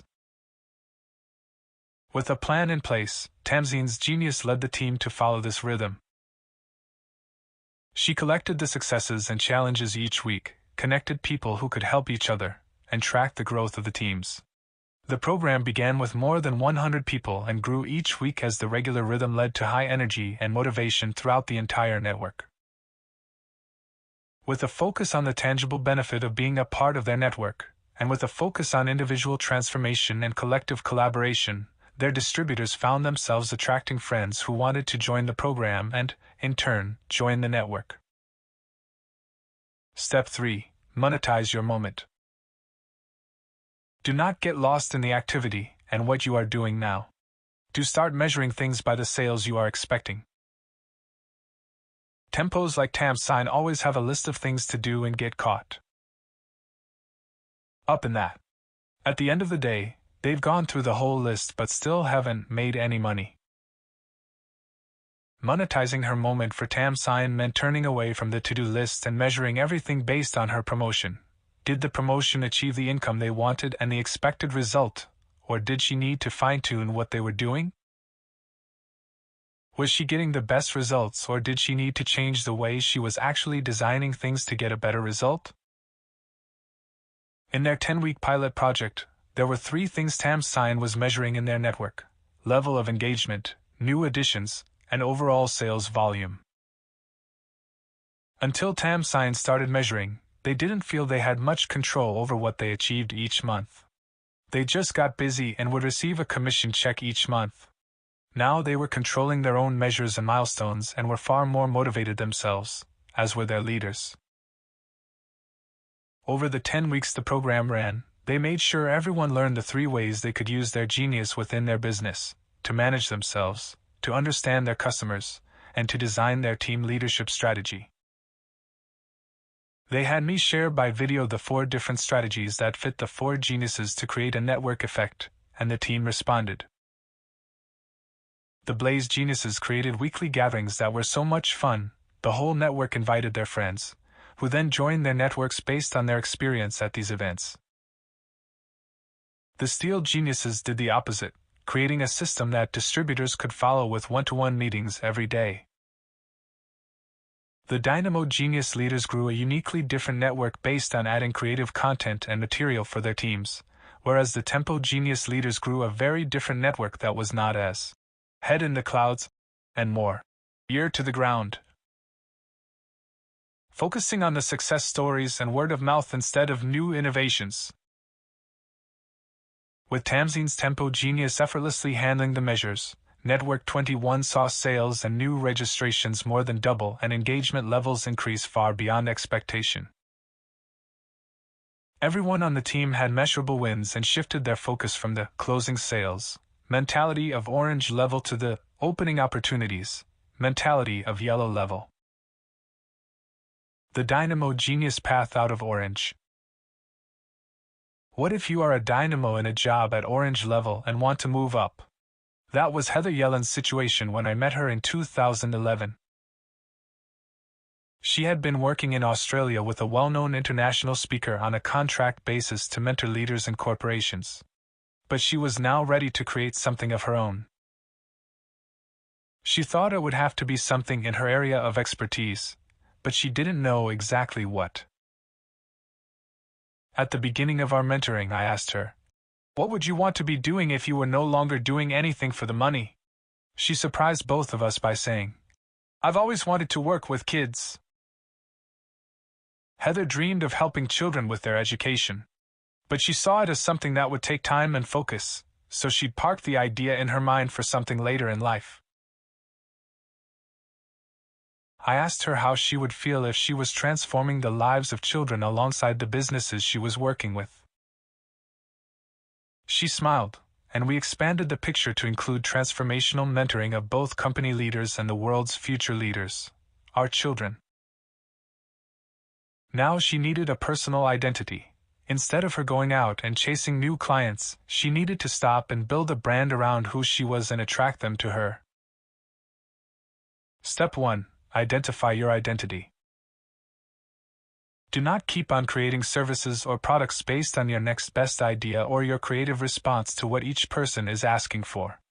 Do set up a clear identity for yourself that allows all your businesses, partnerships, and promotions to orbit around you. Imagine you are 5 years in the future.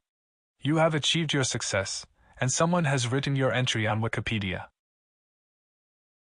What would you want the first paragraph to say? All successful leaders and entrepreneurs have one-paragraph summaries of who they are and what they stand for, and knew it themselves long before they became known for it. Knowing what you stand for is like establishing your position on the field in soccer.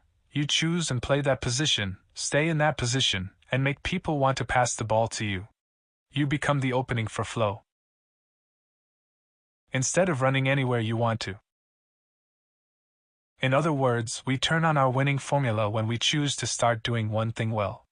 Heather walked through what she intuitively did with her corporate clients to bring them the results they wanted. She didn't have a product brand for it yet, but it became clear she had a step-by-step process she followed that took her to the heart of each enterprise. What were the emotions that their cultures created in staff, partners, and customers? She would break these down and build them back up again from the heart. We came up with a brand name for this: emotional enterprise. Step 2. Master your market. Do not chase the business, constantly starting new things and knocking on doors hoping someone will buy what you're offering. Do connect with the people and partners who have models you can learn from and earn from, and get very clear on who is and is not your customer. Mastering your market is not about trying to start something new without knowing what is already out there. It is about playing the game with those already on the field. Trying to master your market while chasing the business is like chasing butterflies. You might catch one every time you hunt, but you still need to go chasing them again tomorrow. Better to grow a garden where all the butterflies come to you every day. That's the key for a dynamo, attraction. Dynamos need to use their natural creativity to focus not on what they are creating but on how they can get in front of the people who are their market from the moment they wake up. Heather had done some research on exactly this point, and was clear that she only wanted high-end corporate leaders to work within her emotional enterprise business. But what about the young people she also wanted to help? She found that while student enrichment programs were in their infancy in Asia and Australia, they had been established in the United States for a long time. I shared with Heather my experience working with Joe Chapin and Bobby DePorter on their Supercamp program, which has become the world's leading summer enrichment program with 20 years of history. Often, we will find that all our best learning to move to the next level comes from working with people who are already at that next level and learning from their models and their understanding of the market. This was true of Heather with Bobby. Supercamp programs give teenagers an immersive 7- and 10-day camp experience including life skills and accelerated learning skills. We had started running supercamps at Green School in Bali, but supercamps had not yet established a presence in Australia. Heather contacted Joe and set up a partnership to create a supercamp movement in Australia using all the tools and structures Joe and Bobby had already put in place, working with more than 1 million children all over the world. Now Heather just needed a better way to reach the market in Australia than knocking on doors. She had to think about the people who were waking up each day wanting the best for their children and would want to come to an Australian supercamp. Where were they? Who were the people who were already out in front of them that could be her potential partners to connect with those parents?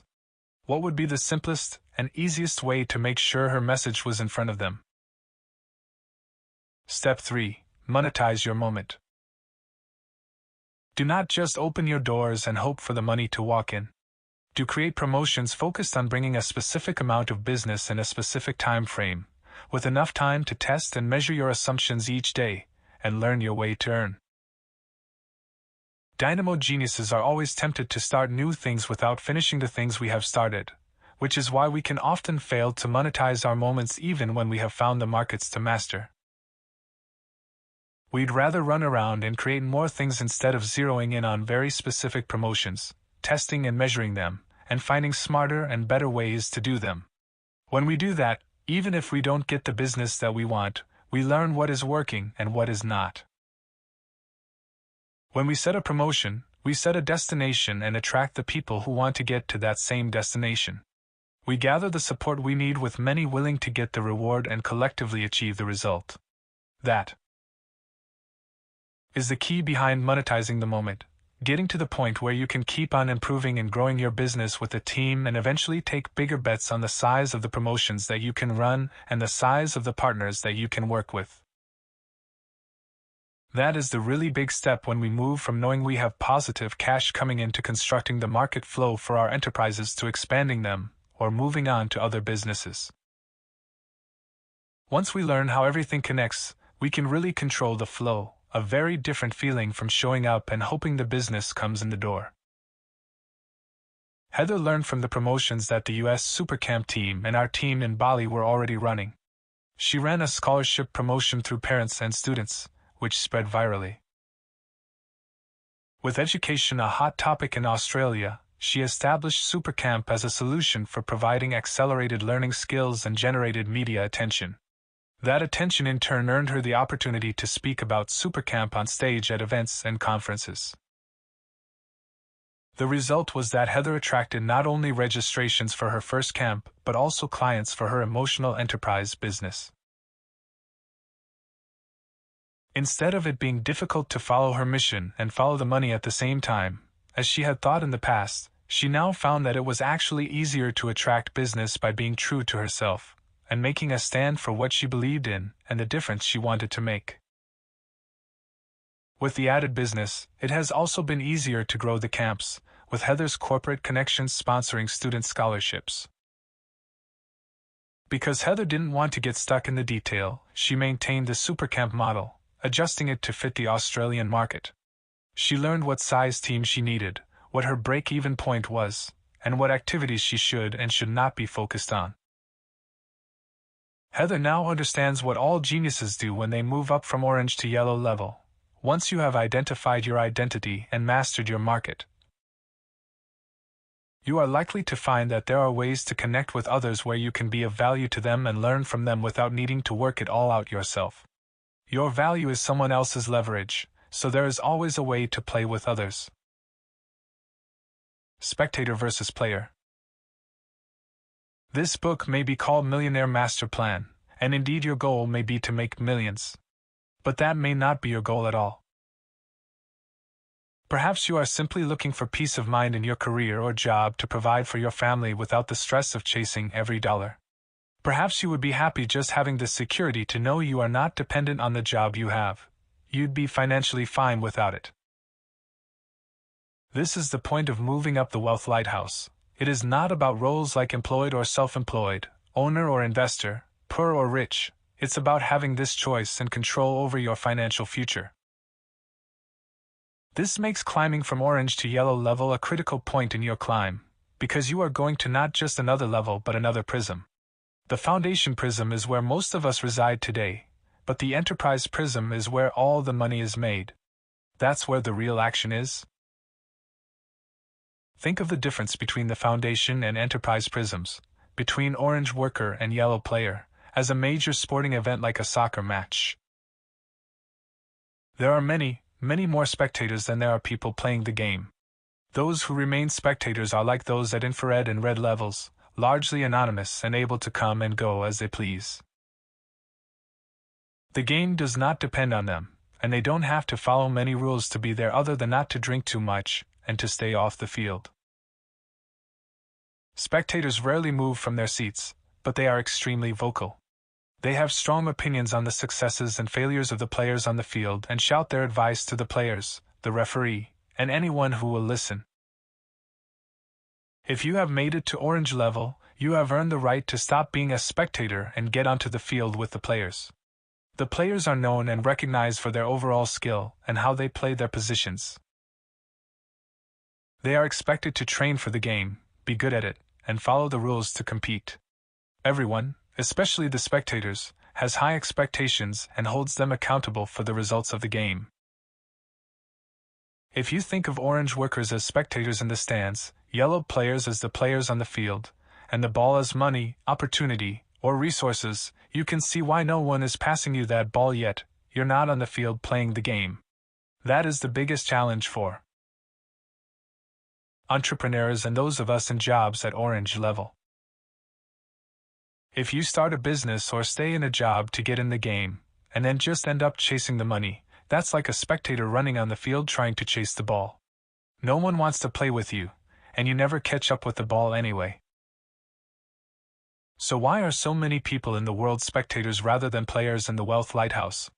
Because our education system has been focused on taking the step from red to orange, how to turn us from red survivors dependent on our parents or government to orange workers working hard to keep a job.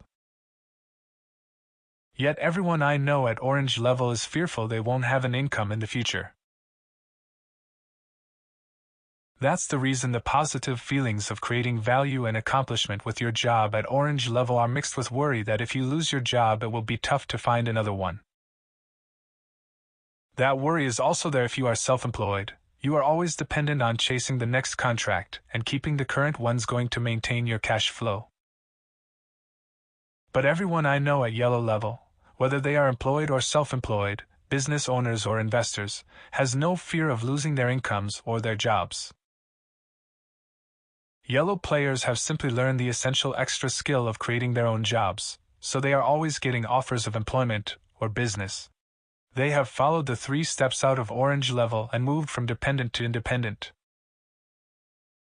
When you move to yellow level, you have freedom to move when you want to from one job or contract to another. You have stepped over the wall separating the stands from the field and are serious about playing the game. In other words, you no longer have to chase the soccer ball all the time even when you are on the field, because you have a team in other positions to do that. As a result, you spend less time running around and more time getting into the flow of the game and moving where you could be of most value. By being in those places, you actually get the ball passed to you more often. To do this most effectively, however, you need to choose a position, train, show up, and be accountable in a very different way than you do as just a spectator. Having a ticket and a seat is no longer enough to succeed. You have to master your part of the game, and this requires 3 important practices that run contrary to what most of us learned at school. 1. Learning comes from action. To know and not to do is not yet to know. Mastery at yellow level does not come from reading a book but from practice. The learning comes from the doing. At school, we are taught to be book smart. To be a wealth creator, you need to be street smart. Wealth creators need to do in order to know. Take action and then learn from it. That's why this book is more than a book. It is a gateway to a series of playbooks at every level that you can access and complete online to make sure you're playing the right game by the right rules.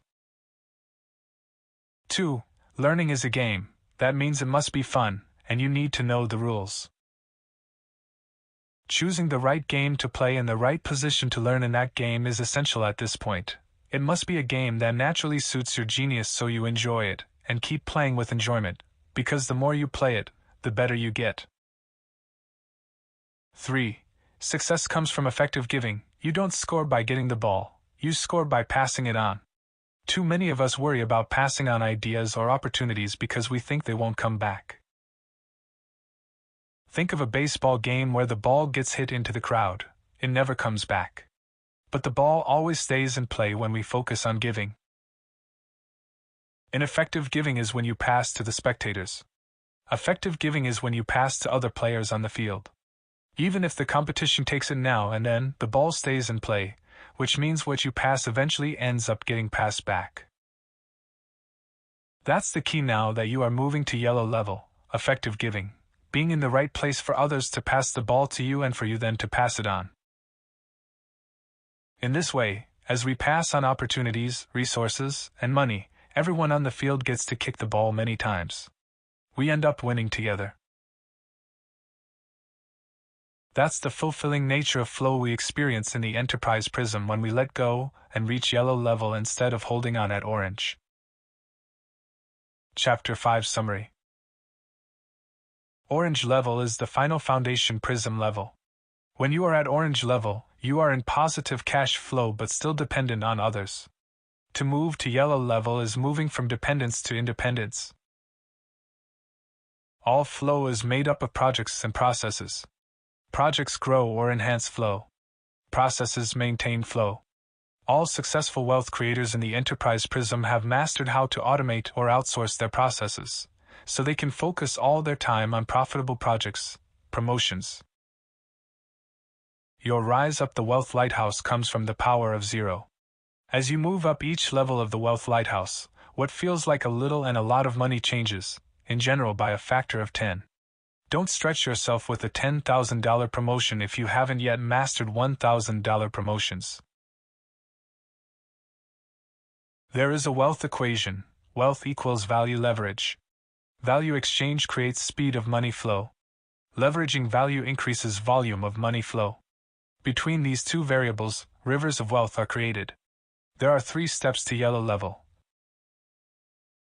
Identify your identity, master your market, monetize your moment. Orange workers are like spectators at a soccer game.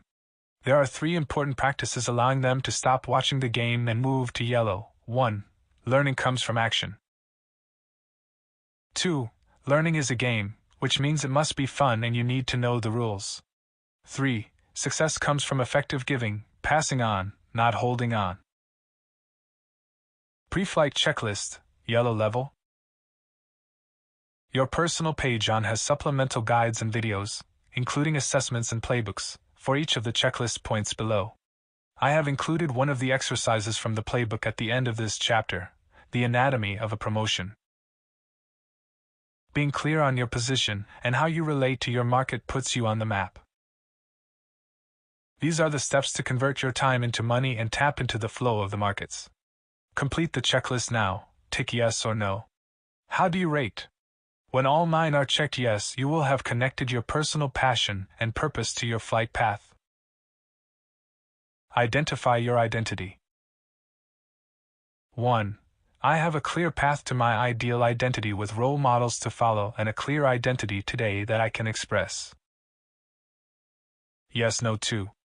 I have a reputation in my niche as a distinct leader in my field who creates attraction in business and opportunities. Yes, no. 3. I have aligned all my actions, messaging, and marketing to reflect clearly my identity to my market and the world. Yes, no. Master your market. 1. I have sized my market. I know my competitors and what my unique market position and market share are and will be. Yes, no. 2. I have segmented my market and designed my time and business around the different needs of my customers. Yes, no. 3. I have systems and a rhythm that keep me close to my customers, my competitors, and the market shapers. Yes, no. Monetize your moment. 1. I have outsourced or automated all my business processes so I can focus on profitable promotions. Yes, no. 2. I have an annual schedule of promotion plans that links to my monthly profit and loss and cash flow forecasts. Yes, no. 3. I have aligned my team and partners to a weekly rhythm of results, testing, and measuring based on our promotions.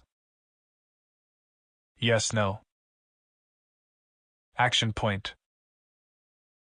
The DNA of a great promotion.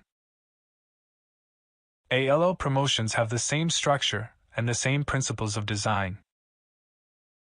From small launch promotions for new retail or service companies to online promotions and new product promotions to capital-raising promotions and multi-million-dollar property promotions, they all follow the same underlying principle, the golden thread. The following steps are a summary adapted from the Monetize Your Moment playbook you will find online. Use these steps to set up your promotion plan and golden thread. Before you begin, remember 4 things. 1. This is the third step to yellow level in the Wealth Lighthouse. It presupposes each promotion is aligned to your identity and within your market. 2. Whatever your assumptions are, you will be wrong. Things will always be better or worse than you think. You will constantly be off from week to week and need to course correct. Making those simple adjustments will get you back on course, provided you are checking against your plan regularly with your team.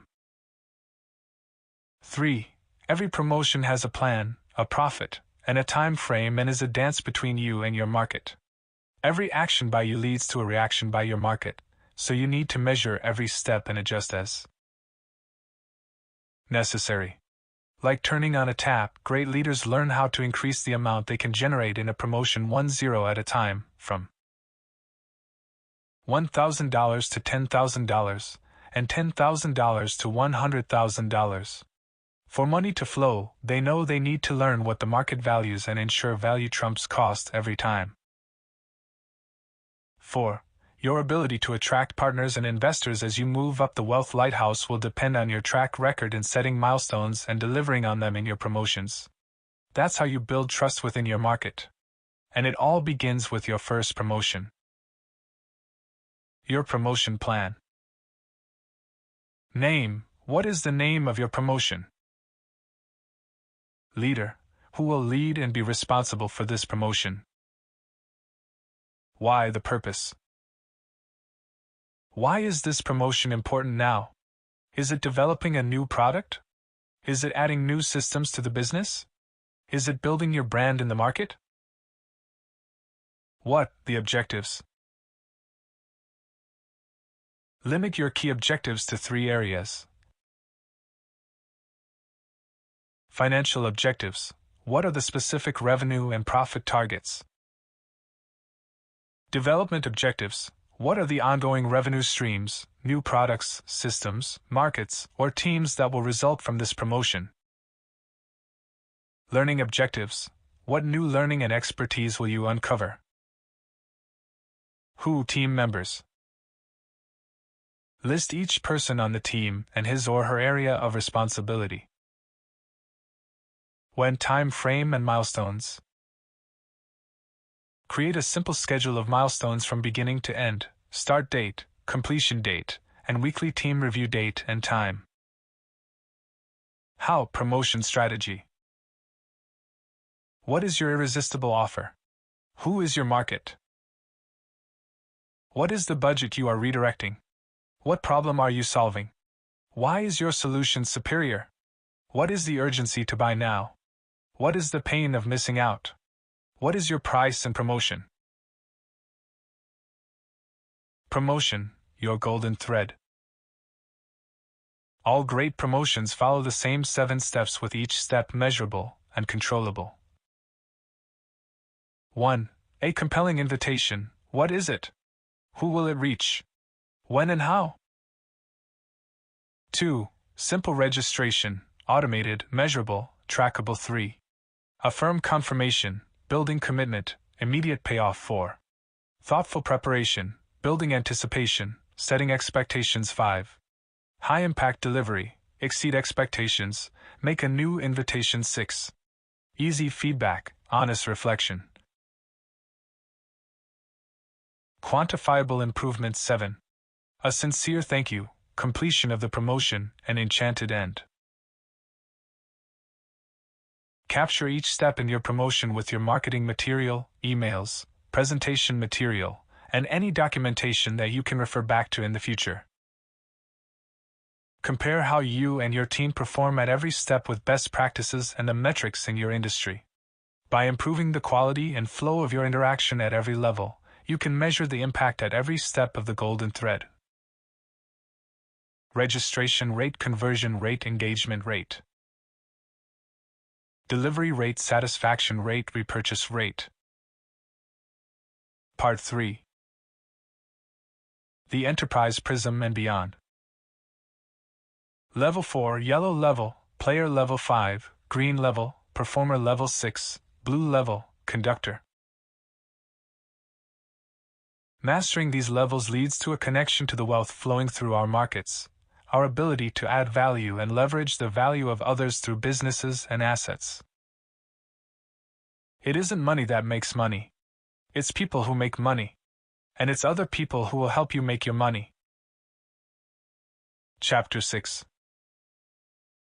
From yellow to green, player to performer. Positive cash flow from mastering your market self-reliance, attraction, limitation cost of staying. Limited growth, limited impact, isolation. Rhythm and mastery. Resourcefulness, resilience, stubbornness. Establish your enterprise, refine your rhythm, synchronize your steps. Welcome to the enterprise prism, where all the money is made. You have mastered the foundation prism. Whether you are in a business, are self-employed, or hold a job, you find yourself in demand. There's money coming in and opportunities everywhere. You are a player now. You love what you do and create your own flow.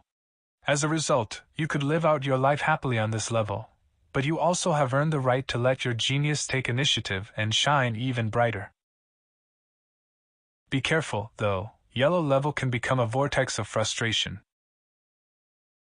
You can easily get stuck and achieve only a fraction of your true potential. Many find their winning formula here by putting the pedal to the metal. They believe the more they apply themselves, the more they can achieve. The result is multiple projects or businesses, all of them moving but none of them really working as well as they should. That's because they all depend on the same thing, you. And if you stop, the money stops. This is called the octopus effect. On the surface, it looks like you or your business is successful because you have money coming in and so much going on. Beneath the surface, there are many tentacles relying on one small brain, and everything sucks. Overcoming the octopus effect. The shift from this octopus-like yellow player level to green performer level does not happen by putting your foot on the accelerator. Instead, you take your foot off the accelerator, put it on the clutch, and change gears. This means doing the opposite of the winning formula that got you to yellow level. It's why green level is counterintuitive for someone at yellow, as it appears you are giving up your freedom.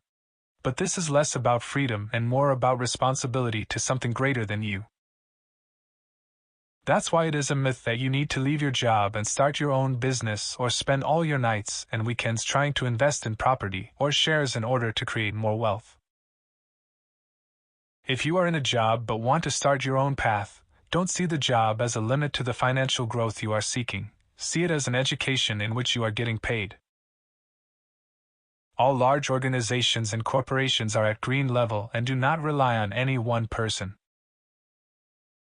The skills you learn in how to work within a team are invaluable for when you build your own organization. So you can move from orange to yellow to green level while working with others, following your genius, and avoiding the octopus. In fact, I try to make sure of it with my own team, and so do many others who know the advantages to moving their team members up the Wealth Lighthouse. For example, Suraj Naik started with me straight out of college and went from orange to yellow to green level, where he is now, leading the development of my Entrepreneurs Institute online platform, Genius U. He has a team that manages all aspects of the business while he leads them as a blaze genius. But the key moment for him was when he learned to slow down at yellow level and focus less on driving the business himself and more on dividing up the thinking and actions to create a model and rhythm where everyone on his team was empowered and responsible to do their own thing. This is a key step for a green performer. As a result, during our busiest time of the year in 2013, while we were implementing all our new systems, Suraj was still able to take a long-planned trip to Europe with his friends, jumping out of planes and returning having achieved one of his dreams, his skydiving qualification. If he had been working like an octopus, trying to manage everything by himself, he would have had more worry and less time, and that would have sucked.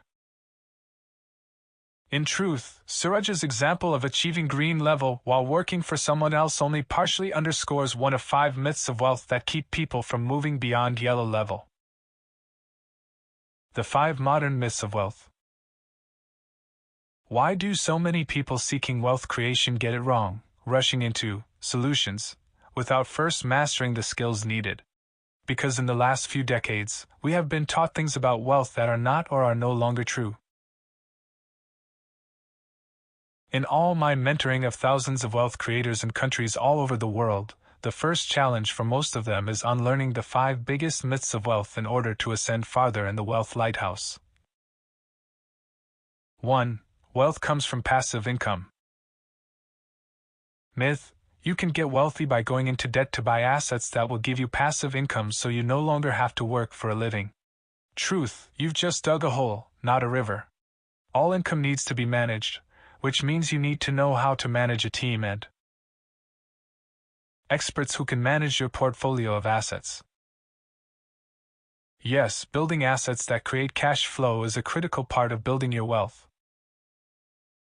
But many people have been burned by stretching their resources to buy property or other assets in the hope that they will yield ongoing passive income, only to see the value of their assets drop, their cash flow go negative, and their credit ratings ruined. Why didn't this happen to all the wealthiest people? The wealthiest people know all their assets, whether properties or business, need to be managed well. There's nothing passive about it. It might look like the apple farmer has passive income, because his apple trees keep giving him apples, but it still takes time and expertise to nurture those trees. It's the same with your assets. Choose assets with great care and factor in the true cost of choosing, managing, and selling your assets in your return. Replace the myth of passive income with the reality of portfolio income, where each of your assets is part of a portfolio managed by a team. Monitor and maintain your portfolio and the return it is giving you. 2. Wealth comes from multiple streams of income. Myth: the more income streams you can start, the wealthier you will become.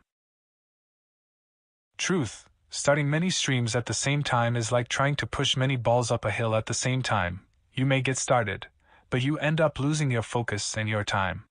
Success comes from growing teams, not streams, multiple teams of income. This myth is perhaps the most destructive in the foundation prism, but it's dangerous at any level. If everyone around you is unclear what your main focus is, what your position is, and where you stand on the field, you will constantly chase the ball instead of having it kicked to you. What people must learn by yellow level and take to green level is that money doesn't make money, people make money. Invest in the right people before investing in the assets they will manage, or you will be the one doing all the juggling, and it will only be a matter of time before you start dropping the ball.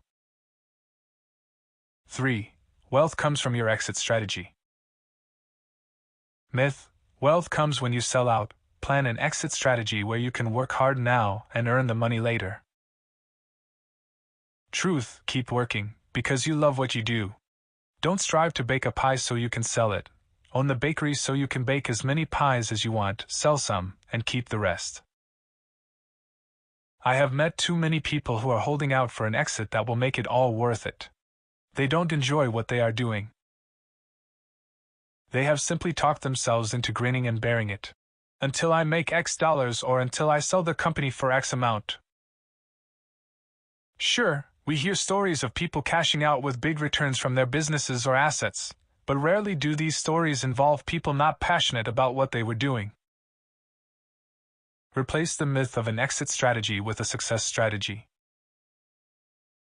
The wealthiest people in the world are still doing what they are doing because it doesn't feel like hard work following your genius and doing what you love. As you move up to blue level, any exit strategies are not for you. They are for your project partners and investors. 4.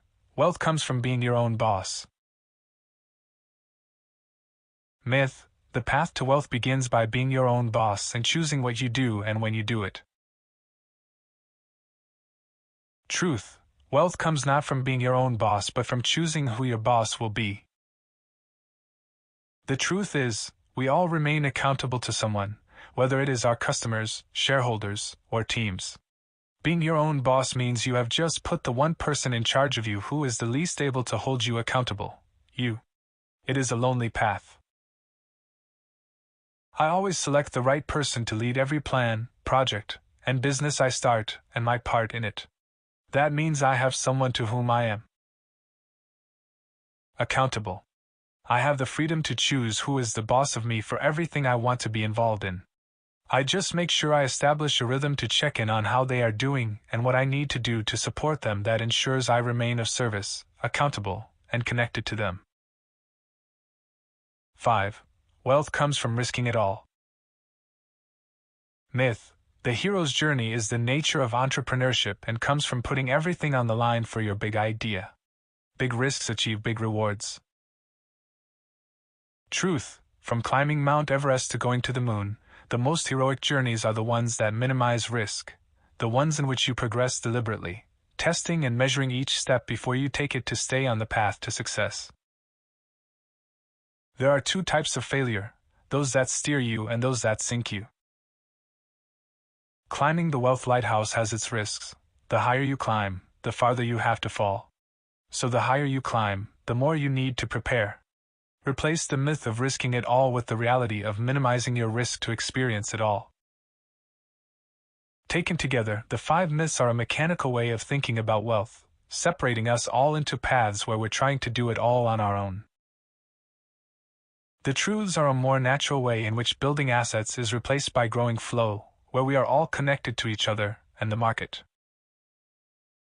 In flow, everything is connected, and your role in nurturing, enhancing, and expanding the flow around you is more important than trying to work out how to make the money and exit the game. Still skeptical these are myths? Pick up any richest people list and ask yourself for each successful wealth creator on it. Are they passive in their income or very active? Are they trying to create multiple streams or do they have multiple teams creating the streams? Are they following an exit strategy or a success strategy? Are they only accountable to themselves or to others around them? Are they risking it all or taking measured risks to test and measure? Once you clear your mind of these myths, you're ready to step up and through the enterprise prism. That starts by taking the 3 steps to move up from yellow. The 3 steps from yellow to green. As we go through these steps, keep in mind 2 truths. First, you do not need to run your own business to create the necessary attraction, income, and security to move up a level. You can do it by upgrading your job. Second, if you are self-employed, you can move to green level by following the 3 steps within your existing business. Many people do find it much easier to design a new green level business alongside their yellow level business. But you can use your Superman time to build a green level team in your own business, while you keep the cash flowing at yellow with your Clark Kent time. The following stories have examples of these choices. But remember, this is a choice now. You may be at yellow level and be quite happy running a small business with the freedom to do what you want when you want. That's okay. But if you find it more appealing to have a company that works without you, and eventually to have teams managing your multiple streams of income, you will need to follow these 3 steps to green level. 1.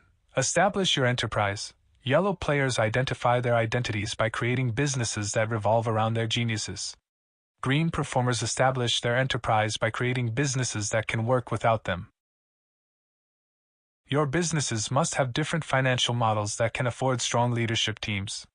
They must have their own missions and models that do not need to include you, with a schedule of multiple promotions that your teams can manage. 2. Refine your rhythm. The freedom you had to do what you want when you wanted at yellow level changes to a pre-organized rhythm that everyone can follow at green. In other words, you move from lead guitar to drummer, where you improvise less and instead set the rhythm for the team and create a level of trust and communication that every high-performing team needs. This means scheduling the year ahead of time. Milestones, measures, and meetings are set to review and renew. There is a rhythm to how you review and renew everything from your overall strategy to your promotions, policies, and operations. This is summarized at the end of this chapter, and in detail in Refine Your Rhythm Playbook in 3. Synchronize your steps. Yellow players can make it up as they go. Green performers need to plan ahead of time, all people doing one thing instead of one person doing all things. You synchronize the steps the team takes with this seasons. It needs to navigate from the growth of spring to winter, when everything changes and slows before moving toward renewal. Each genius has a different way to create value and leverage the value of others through these steps. Read Scott Picken's Blaze Path first, where I cover the 3 big excuses that stop every genius from moving up to green level and go into greater detail on how the 3 steps overcome those excuses. Then go ahead and read your own genius path, but do study the others to understand how other geniuses on the teams you build need to think. The Blaze Path from Yellow to Green. Scott Picken is a South African entrepreneur based in Cape Town. He has been the South African representative for Tony Robbins and Chet Holmes's business breakthroughs and built an international property business investing in Australian property. When I met Scott several years ago, he took the wealth spectrum test and came out at yellow level. "I've had enough of doing it myself," he said. "Show me how to move up to green level." I became Scott's mentor, but before I could help him take the 3 steps up, I needed to confront the excuses that he and every yellow level player make that stop them from climbing farther in the wealth lighthouse. I can't find people who can do it like me. Used by yellow level. Leaders who convince themselves that only they can get the job done, because they have not invested the time to ensure new leaders succeed. I can't afford good people. Used when yellow-level entrepreneurs have not invested the time to create a financial model enabling them to afford good leadership. Even if they could find good people, they couldn't afford to bring them on. I'm too busy to find and train the right people. Used by yellow-level players who have no time because they have designed a world that revolves around their own importance. The only constant is busyness. I gave Scott these 3 excuses and asked him which one applied to him. Scott laughed and said, "All 3. As I've said before, we stay at any level because there's something we're not prepared to let go of to move up." I asked Scott if he was ready to give up the one thing that he valued most that had gotten him to yellow level. Scott asked what that was, and I replied, "Freedom." At yellow level, we love being free to change our minds and do what we want, when we want. Yellow level is all about you being in the limelight and being significant. The idea of having to report into your business with more discipline and to keep to a plan and schedule feels like a step backward. But without a rhythm that allows a team to get into harmony and high performance, you'll never set the team up for success. Green level is all about you supporting your team to be significant. It's about empowering others to worry about your business even more than you do. Once you have earned the right to a higher level of freedom in the enterprise prism, blue level, where you have multiple teams and multiple streams, you'll get your freedom back with a far higher level of flow attached to it. Scott heard me and made the commitment to confront all of his excuses. His first excuse came because he had designed his business to work around him, without clear, documented roles, expectations, or measures that someone else could assume. It was impossible for someone else to come in and take over his role. To overcome this hurdle, we broke down his role into a number of jobs that he could find people to do better than he could. Then we created a new niche that would attract people to his business instead of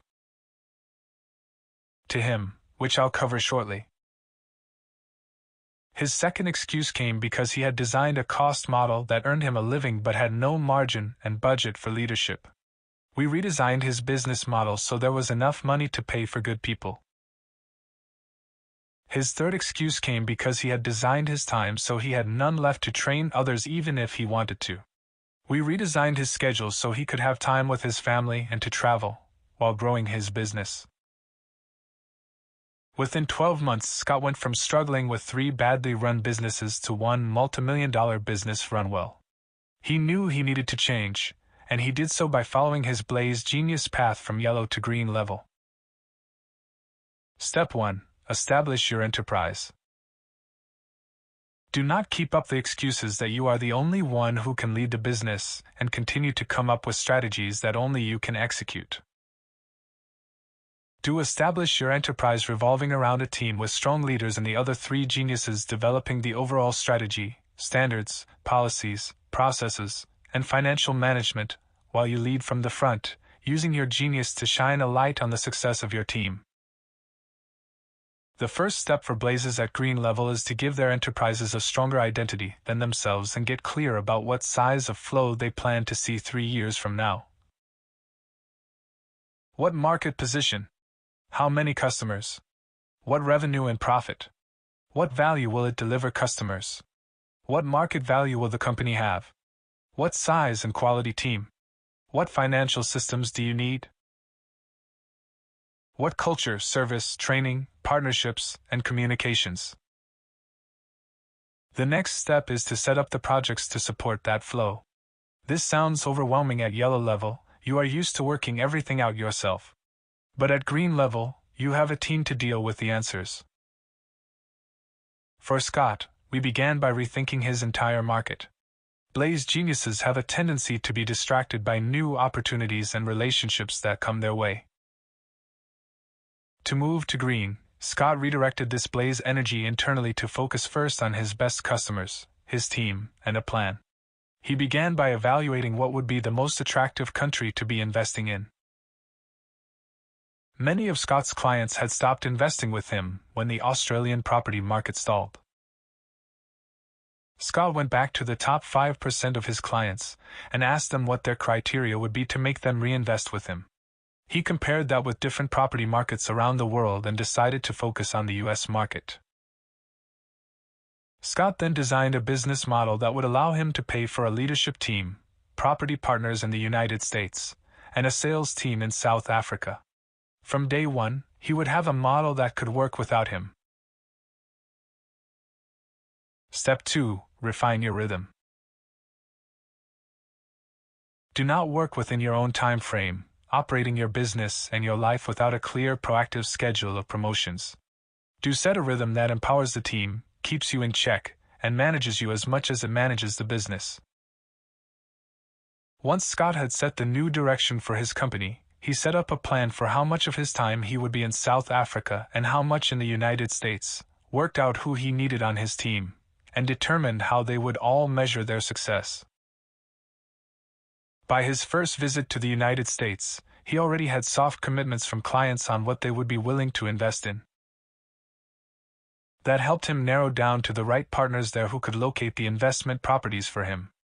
Just 6 months after starting this process, using his Blaze connecting ability but letting the team do the other work, he had his first deals completed.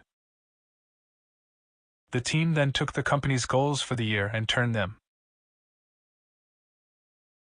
into promotions, with a number of investor conferences in South Africa and a number of investor trips to the United States. Not Scott, the team. Like most Blaze geniuses, Scott will always be overly optimistic on what people can achieve, which is great to inspire them short-term but not so good in motivating them long-term if the targets are unrealistic. When Scott took his Blaze genius out of the equation, the team reset their targets based on what they could confidently stretch to achieve rather than what Scott wanted them to achieve. The result? The team found new, more innovative ways to reach their sales targets that worked for each of their geniuses, and they stepped up to take on system development and financial management roles that Scott had been struggling with on his own. Having been given more authority to drive things at their pace, team members went out of their way to find ways to free Scott's time up so he could spend his time connecting with their top clients and staying in his flow. The team now had a rhythm, a new pace and clarity, which led to Step 3. Step 3. Synchronize your steps. Do not keep pushing things at your pace regardless of the market conditions or state of your team. Do align your team and your plan with the rhythm of the markets and of your industry, pacing your growth to synchronize with the flow of the markets, industry, and activities of your partners. With a new focus, new business model, and motivated team, Scott began building his leadership and sales teams to manage the flow that had now started.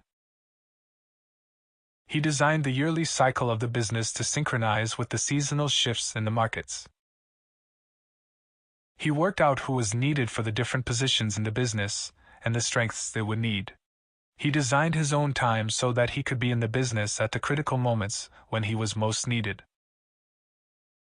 The team then planned the timing of their U.S. trips to coincide with most investors' availability to travel and set their conference schedules to maximize attendance. They developed partnerships in South Africa and the United States to support their marketing and the quality of property investments they made available to their clients. This allowed them to focus on being able to test and measure the most effective ways to match the right clients to the right investments. In the meantime, Scott was freed up to stay in his flow, investing his time with their top clients and generating more income for the company and more cash flow for himself, while the team ran the company. It wasn't long before the flow grew far beyond what Scott had been achieving with the Australian market. A year after confronting all his excuses, Scott was growing a new business in a new country, beating his own sales targets, and energizing an entirely fresh base of investors in South Africa with business growing rapidly just by word of mouth. Most important, he was taking actions where he felt in control of the results, and no longer needed to chase the business in order to grow it. The tempo path from yellow to green.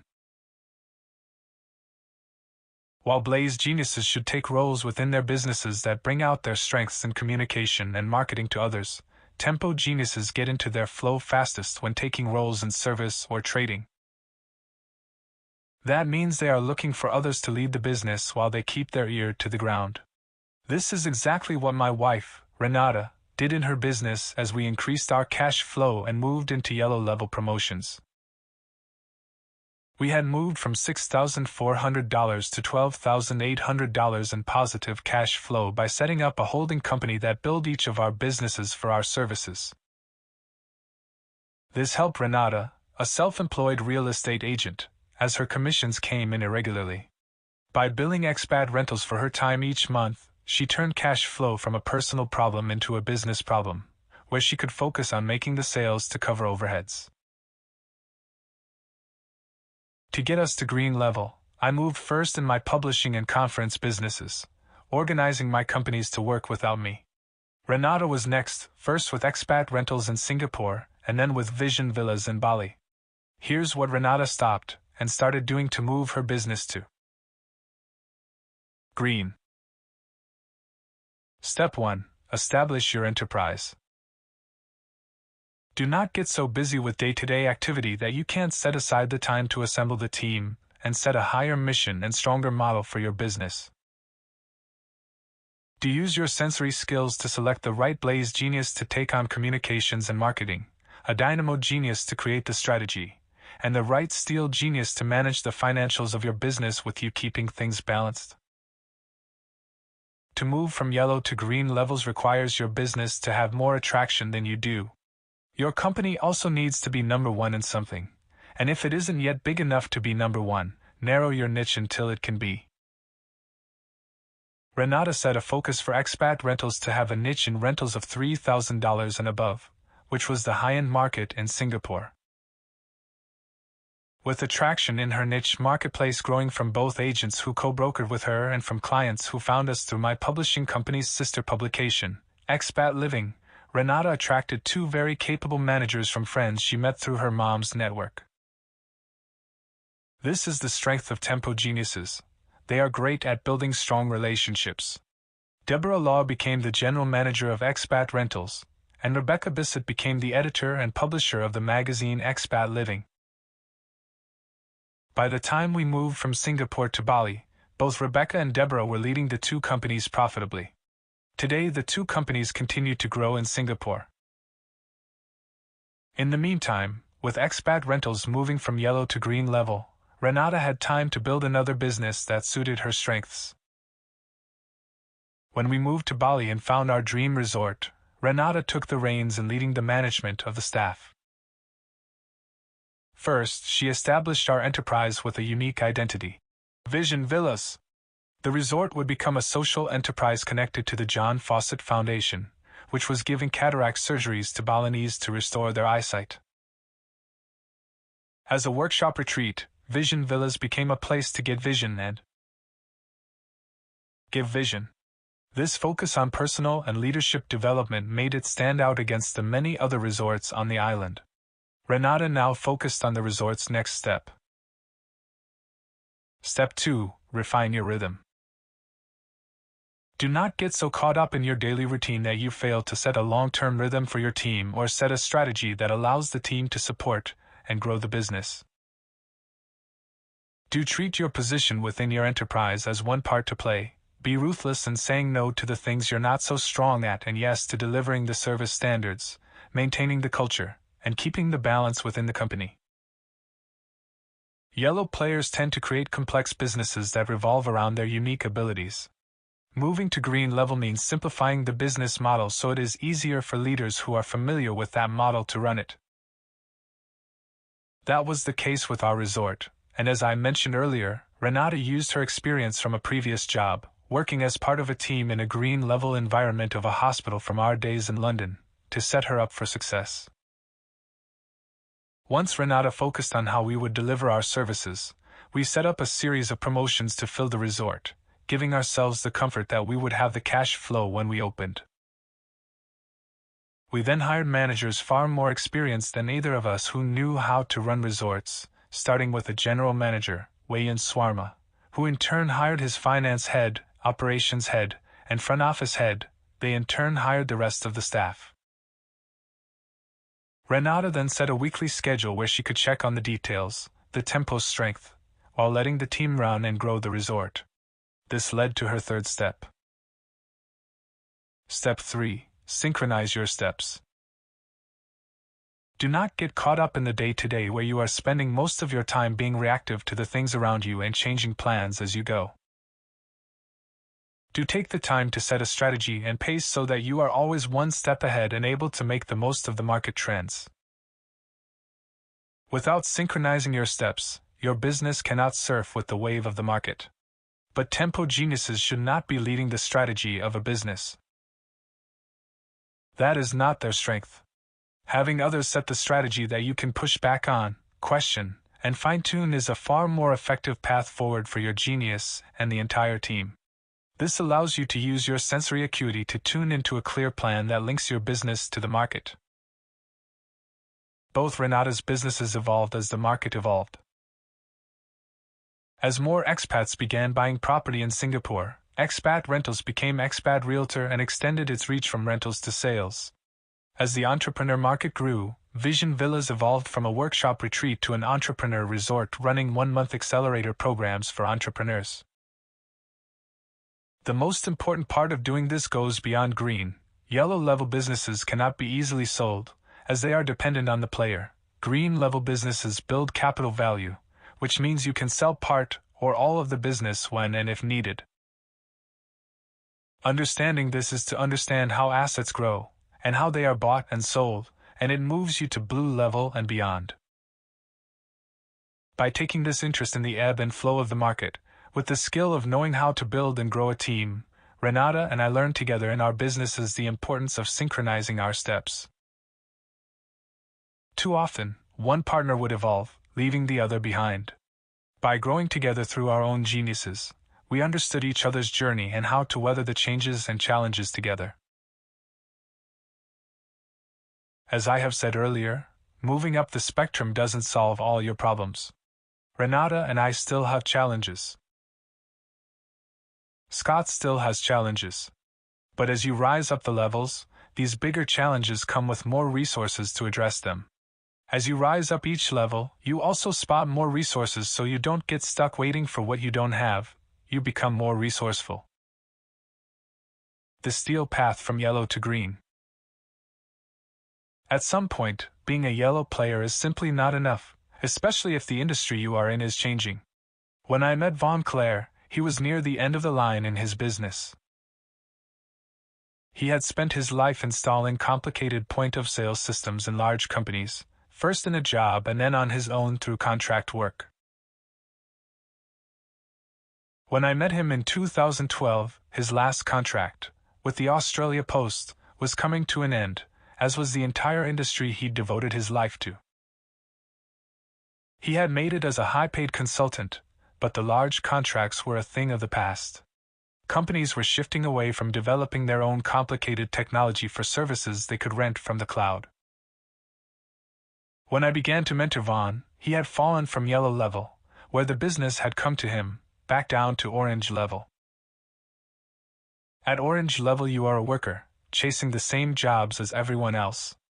You have lost your personal brand and identity, the one that moves people to seek you out for what you uniquely offer. Vaughn knew it was time to make a change and needed an answer. But how does a steel genius shift to green performer if he is not naturally the strongest at coming up with innovative new business ideas? Not by trying to be a dynamo genius like me, but by following the same 3 steps in his own natural way. Step 1. Establish your enterprise.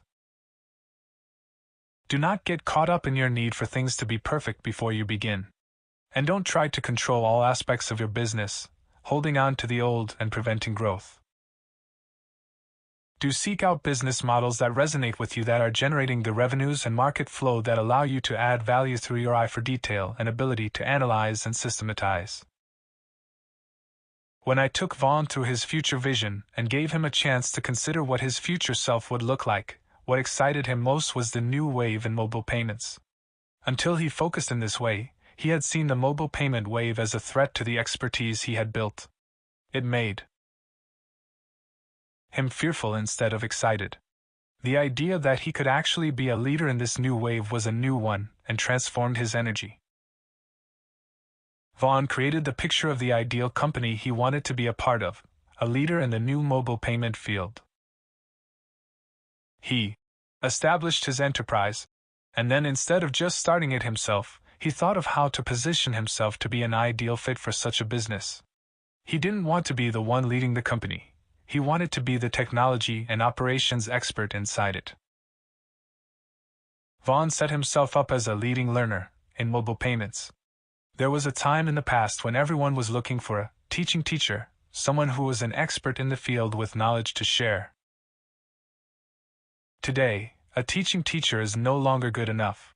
Relying on past knowledge makes you out of date and out of touch.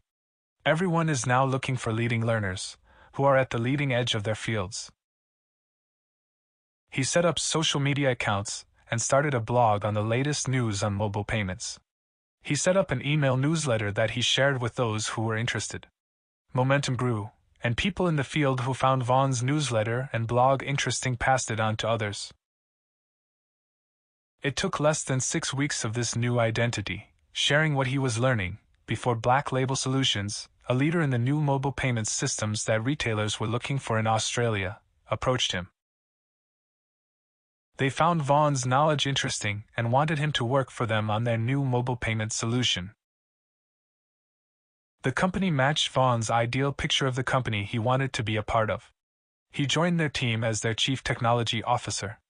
Through this move, he immediately found himself with his dream enterprise without needing to go through all the effort to set it up. Step 2. Refine your rhythm. Do not get stuck overanalyzing, needing all the answers before acting, or making judgments alone rather than as part of a high-performing team.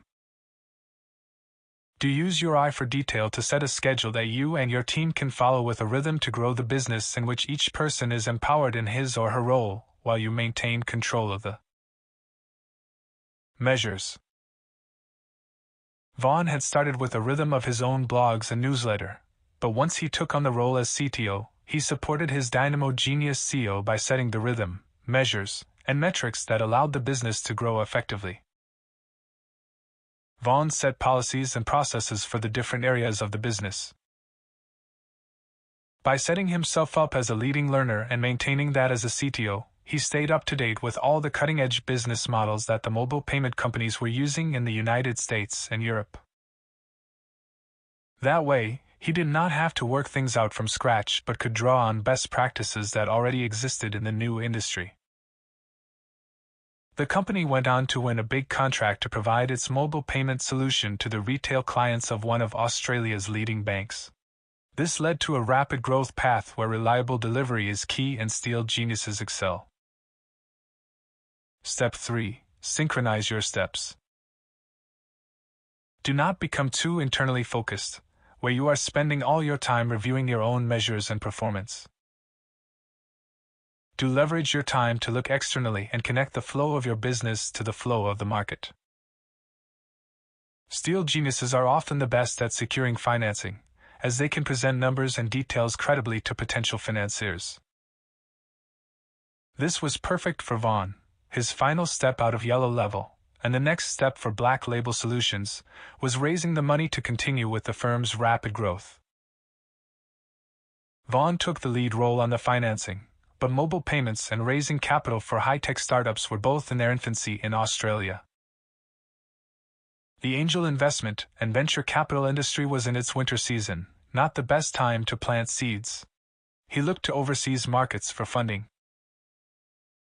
He connected with investors in Europe and the United States who were already investing in the mobile payment market, where the industry was in its spring season. This led to an increase in the profile of both the company as well as Vaughn's standing in the industry on the global stage. As Vaughn learned, improvements in communication and collaboration make it easier to start a global business than a local business today. You don't need to be stuck in the season of your local market. There is someone, somewhere in the world, that you can learn from and earn with who is in the season that suits your business and your genius. Vaughn now has big prospects in a fast-growing industry, working in an entrepreneurial team without having to start his own business. He did it all by switching his focus from what opportunities he should chase to setting himself up with an attractive identity he was passionate about, so opportunities would chase him. The dynamo path from yellow to green. Matt Riemann runs a successful physiotherapy, massage, and fitness business, Body Elite Management. He was always busy with clients and had spent years trying to work on his business instead of in his business. Nothing had worked. Everyone came to his clinic to see him, and he hadn't been able to find the time to step out of the day-to-day work for some Superman time without sales taking a big drop. How could he move from yellow to green? How do you change the wheels on a moving bus? I began mentoring Matt, and together we listed his 3 biggest obstacles. 1. The clinic needed him to be working all hours to pay the bills, so he didn't have the time to be thinking strategically. 2. The clients all wanted him, so even though he had multiple physiotherapists and massage therapists, he was always busier than they were. 3. His team wasn't experienced at management, so he was unsure how much he could rely on them to take on more or whether he should bring in a general manager.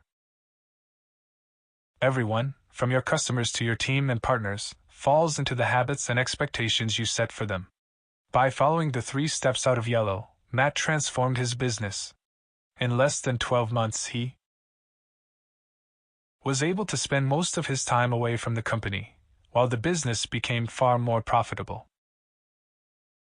Step 1. Establish your enterprise. Do not stay trapped in a space where everything relies on you and where you are always the first to act to drive things forward at your pace, leaving everyone behind. Do change the focus from you to the enterprise, where your enterprise has a stronger brand and more attraction than you do, and your team is empowered to act and move things forward without you. We started with Matt's future vision and the life he wanted to live. He wanted multiple businesses, more time for adventure, and to be a leader in cutting-edge health and wellness at the global level. We then set his company's unique niche, a leader in sports fitness. His biggest clients, we found, were sports teams that sent all their players to him. By knowing his niche, how could he focus his marketing towards sports teams? How could he package his products so he was the #1 choice for all sports teams in the region? We set Matt's personal targets of how much time he would be serving clients and the financial targets for the company. Next, we created a green level model for the company in which Matt would charge a much higher rate for his own time than that of his assistant therapists. That way he could be earning more in less time and set a career path for his therapists in which they could see that they could earn as much as Matt once they stepped up to his level. His therapists immediately became far more motivated. They could see how to earn more by increasing their skill levels and client base. They now had an incentive to work Matt out of his role, not leave him for another business. Matt's biggest worry had been what his clients would think about paying more for his time. When he announced the new fee structure, he was surprised to hear many of them say, "It's about time. If you're already too busy with too many clients, your clients already know you're charging too little." Within 3 months, Matt was working with clients 2 days a week, and the company had higher revenues and profits than ever before. The extra time also helped Matt address the problem of therapists being trained and leaving by turning it into an opportunity. He set up a massage school and physiotherapy academy, providing on-the-job career training for new therapists with a trainee charge for clients. This gave him a flow of new therapists that also became a profit center instead of a cost. Even if all the therapists left, he would still be making a profit and not need to go back to working 5 days a week. As it turned out, with this new career path in his clinic, the therapists wanted a permanent position after training, and he got to choose from the ones who performed best. Step 2. Refine your rhythm. Do not keep coming up with new ideas to innovate your way forward, implementing these ideas as soon as you think of them and changing things on the fly. Do work with your team, especially your tempo and steel geniuses, to set a rhythm that everyone can follow. Be sure everyone knows when you are reviewing and renewing strategy, roles, promotions, milestones, measures, and daily performance. Now that Matt had a team, he had the time to put his creativity to work to solve his remaining problems one by one and work on the strategy of the business. Within 6 months, Matt had set up a loyalty program, designed new customer service processes, and created a vision and culture for the team.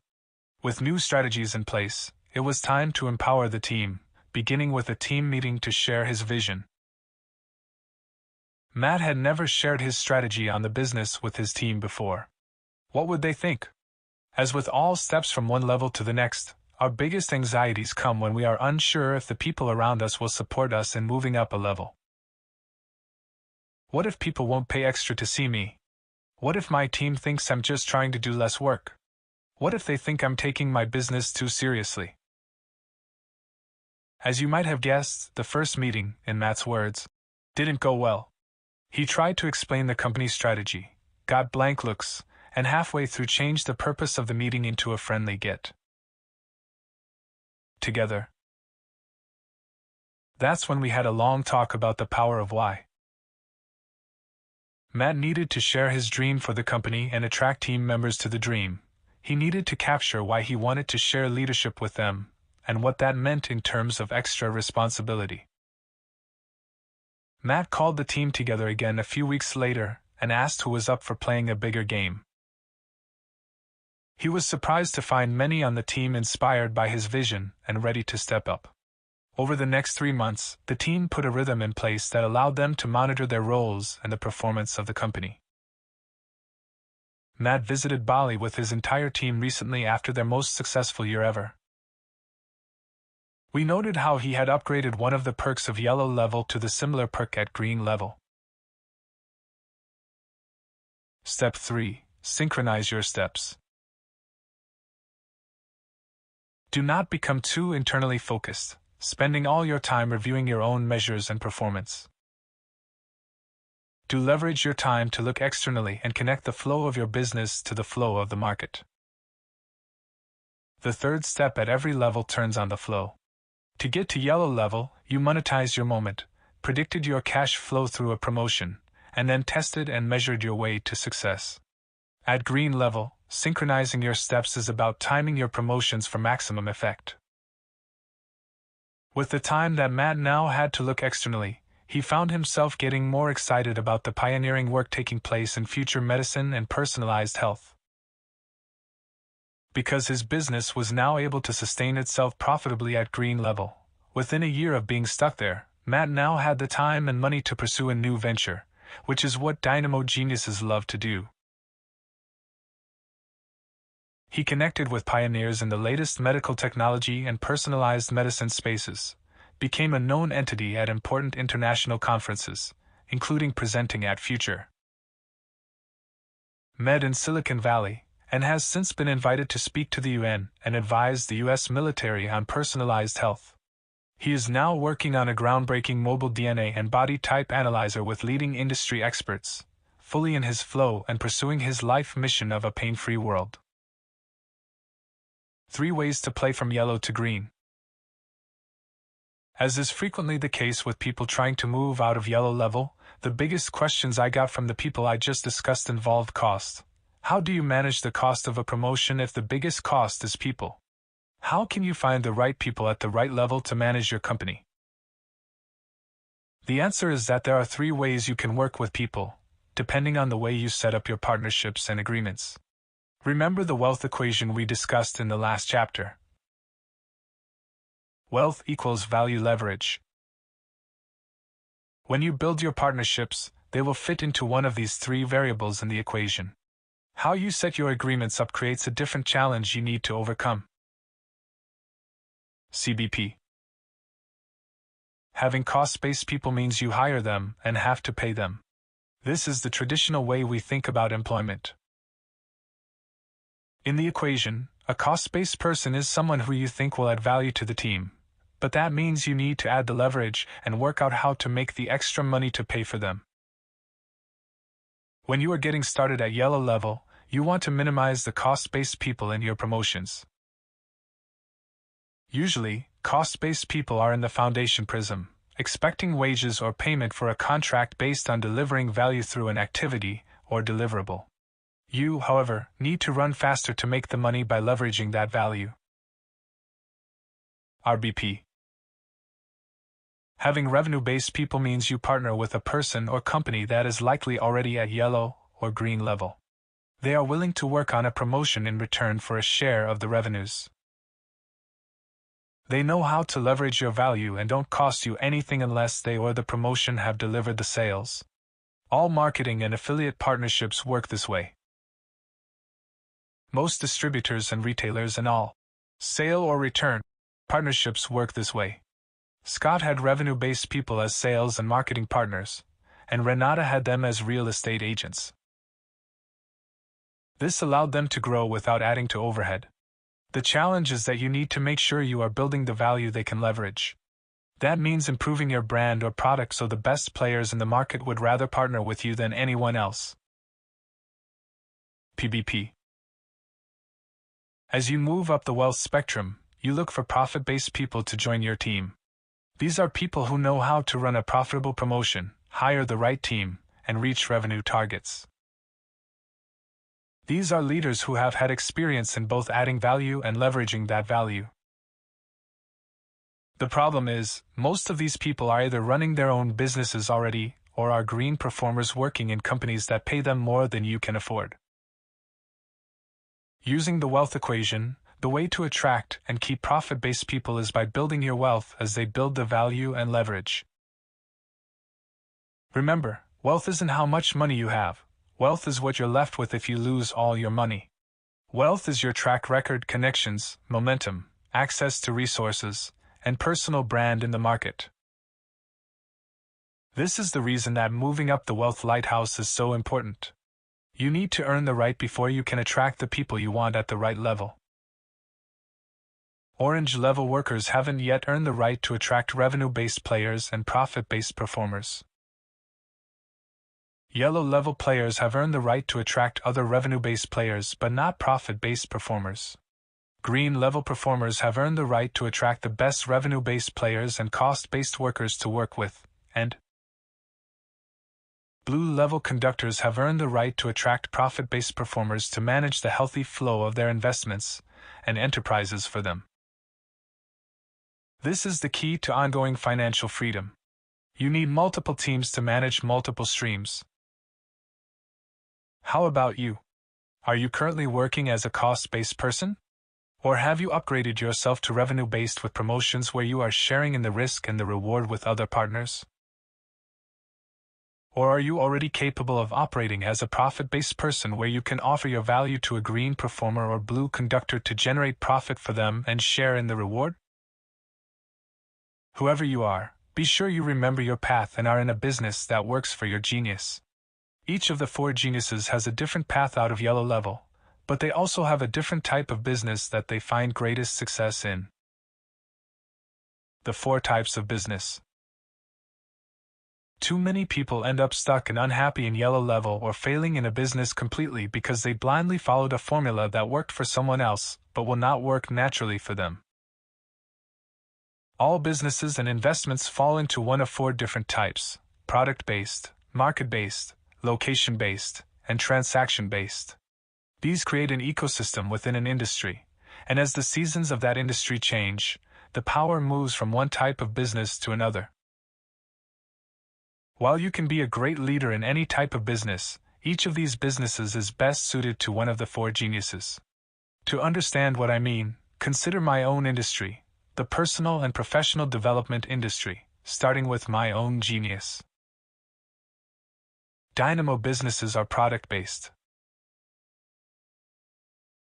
In the spring season of any industry, it is the people and companies with new and innovative products that are in the driver's seat. For these businesses, the key metrics are based on how many products they intend to sell and how much people will be buying the products for. At the beginning of the personal development industry, it was those with the content, first Napoleon Hill and Dale Carnegie, and later Tony Robbins and Stephen Covey, who commanded the highest fees and led the market. These are all dynamo geniuses running product-based businesses. Dynamo geniuses come alive when leading startups and in creative, fast-changing enterprises. When in a product-based business, they really shine. When they partner up with market-based businesses and outsource to the other 2 types of business, their business grows even more rapidly as they have the right infrastructure in place to support their growth. Blaze businesses are market-based. In the summer season of an industry, the point of power moves from product-based businesses to market-based businesses. When there is so much choice of products out there, people would prefer to gather around like-minded people in communities where they can hear about the latest and best products. Thus, a market-based business is one whose key metrics are not based on how many products you sell, but on how many customers you have and the lifetime value of all the products and services you provide to each. As the personal and professional development industry moved to summer season, it was the entrepreneur networks and event organizers who could take their pick of the content creators. Blaze geniuses thrive in summer, as they are always at their best with their team and connecting to customers. They want to know what their customers want, then they seek out the product-based business partners that can provide it. They also look for the right location-based businesses to align themselves with, so they can change venues when they need to and when the crowds get bigger. If you are a Blaze genius, you can be of great value to any business when connecting to and leading people. But when you lead your own market-based business, in which you are focused on how to build the lifetime value for and monthly revenues from each customer, that's when you'll shine brightest. Tempo businesses are location-based. In the autumn season of an industry, the wave moves from market-based businesses to location-based businesses.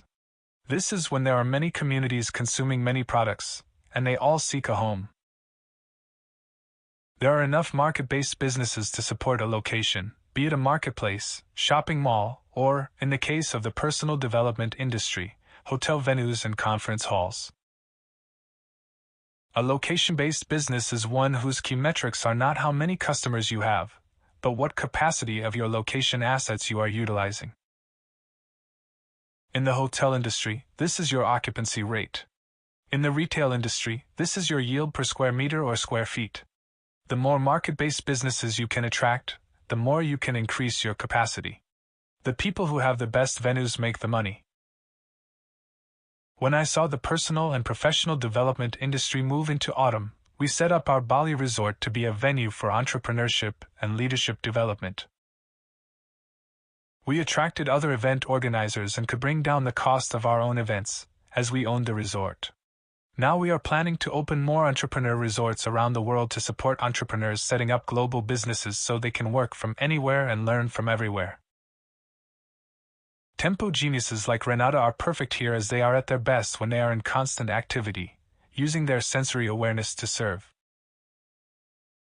Whether that is in a restaurant, hospital, or stock market trading floor, tempo geniuses get in their flow when they are on location.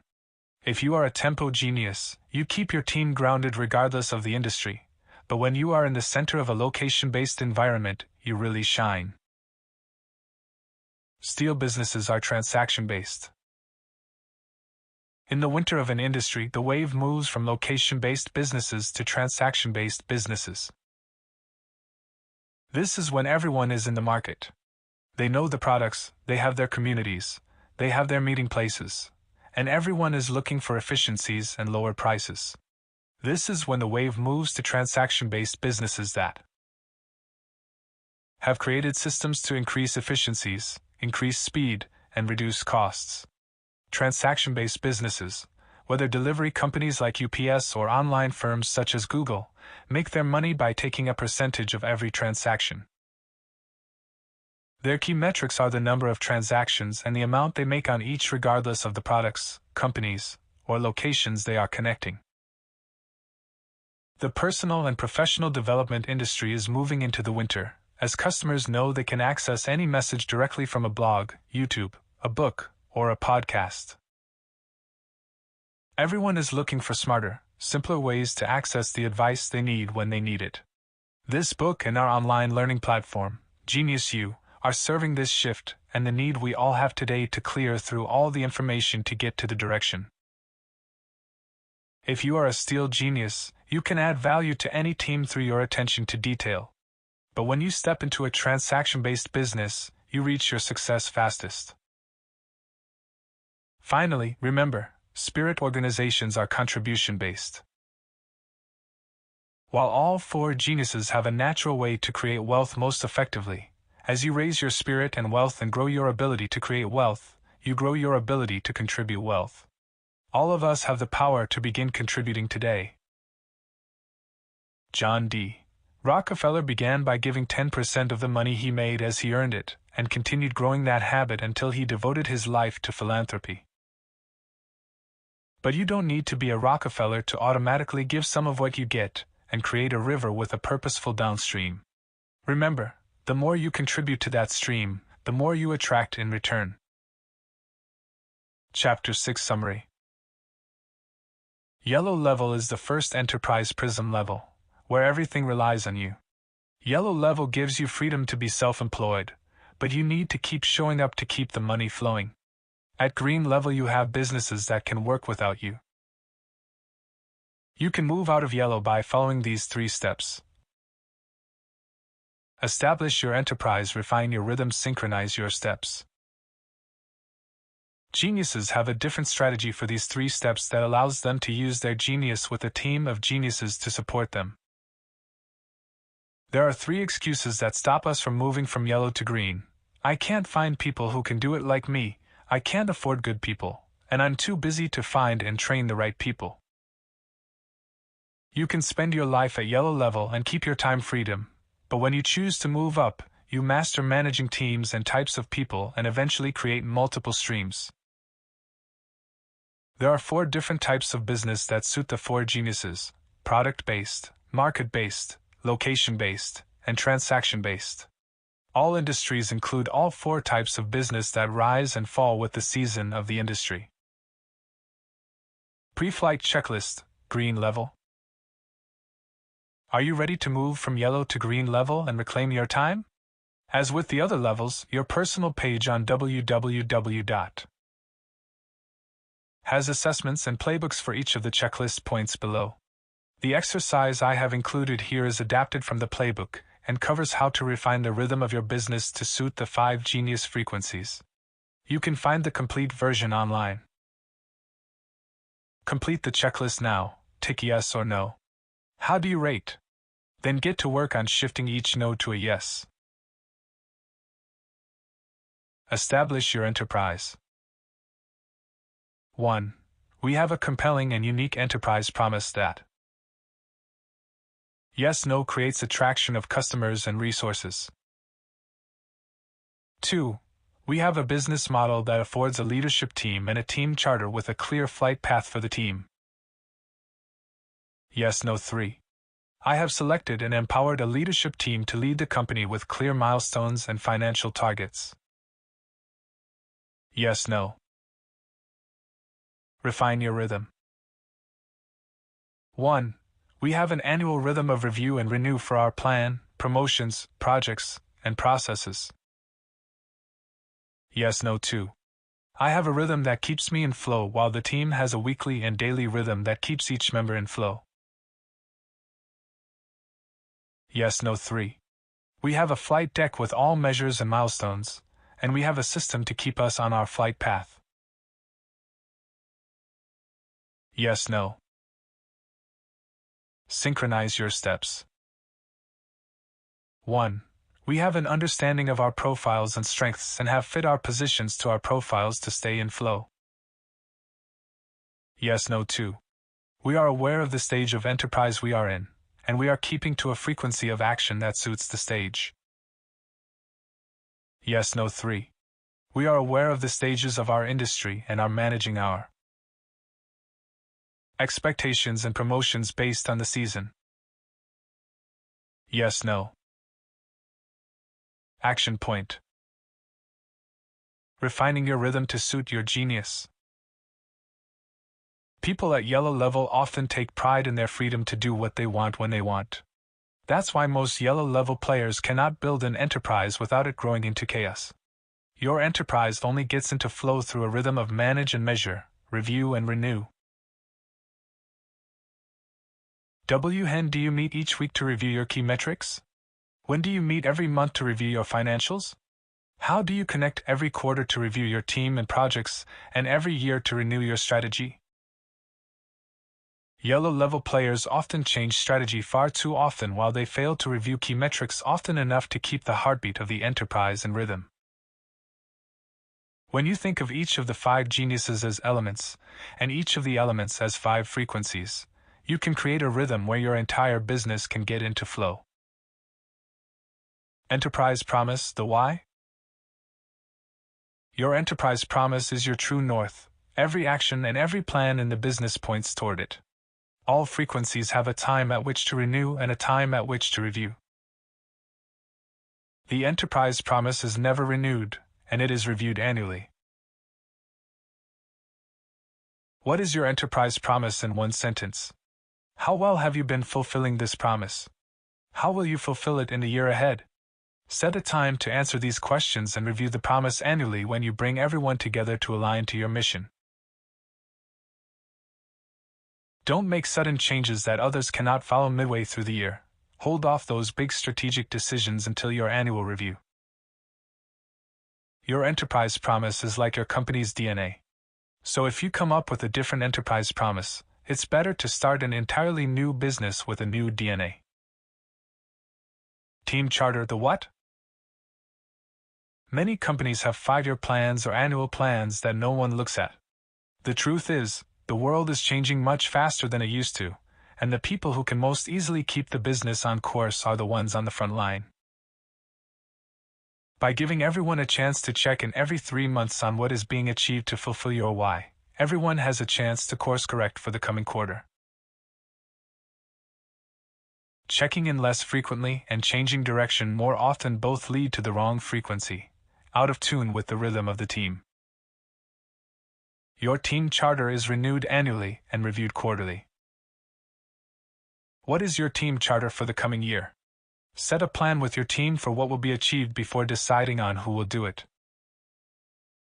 Once you have set your plan at the annual retreat, set quarterly reviews where the team meets for a day at the end of every quarter to review how you are doing against plan. Personal compass, the who? Someone owns each promotion and every process in a company. That means everyone on the team has both milestones and measures they are responsible for. The personal compass we use is like a job description. But most job descriptions are not written by the people doing the job and are only checked when someone is hired instead of being used as a compass to keep them on track. Have your staff members empower themselves with their own personal compass. Give them responsibility not for a task or a function, but for a promotion they can lead. Your personal compass is renewed quarterly and reviewed monthly. The members on our team have a personal compass that they write themselves based on their roles and responsibilities in the team charter. This is reviewed every month in a personal review session and renewed once every quarter at our quarterly team meetings. As team members look at how they are doing in their milestones and measures, they come up with their own solutions to keep themselves on track and keep playing their part in the team charter.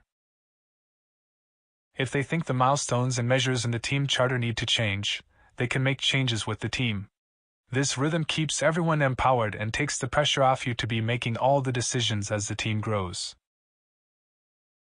Project and process maps, the when?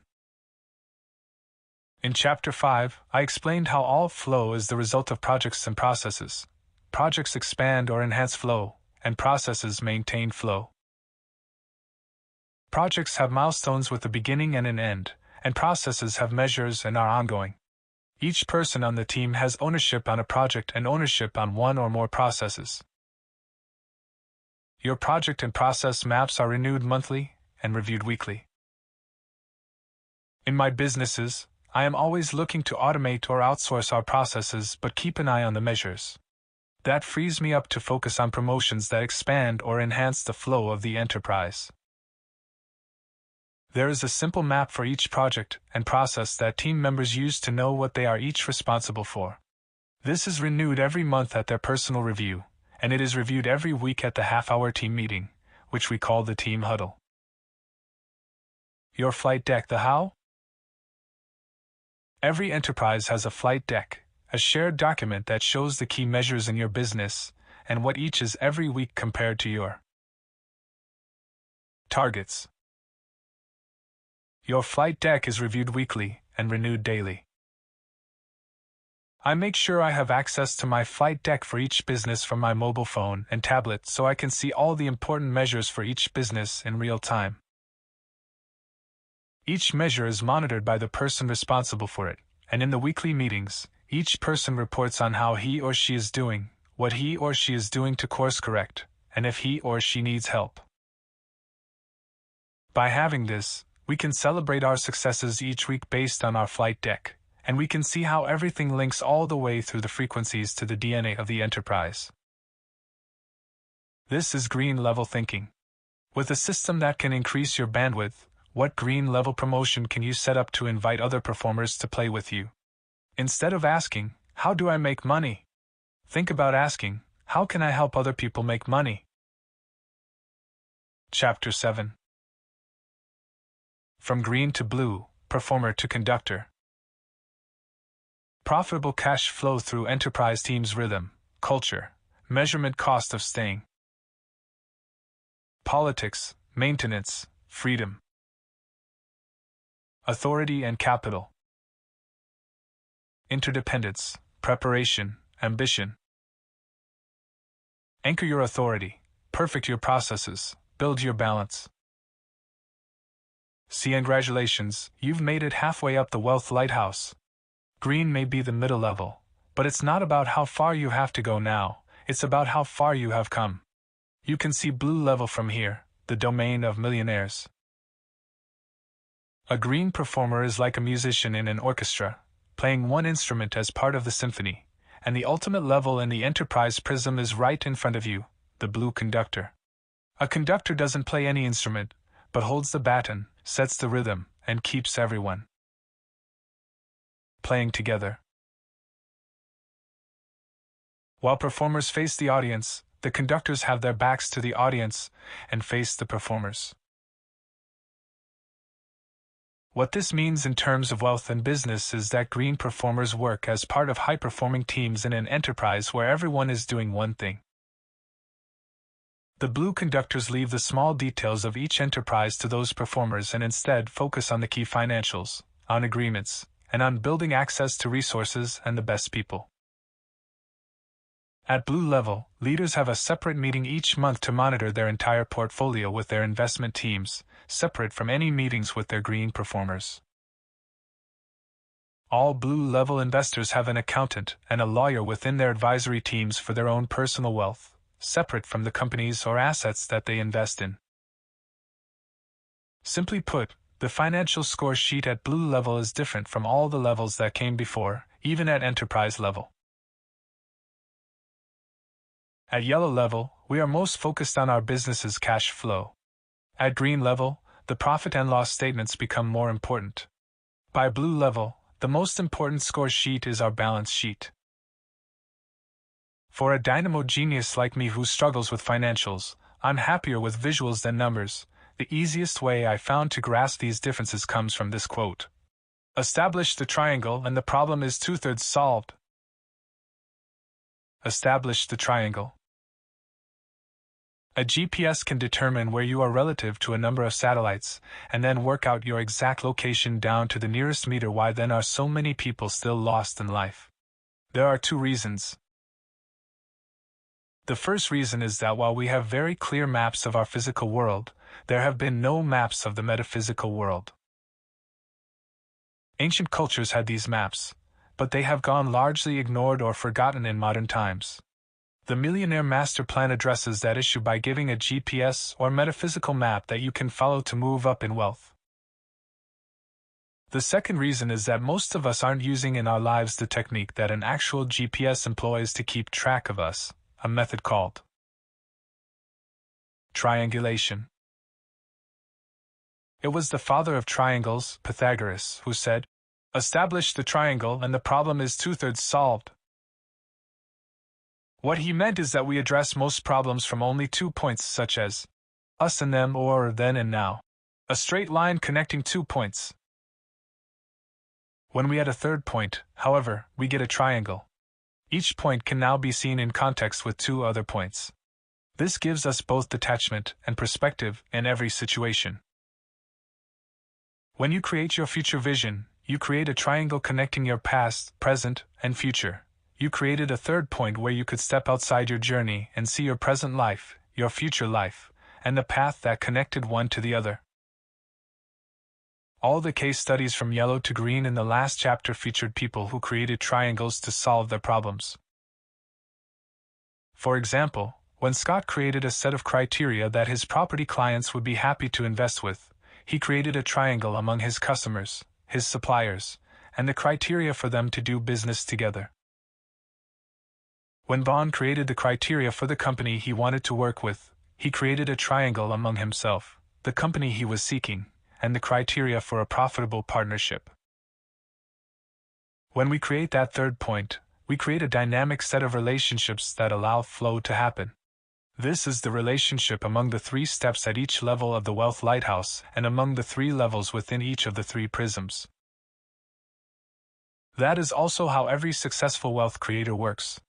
The power of triangulation may be ancient, but it is the foundation of modern-day accounting.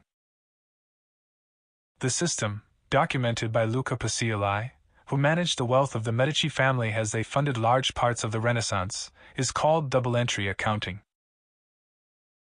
It looks at all accounts as a triangle divided into a cash flow statement, a profit and loss statement, and a balance sheet. Whenever you change a number in one statement, there is an equal and opposite change in another statement. Every transaction gets recorded as both a debit and a credit, so the triangle is always balanced. Understanding this triangle is the key to building your wealth. I have created a video to explain how the 3 relate to each other at. Whether you are looking for cash, profit, or capital return, there is someone on another point of a triangle looking for something different and willing to trade with you. Establish the triangle, and the problem is 2/3 solved. In short, money is simply a promise, and all wealth is created through the flow of promises. Your cash flow statement shows your promises paid. Your profit and loss shows your promises delivered. Your balance sheet shows your promises made. When you agree to deliver value, you are making a promise. When you deliver that value, it shows up on your P&L as a promise delivered and on your balance sheet as a promise made and owed. When the customer pays, it shows up on your cash flow statement as a promise paid and comes off the receivables on your balance sheet as a promise made and paid.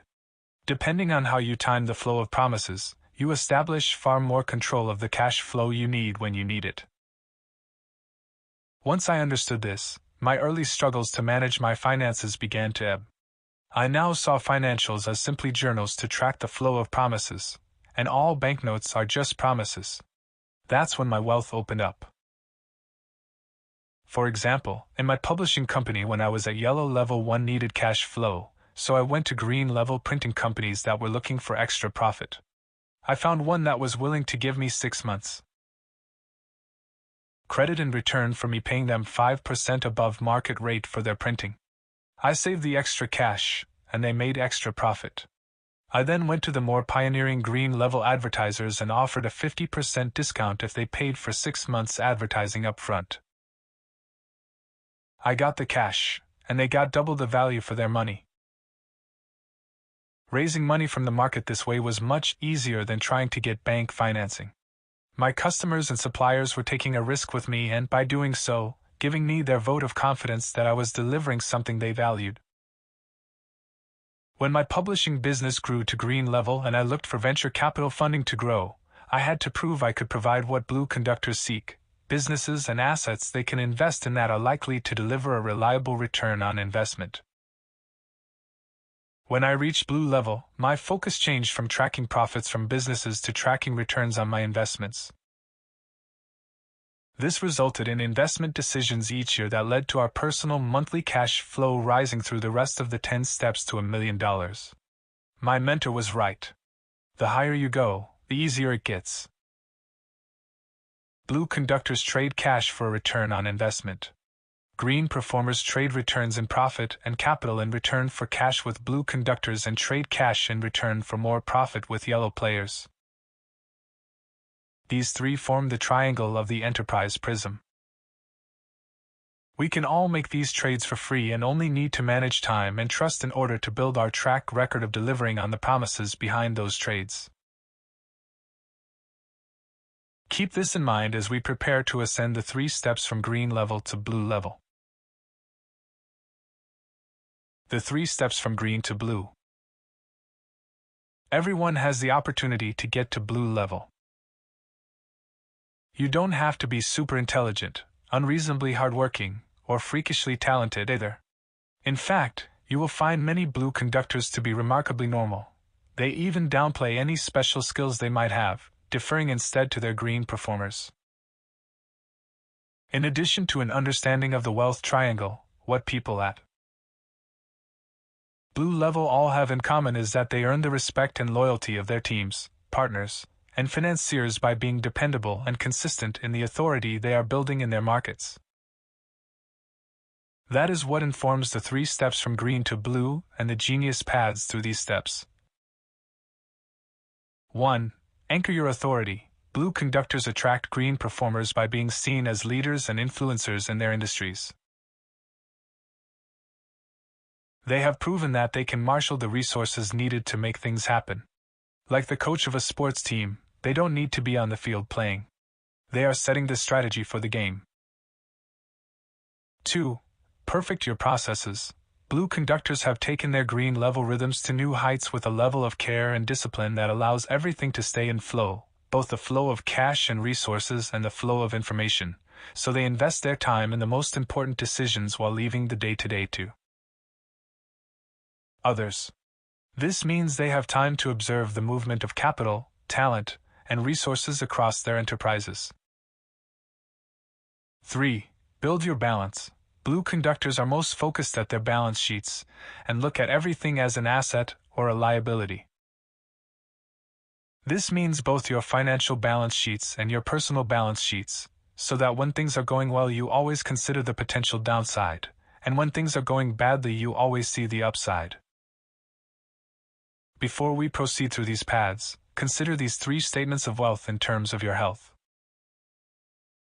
The cash flow in your life and enterprise is like blood flow in your body. The purpose of the body is not to create blood, But without the blood flowing, the body will die. Yellow players are focused on cash flow because without cash flowing, the game is over. For the body to grow, the rhythm of the lungs adds oxygen to the blood to grow your health. In the same way, profit in a business adds to the cash flow to grow your wealth. Green performers are at a higher level of operation where they are adding profit to cash flow, allowing the business to grow.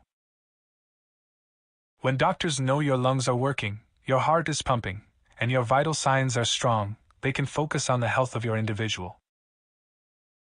Organs. The key to that health is not growing oversized organs but ensuring that all your organs are operating in balance.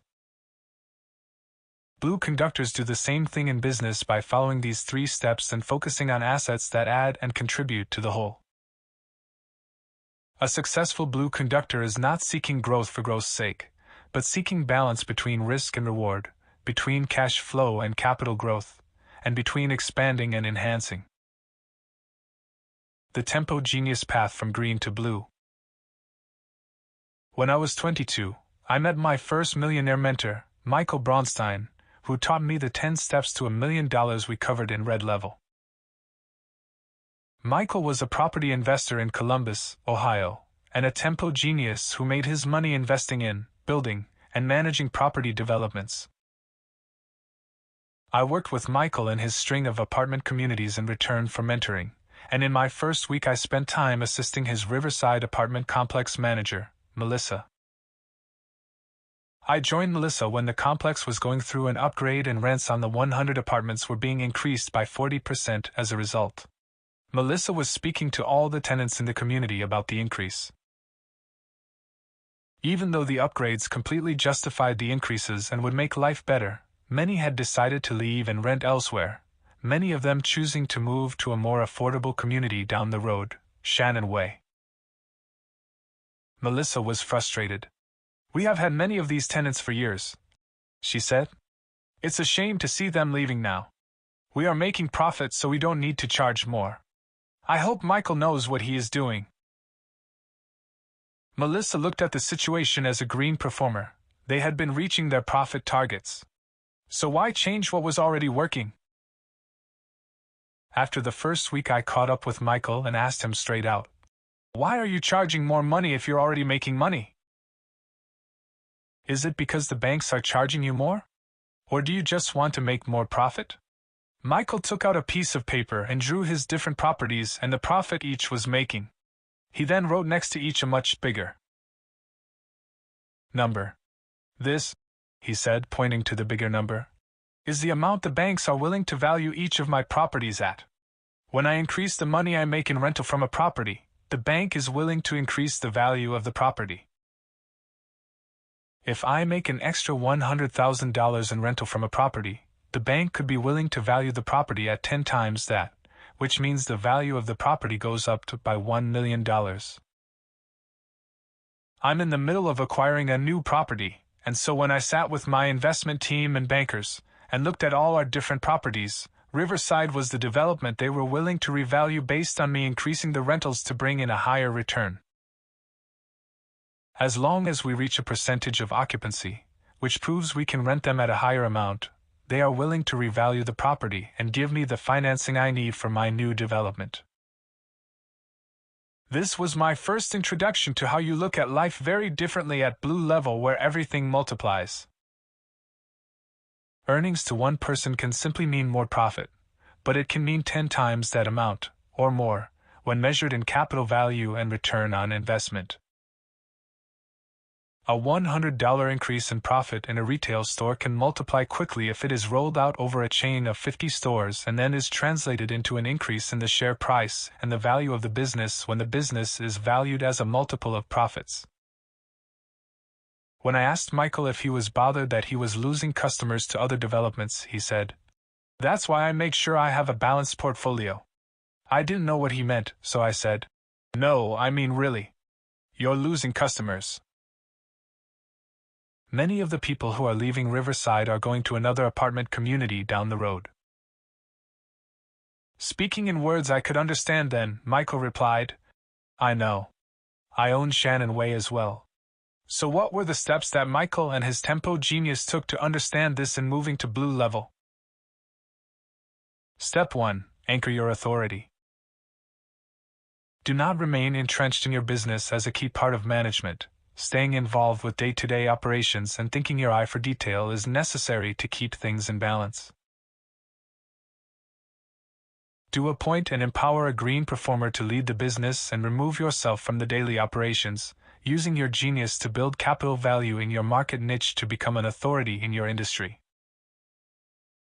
As a tempo genius, you may become an authority in the markets like Donald Trump, George Soros, or Warren Buffett. Your sensory nature gives you a strong sense of timing. All tempo geniuses are more interested in exchange than innovation and must take the time they need before acting. For this reason, they anchor their authority by being grounded and down-to-earth in their analysis and delivery. They need to build a trust team to oversee their investments, including an accountant to measure their promises and a lawyer to protect their promises. At an early age, Michael learned from his mentor, one of the pioneers in U.S. apartment communities, how to build a management team for each of his developments, so he could invest his time in seeking funding and finding the right deals. He also had the time to focus on the right things for his genius in the business, which leads to Step 2. Step 2. Perfect your processes. Do not get caught up in judgment calls while overseeing your businesses. To fine-tune the processes and policies of your businesses so there is a smooth flow of cash and resources, and the process for setting strategy, innovating, marketing, and upgrading systems and talent ensures that your businesses stay current. Michael told me what was most important for blue conductors to keep an eye on within their businesses. Names and numbers, the key people and metrics that drive 80% of your success. But when you are at blue conductor level, time becomes precious, and every moment counts. By having a process to keep you in the right place at the right time, you open the space to keep an eye on the business and for luck to happen. Tempo geniuses like to be hands-on, so Michael set up a process to connect with his staff without interfering in management. When meeting with his general managers, he was most interested in the people who were making the biggest impact in the business and the key measures on the flight deck.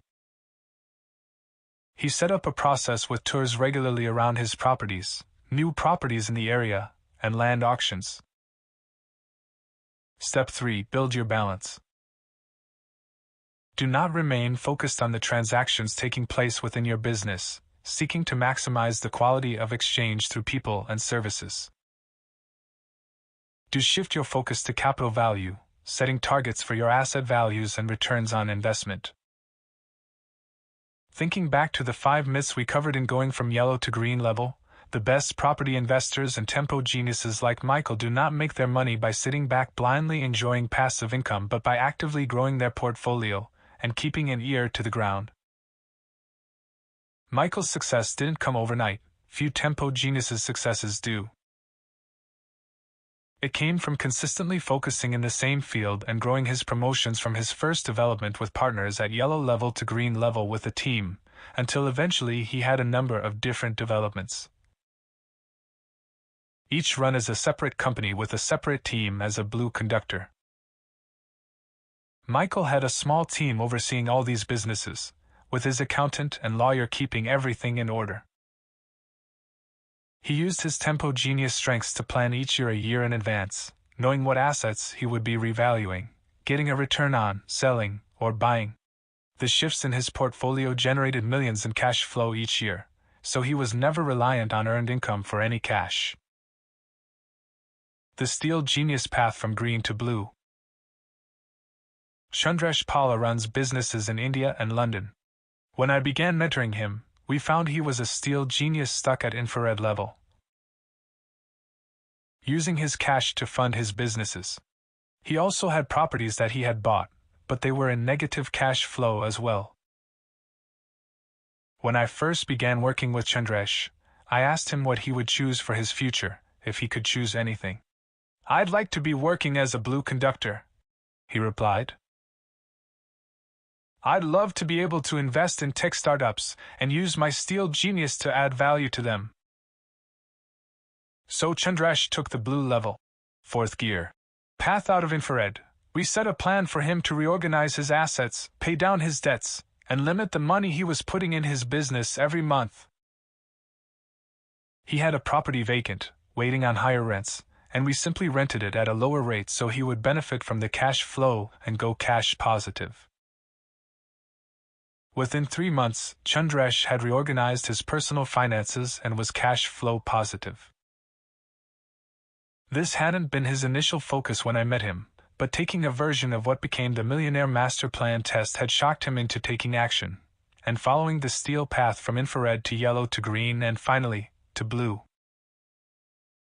Step 1. Anchor your authority. Do not be internally focused, using your steel genius to keep fine-tuning the measures and systems of your business. That was the steel winning formula at green level, but it's the losing formula at blue level. Do use your steel genius to become an expert and source of knowledge in your market niche, building the team to support you to connect with the influencers in the industry. Chandresh had been funding his event technology company, CoConnex, and also had taken on the role of CEO.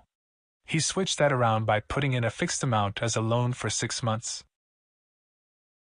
Now, instead of going negative, he had a loan earning interest in his portfolio and a company with a 6-month runway to turn to profit. He then put a Blaze Genius general manager in place, so he could free himself up to follow the steps he needed to be operating as a green performer.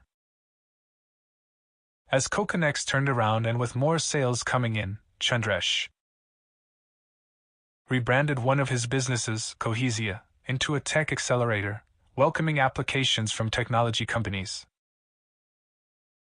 Using his strength as a steel genius to easily increase efficiencies and improve systems in startups, he made this the unique feature in his accelerator, offering a range of services to startups that were looking for their second round of funding and support in growing their company. To anchor his authority, Chandresh turned CoConnex into the first investee company of Cohesia. He made his own company his first customer. He then started connecting with the investment community by joining angel investor meetings.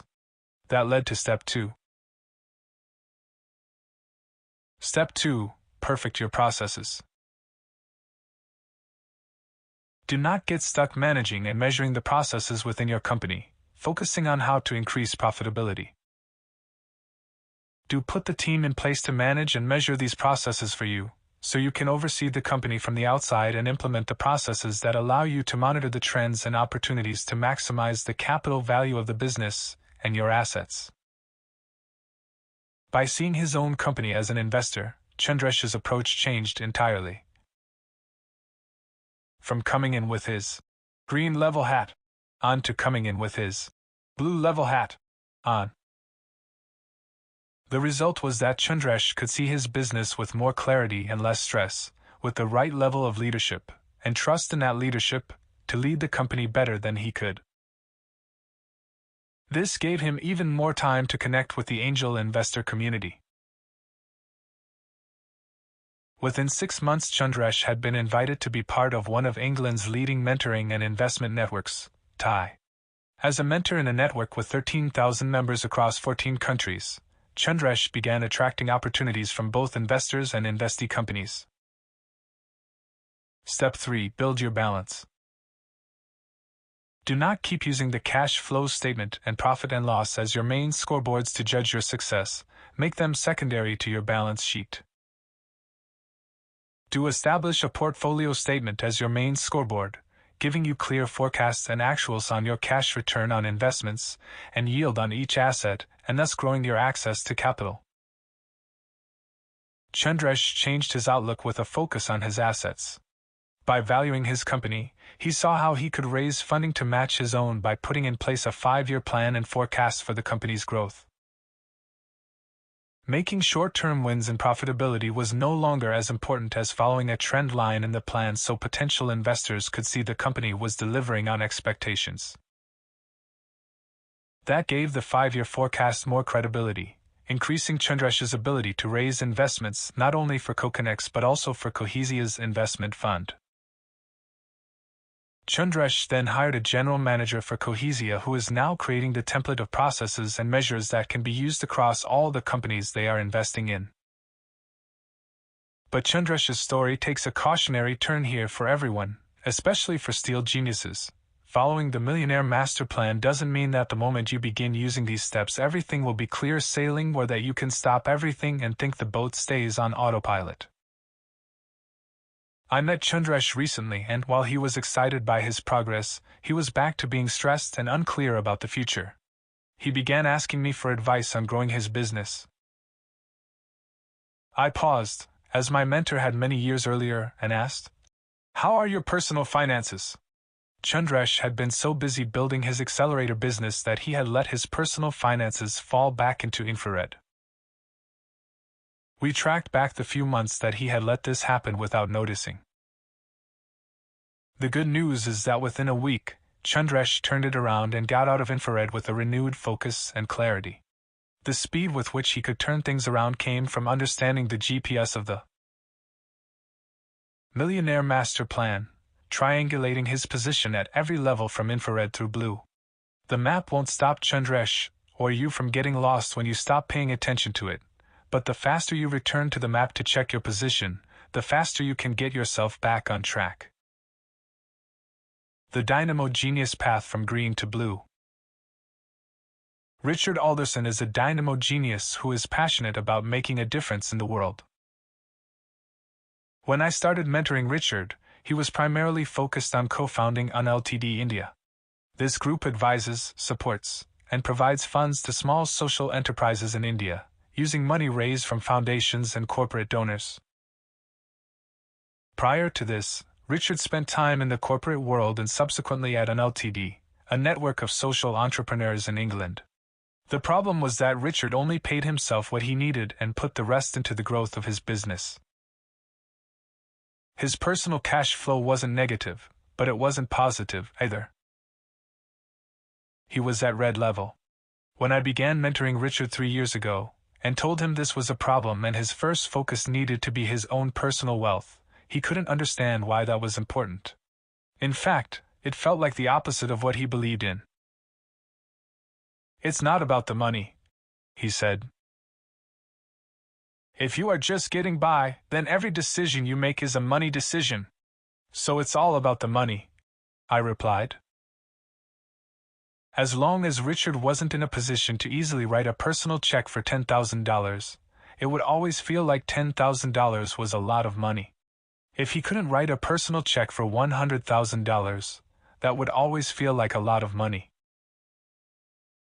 At Blue level, writing checks for $100,000 is easy. The promotions that Blue conductors focus on are all in the millions of dollars.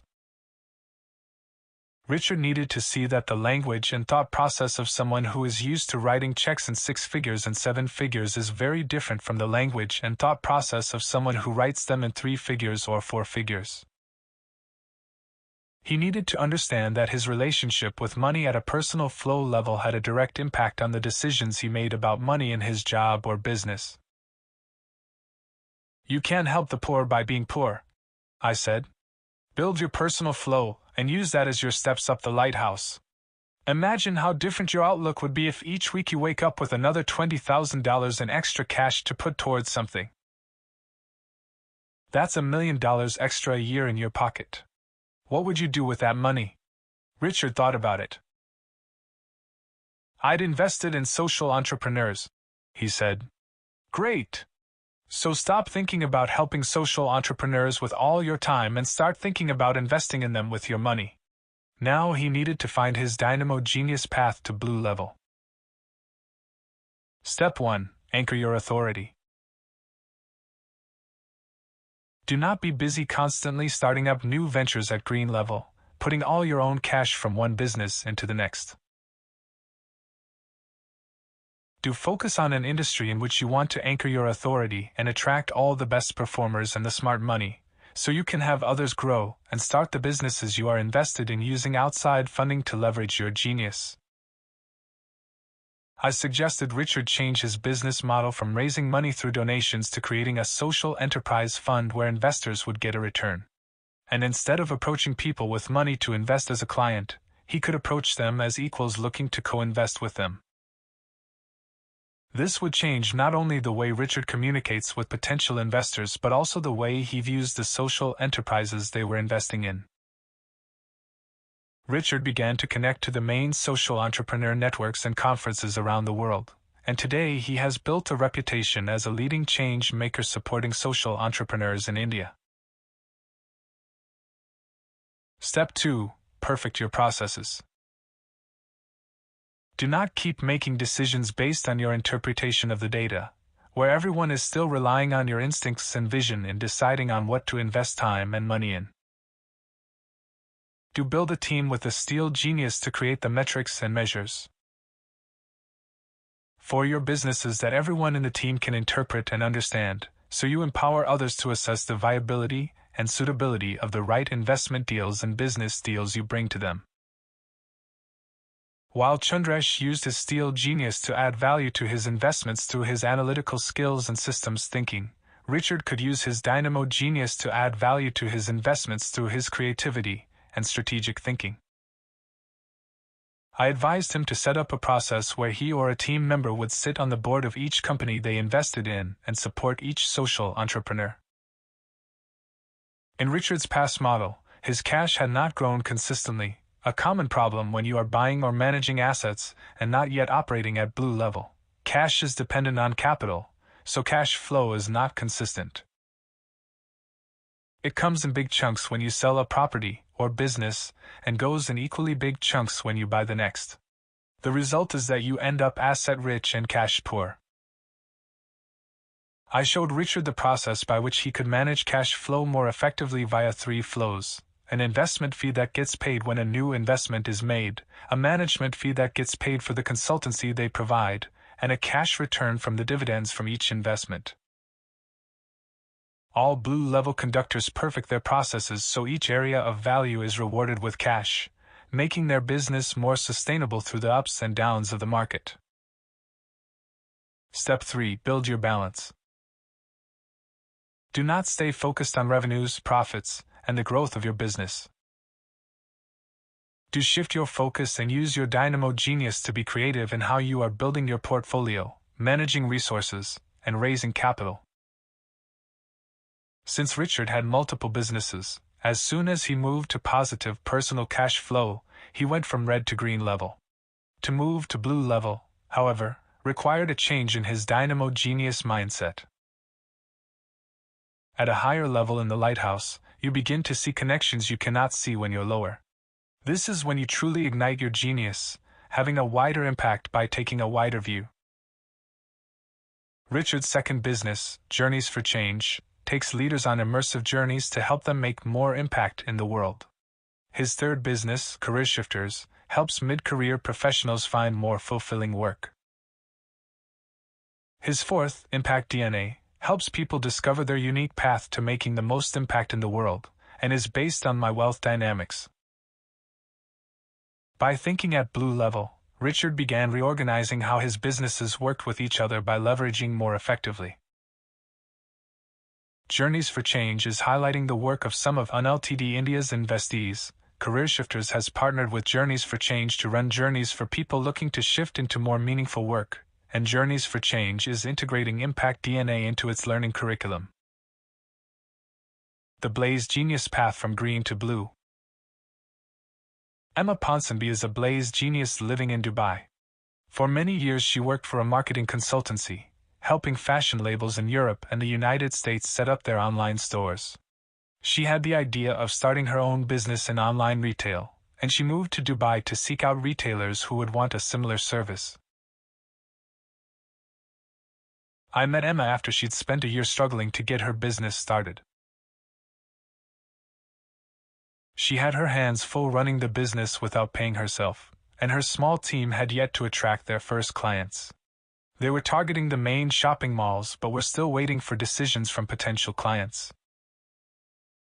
Once she found her Blaze Genius winning formula through these 3 steps, she climbed from infrared to green to blue level within a year. Step 1. Anchor your authority. Do not remain focused on the leadership of the team and the connections with clients. Your winning formula at green level is your losing formula when moving to blue. To build and establish a leadership team so you can invest your time. Connecting with blue-level investors and enablers, establishing a higher level of authority with both the resources and the performers you need to grow. When I began mentoring her, Emma created a future vision that looked very different from her original plan. Instead of chasing clients to build their online stores, Emma switched strategies to create her own global online fashion store. She set a one-year plan with the number of fashion labels and shoppers she would attract. Her team divided the plan into milestones and got focused on delivering on them while she went out to get financing. Emma used her Blaze genius to connect with the key figures and top brands in the industry. Without spending all her time in the office, she was more energized, and her team became more empowered. By spending time together with blue conductors who had questions on her business related to risk and reward, she learned the blue-level language. With this change of focus and new understanding, she attracted them to her. Within 6 months, she had raised funds for the business based on her plan, valuing the business at more than $3 million. Step 2. Perfect your processes. Do not stay in the business and lead from the front, managing the rhythm of the company yourself. Do appoint a strong steel genius to manage your processes and policies, and an accountant and a lawyer to support your deals and partnerships, giving you the freedom to travel and monitor the growth of your business and assets from a distance. As a Blaze genius, the bigger the game you play, the better the people you attract. Emma attracted a team of world-class professionals to support her. She attracted a group of advisors and kept to a process that kept her up to date with operations while attracting international interest. Blaze geniuses always do best at this when they have a strong steel genius to manage their processes for them and ensure that the details and processes are in place when they meet those potential partners, team members, and investors. This is what Emma's new leadership did for her, to maintain cash flow through the fundraising process, and to show proof of concept to potential investors and sponsors. The team launched a beta site while Emma was connecting with others. Step 3. Build your balance. Do not ignore the financials or the need to learn the language of investment, financing, risk, and return. Do use your Blaze genius to surround yourself with a group of advisors and connections who speak the language of blue conductors, so you can build your balance sheet through their support. Within her first year, Emma connected with celebrities, the heads of fashion brands, investors, sponsors, and major clients. With her Blaze genius, she has also made connections among them through her, creating new opportunities within her network while growing her business. This is the Blaze genius's ultimate winning formula at any level, creating opportunities from their connections. But moving from green to blue level, the next venture comes from those opportunities, because Blaze's businesses are operating through high-performing teams, not them. A year after we began working together, Emma was radiant and transformed from the infrared levels she had been at a year earlier. Her businesses had become a vehicle for her to grow personally and be of service. She let her businesses and assets take her to her highest potential instead of spending all her time serving her businesses. 4 types of investments. As you take these steps and follow your genius path to blue level, you will find that your genius becomes increasingly important in not just making but also keeping your wealth. The undoing of many wealth creators is that they make their money through their winning formula only to lose it all with their losing formula. Here are the types of investments your genius should focus on, and the types to avoid, to stay in your flow. Dynamo investments are innovation-based. The winning formula of dynamo geniuses is in seeing things that others can't. When they choose to invest in fast-growth companies, property developments, or businesses and properties that they can add value to through their innovation and development skills, and then resell or refinance, they build their portfolios most rapidly. The losing formula for dynamo geniuses is their poor sense of timing. Dynamos are too often overoptimistic and overambitious when it comes to what to expect from the market. Avoid trying to outsmart the market through timing and negotiation or getting into riskier trading markets like options or futures. Even when riding a winning streak, dynamos will find the money they make is lost when they overtrade or overextend themselves. If this is you, it's better to find one of the other geniuses to manage some of your portfolio. Your weaknesses are their strengths. Blaze investments are partnership-based.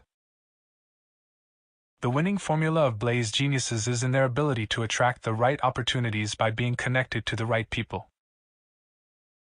When they choose to pursue investment partnerships with opportunities that deliver assets at a wholesale value or on terms that others simply cannot get, they excel. These can be business and property investments or partnerships in which they are funding a project or transaction that gives them predetermined returns. The downside of Blaze genius is in a limited attention to financial details, sitting with a spreadsheet and managing investments with an eye on tight margins, percentage returns, and yield management. Getting stuck with a property portfolio or trading system that requires constant monitoring will leave Blazes overwhelmed and undercapitalized. Blazes who have more cash than they know what to do with should hire a steel genius to manage investments like this while they stay in flow making deals and partnerships with others. Tempo investments are timing-based. The winning formula for tempo geniuses is the losing formula of dynamo. Geniuses, using their ability to time the markets and to know when to buy and sell.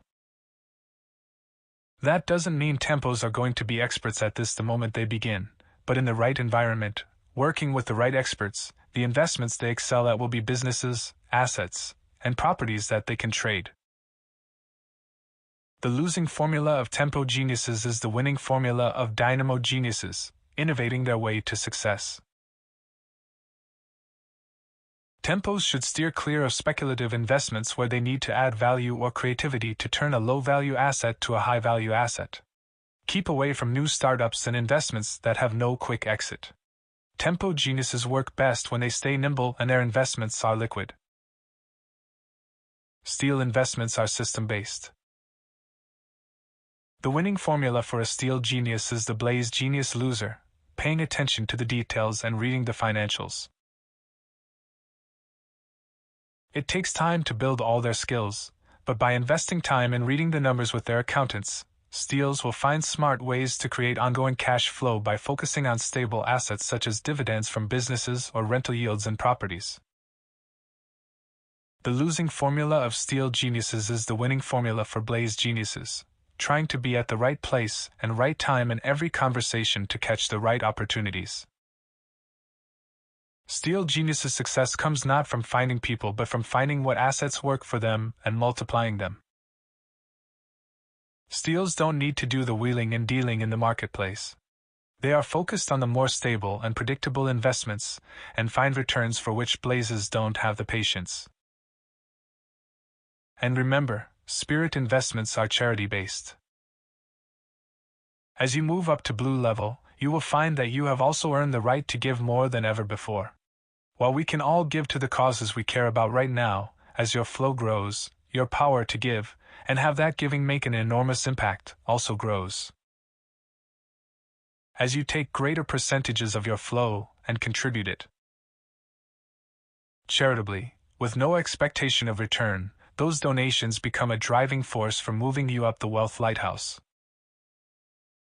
This giving does wonders for others and gives you a greater purpose that adds meaning to your work and fulfillment to your life.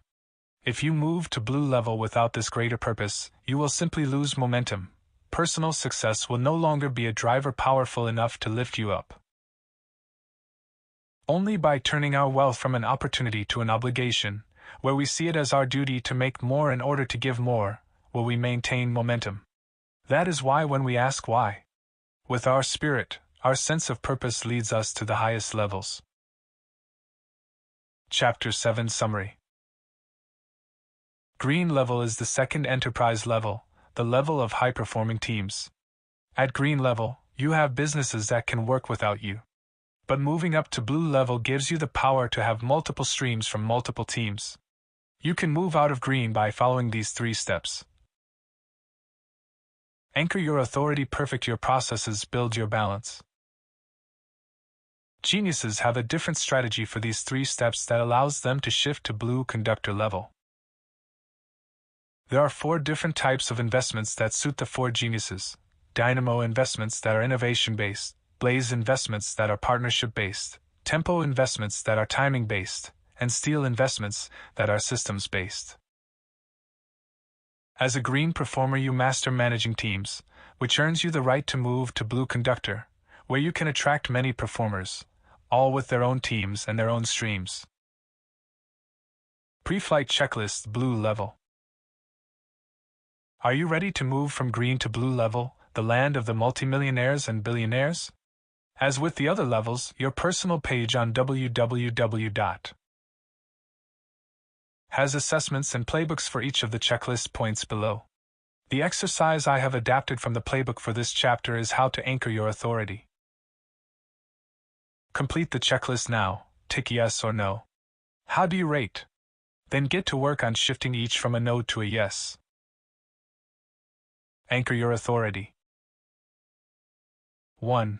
I have a cash-generating asset portfolio that is the anchor of my wealth and grows in line with my flight path. Yes, no. 2. I have a trust structure and team that all my assets and enterprises flow to and are measured in. Yes, no. 3. I am an established authority in my industry and attract high-level yes-no leaders to manage my assets and enterprises. Perfect your processes. 1. All my assets and enterprises share the same process of review and renew, taking little of my own time. Yes, no. 2. I have one common process and set of criteria for buying, holding, or selling my assets and enterprises.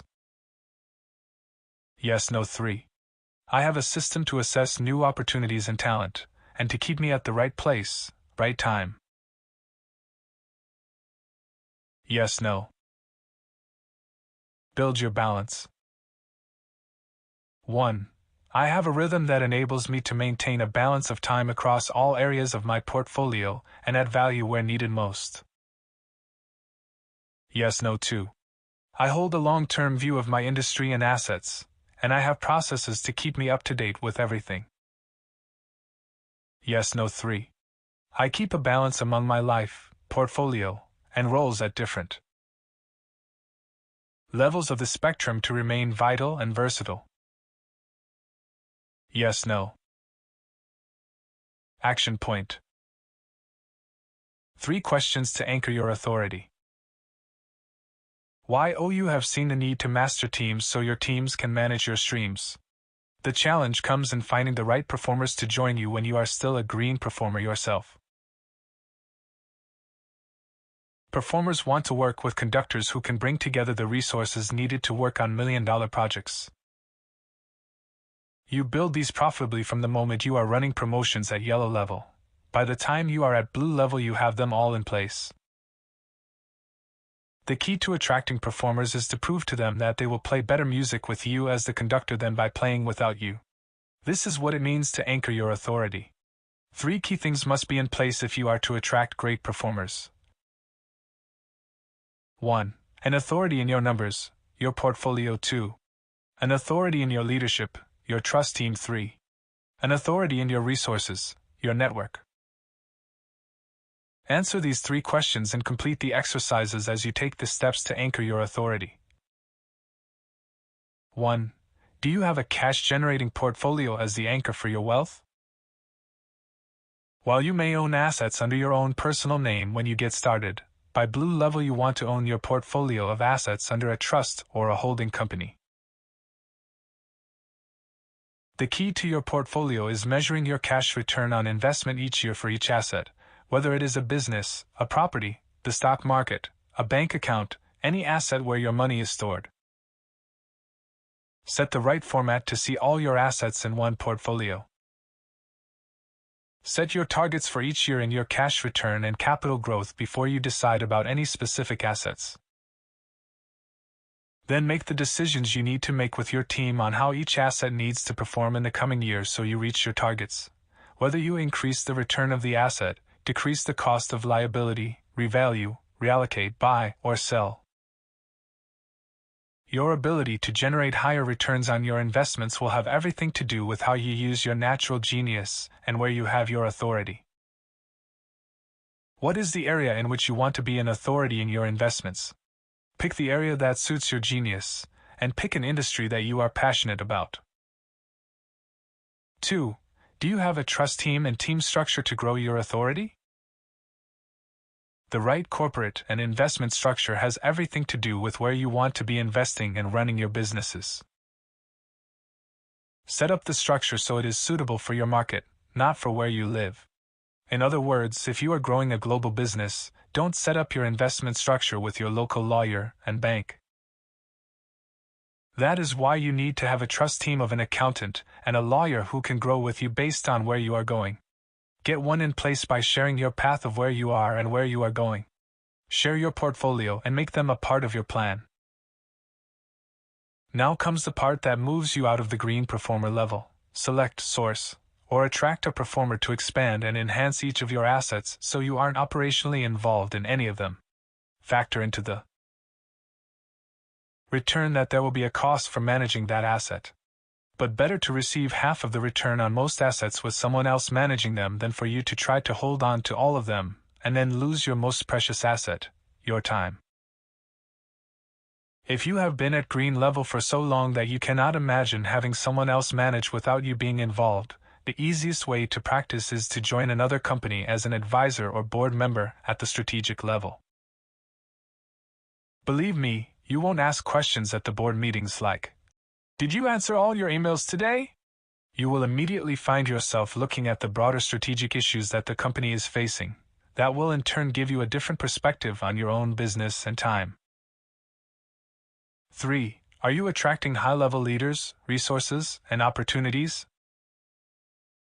Based on your industry, you will find that the conductors who are managing the resources in the market are investing their time with trusted connections they have built over time. To find the right conductors for you, answer these questions. Who are the top 3 conductors in your industry that you should connect to? Where are the top performers in your industry being attracted? Where are the major venues, events, and groups where resources are being exchanged? Where are the places where the inside opportunities are being shared? The easiest way to build trust and connections with other blue conductors is to participate in their promotions, and then run your own blue-level promotion with their involvement, or the involvement of people they trust. Anchoring your authority takes time, but you have the cash flow at this level to fund your time. If you are ready to make it your mission to move to blue level, follow the rest of the online playbooks to guide you there. Chapter 8. From Blue to Beyond, Conductor to Legend.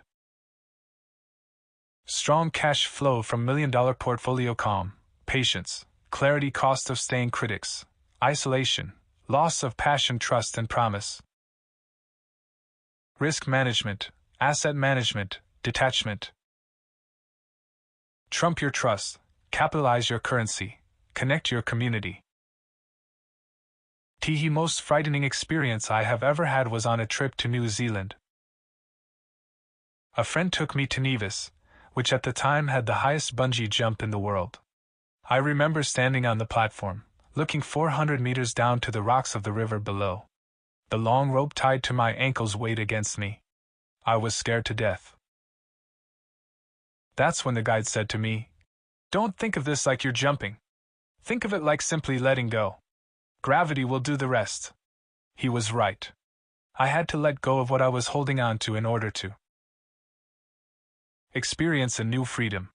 Yes, I was terrified, but if I let go, I would make a quantum leap in what I was willing to experience. And so I did.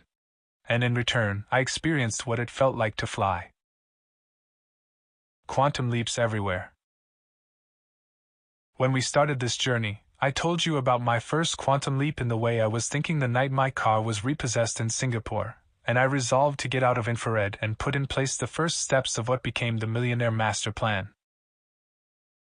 The rest of my climb did not require what I call my quantum leaps like the one that night, or the one I had before I jumped off the bungee platform. Or did they? The scientific definition of quantum leap is one in which electrons jump from one quantum state to another. Do you remember in science class drawing atoms of different elements with rings of electrons?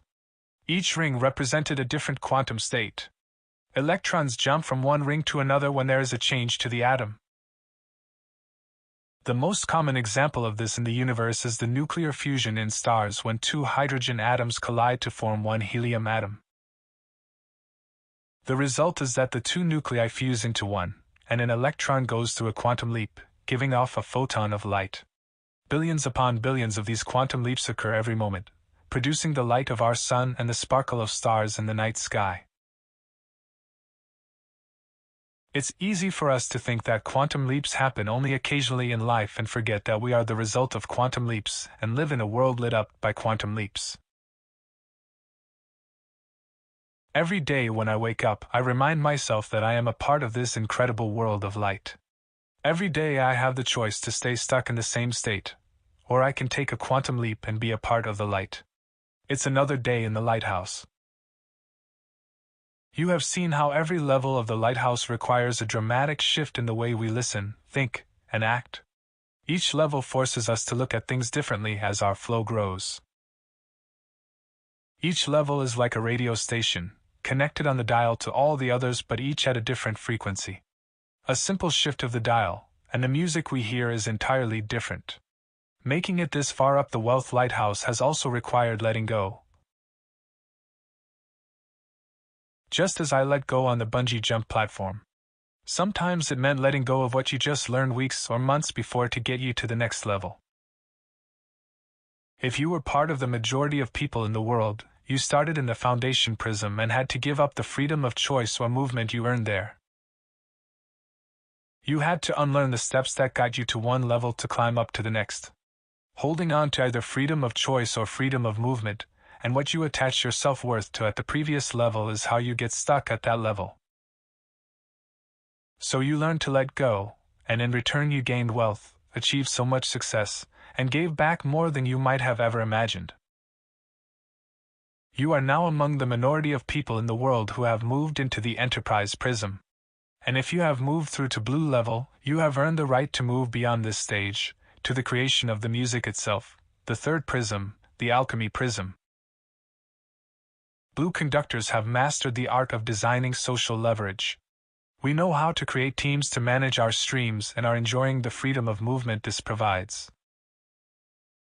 We have little need for others to love our ideas, for working hard, or for interfering in the endeavors of our leaders. We attach our self-worth to the growth in our resources, which includes the high-level influencers we are now connected to. When we reach blue level, the higher calling to be a trustee for our industry or cause inevitably arrives. Now you need to decide whether you are willing to step up as a leader and role model for your industry or your cause. To move to indigo level and into the alchemy prism means letting go once more, specifically to the attachment you have to your freedom of movement, and to connect your self-worth to the legacy you will leave in your circle of impact. The alchemy prism is where all the rules of the game are made. In the last 100 years, we have largely delegated how the rules of the game are made to large institutions and governments. This was not always the way things were. In the days of the Renaissance, private families, scientists, artists, and architects made the rules. In the early days of America, the pioneers and entrepreneurs made the rules. In each case, they moved from being the trustee of their movement to the composer of the next. They rewrote the music when it went out of tune. Today, with the growth of the internet and global economy, we are again seeing change makers and leaders choosing to step up and make the rules of the game on the global stage. Crowds are attracted to and following these new pioneers and leaders more than governments and corporations. The steps to move to and through the alchemy prism to be part of this transformation cannot possibly be captured in the pages of this book. It is not that it can't be done, though few have the perseverance and focus to reach this level. It is that I am learning the climb myself today. You have just as much opportunity to move up to the alchemy prism as me. Because I can tell you what needs to be done. Once again, there are just 3 steps out from blue conductor to indigo trustee. 3 steps from blue to indigo. Moving from blue conductor to indigo trustee, where you lose a part of your freedom as you become accountable to the cause that you represent, is a step that both Peter Diamandis and Richard Branson were moving to when I met them. I first met Peter Diamandis when I traveled from Bali to the NASA Center in Silicon Valley, where he had set up Singularity University with Ray Kurzweil. When I met Peter, he was already used to dealing in millions of dollars. He had set up the X Prize as a way to encourage space travel with a $10 million award to the first person to send a rocket into suborbital space and return safely. He did this before he had the money. He was driven by a mission to push forward the frontiers of space travel. In the 11th hour, he raised the $10 million from the Ansari family, and following Burt Rutan's winning flight, the X Prize became a driver for the future, incentivizing inventors to compete to solve our grand challenges. Using his Blaze genius to connect with futurists, pioneers, and entrepreneurs, Peter has become a trustee for our future, attracting the smartest minds and the deepest pockets in the industry. A year later, thousands of miles away in the British Virgin Islands, I spent a week with Richard Branson on Necker Island.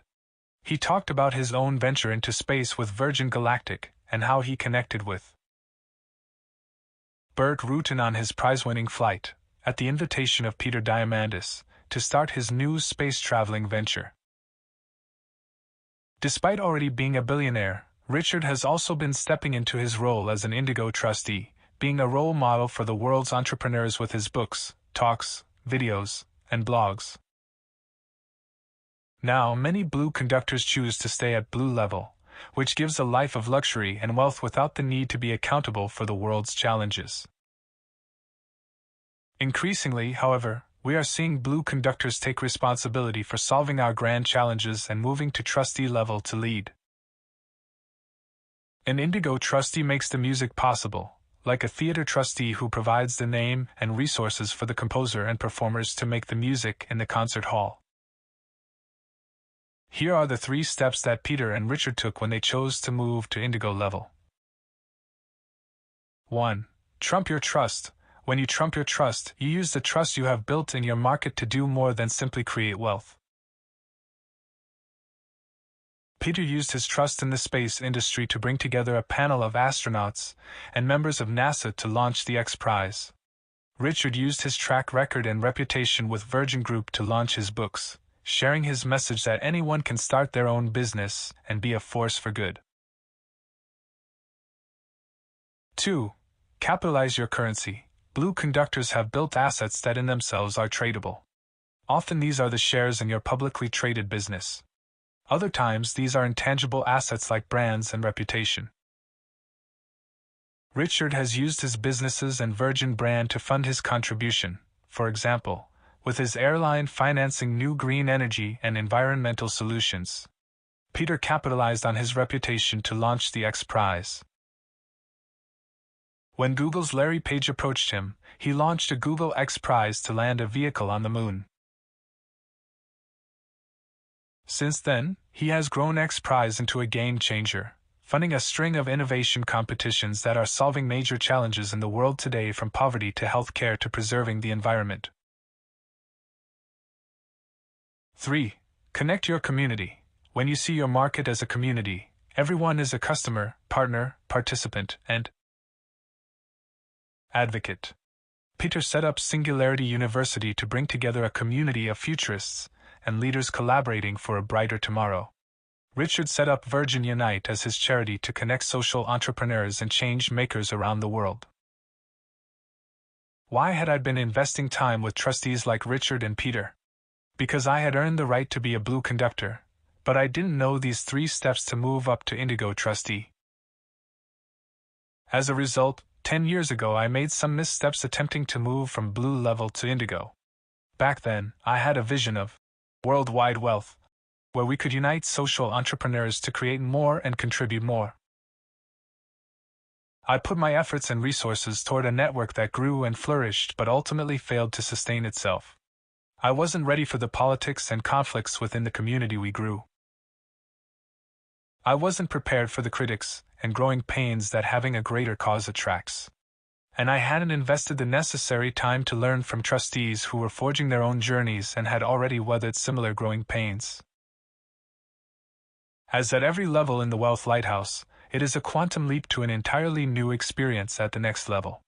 That's why I needed time with trustees like Peter and Richard to learn the language of the indigo level. Having learned from my failures and invested time to connect with and learn from those successful trustees, I am on a renewed journey to shine a light on a cause, growing financial literacy for both our current and future generations.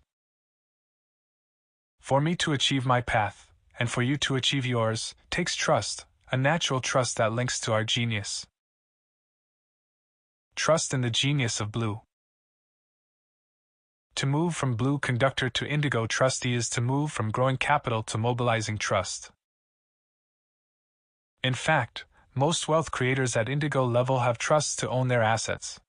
The trust you build in your market is linked to your industry and allows you to be a voice for change. But what we are trusted for varies according to our genius.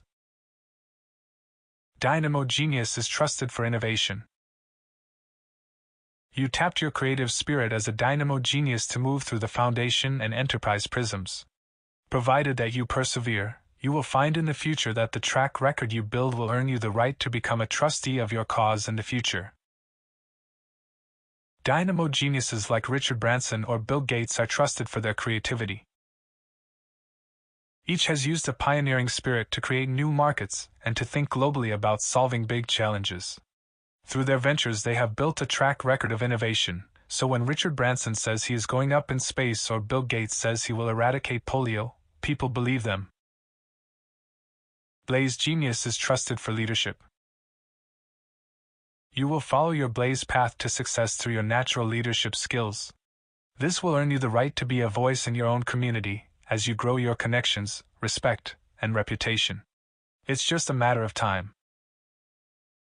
Blaze geniuses like Peter Diamandis and Oprah Winfrey are trusted for their ability to bring the best people together. Both have used their ability to connect and bring out the best in people to grow their own influence and reputation. They have then leveraged this trust to move their communities, whether it is Oprah being a force for good through her Oprah's Angel Network or Peter pushing forward innovation with the X Prize and Singularity University. Tempo Genius is trusted for service.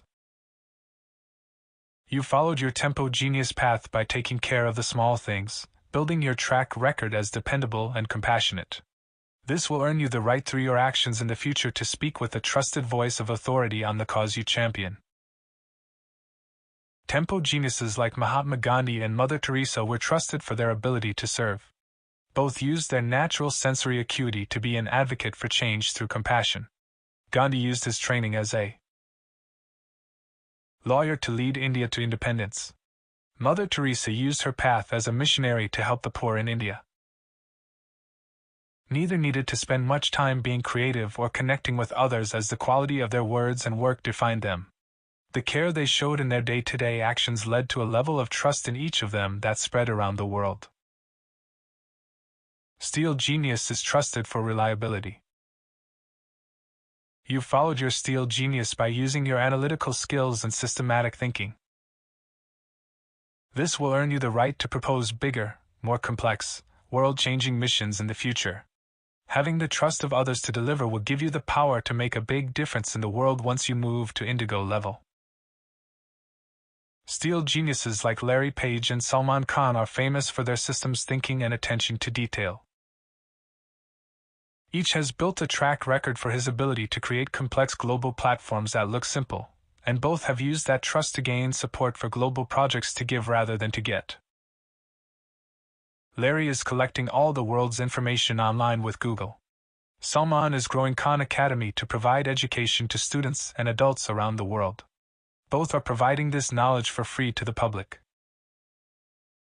When you look at the inspiring leaders in the world, you will notice that many of them are not saying things or believing in a future that much different from what you may be saying or believing. The difference is that they have invested the time to earn the right to lead. They followed their genius path to the top of the lighthouse. But they are still on the same path that you are. By seeing them as different from yourself, you give up hope that you could make the difference that they are making. By seeing them as simply being on a different step of the journey but using the same GPS, you can connect the dots and see that all that separates you from them are the steps in between. We may be different colors, but we're all part of the same rainbow. The Alchemy Prism. To reach the top levels of the Wealth Lighthouse takes perseverance and commitment. Yet everyone who has reached the Alchemy Prism will tell you that it wasn't because of me. They will tell you they are fortunate to be there, and they will credit a large part of their success to luck, saying something like, "I was in the right place at the right time." The truth of it is, we create our own luck.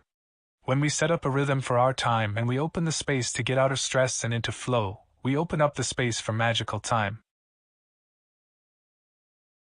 When professional athletes feel this way, we say they are in the zone. They are attracting the ball and scoring opportunities more often and are ready for those opportunities when they arrive. How can we grow our own luck? A simple way to look at it is by breaking down luck into luck, location, understanding, connections, and knowledge. L. In sports, knowing that the game is only on when you're on the field means showing up in the right place for the game. That includes setting up the space for your 5 energies and means showing up where the resources you need are in play. Every industry has a place where influencers and leaders connect with each other. If you're not in that place, you're not in the game.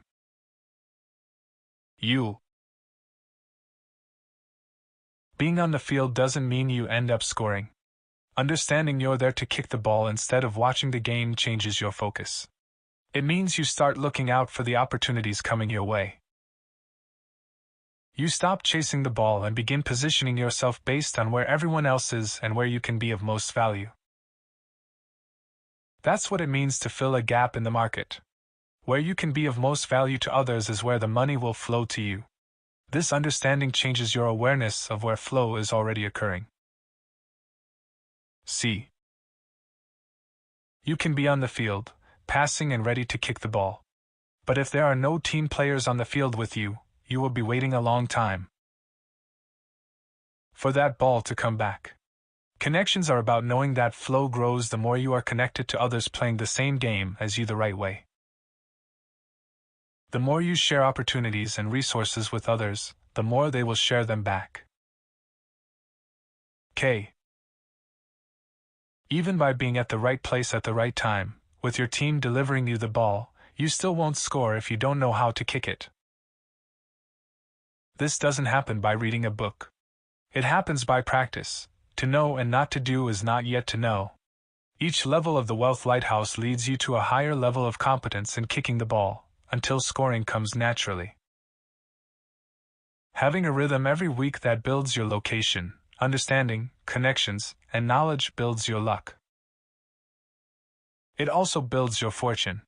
In fact, the word fortune comes from the Roman goddess Fortuna, who is the guardian of luck. When we follow our flow, we find our fortune, which means 3 things. 1. Luck. To have good fortune is to have good luck. As your luck and synchronicities grow, you know you are on the right path. 2. Wealth. To have a fortune means to have financial wealth. If it feels like hard work, you're doing the wrong thing. Fortune doesn't come by holding on, but by letting go and following your flow. 3. Legacy. To be able to tell your fortune is to be able to see your future. As you follow your flow and live your genius, you become clearer about your life purpose and the legacy you will leave. To that end, in the Alchemy Prism, your genius becomes your legacy. Each of the 4 geniuses leaves a different legacy. We all have greatness inside us and the potential to leave a legacy of our own. When we triangulate fortune and see our luck, our wealth, and our legacy linked to each other, we can spot the signs when we are moving toward and away from our flow. We can increase the magical moments in our lives and turn those magical moments into quantum leaps. 3 steps from indigo to violet.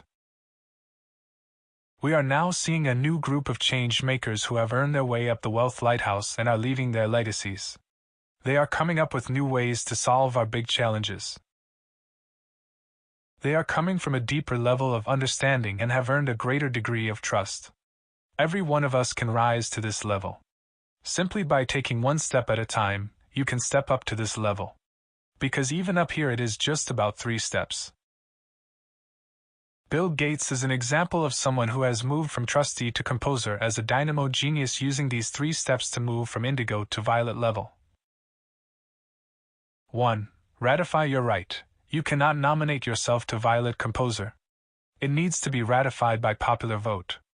This might be an actual formal vote, such as the presidential elections, or your community can recognize you as its leader.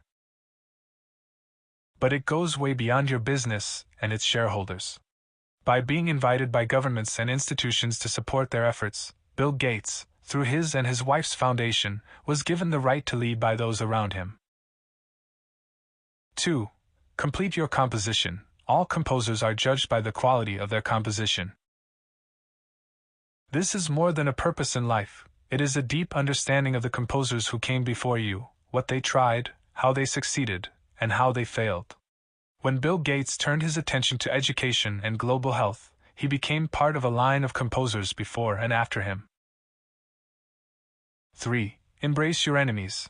Each of these levels takes you on a journey deeper at sea where the waves have higher highs and lower lows.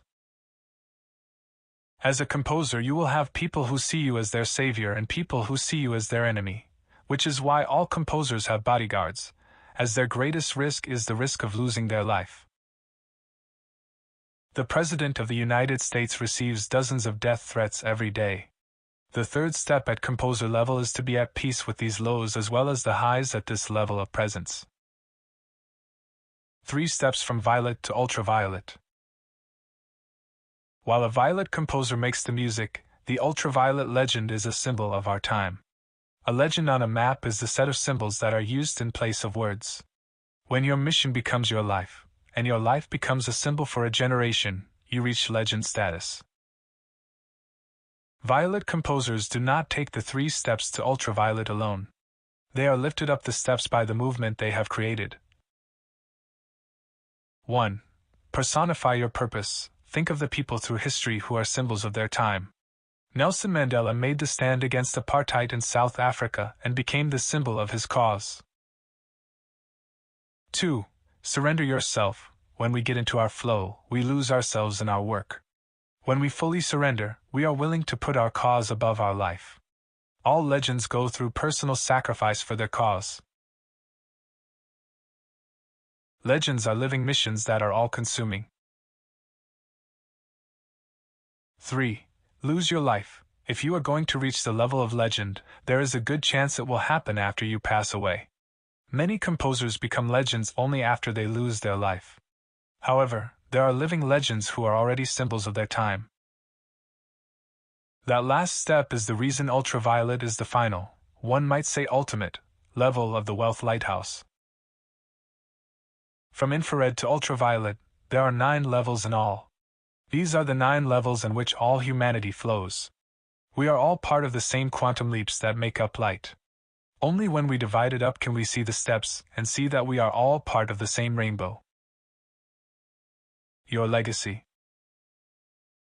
At the 3 levels in the alchemy prism, your genius will shine through. The trustees, composers, and legends of our time shine brightly through their genius. At alchemy level, your genius becomes your legacy. Dynamo geniuses leave a legacy in their creations.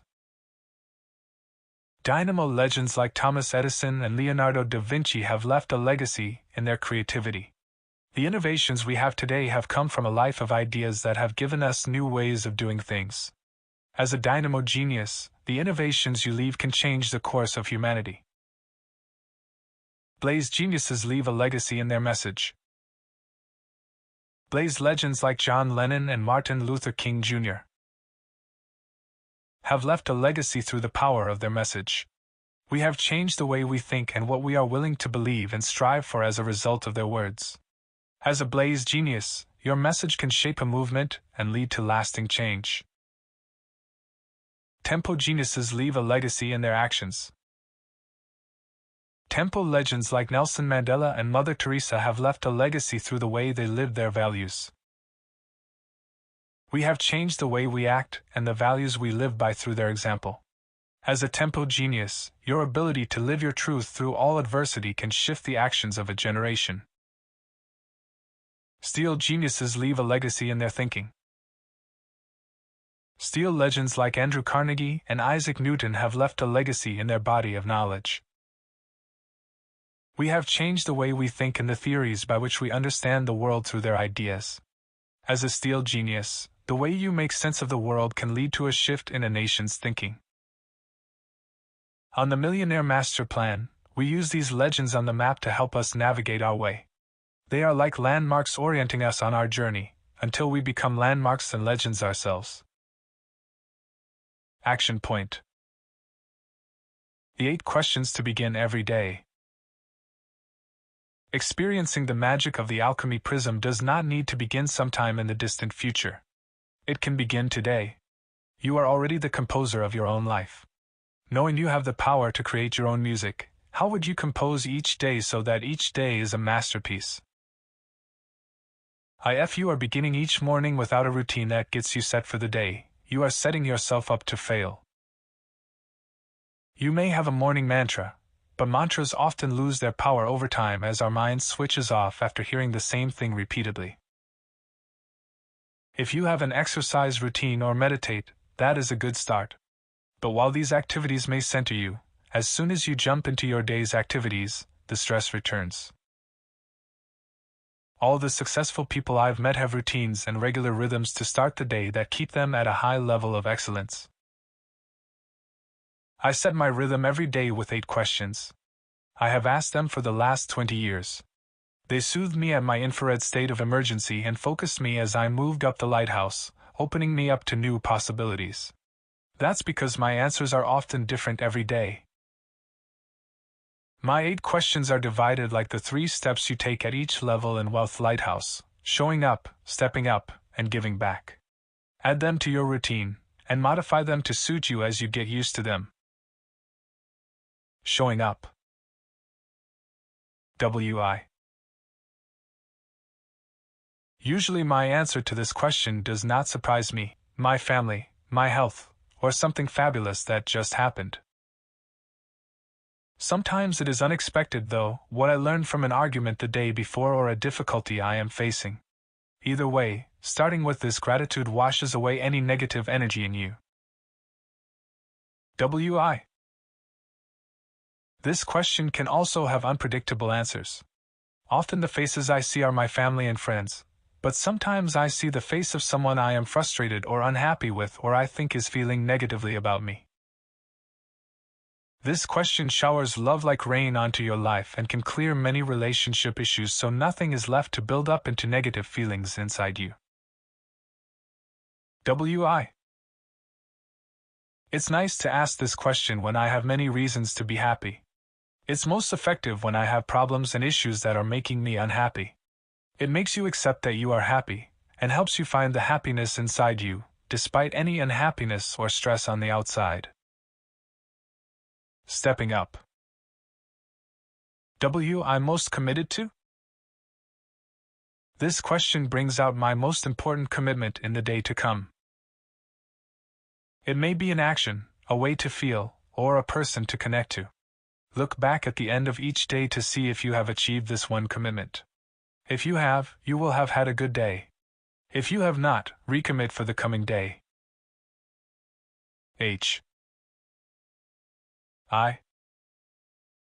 If there is something I have put off for some time, this question makes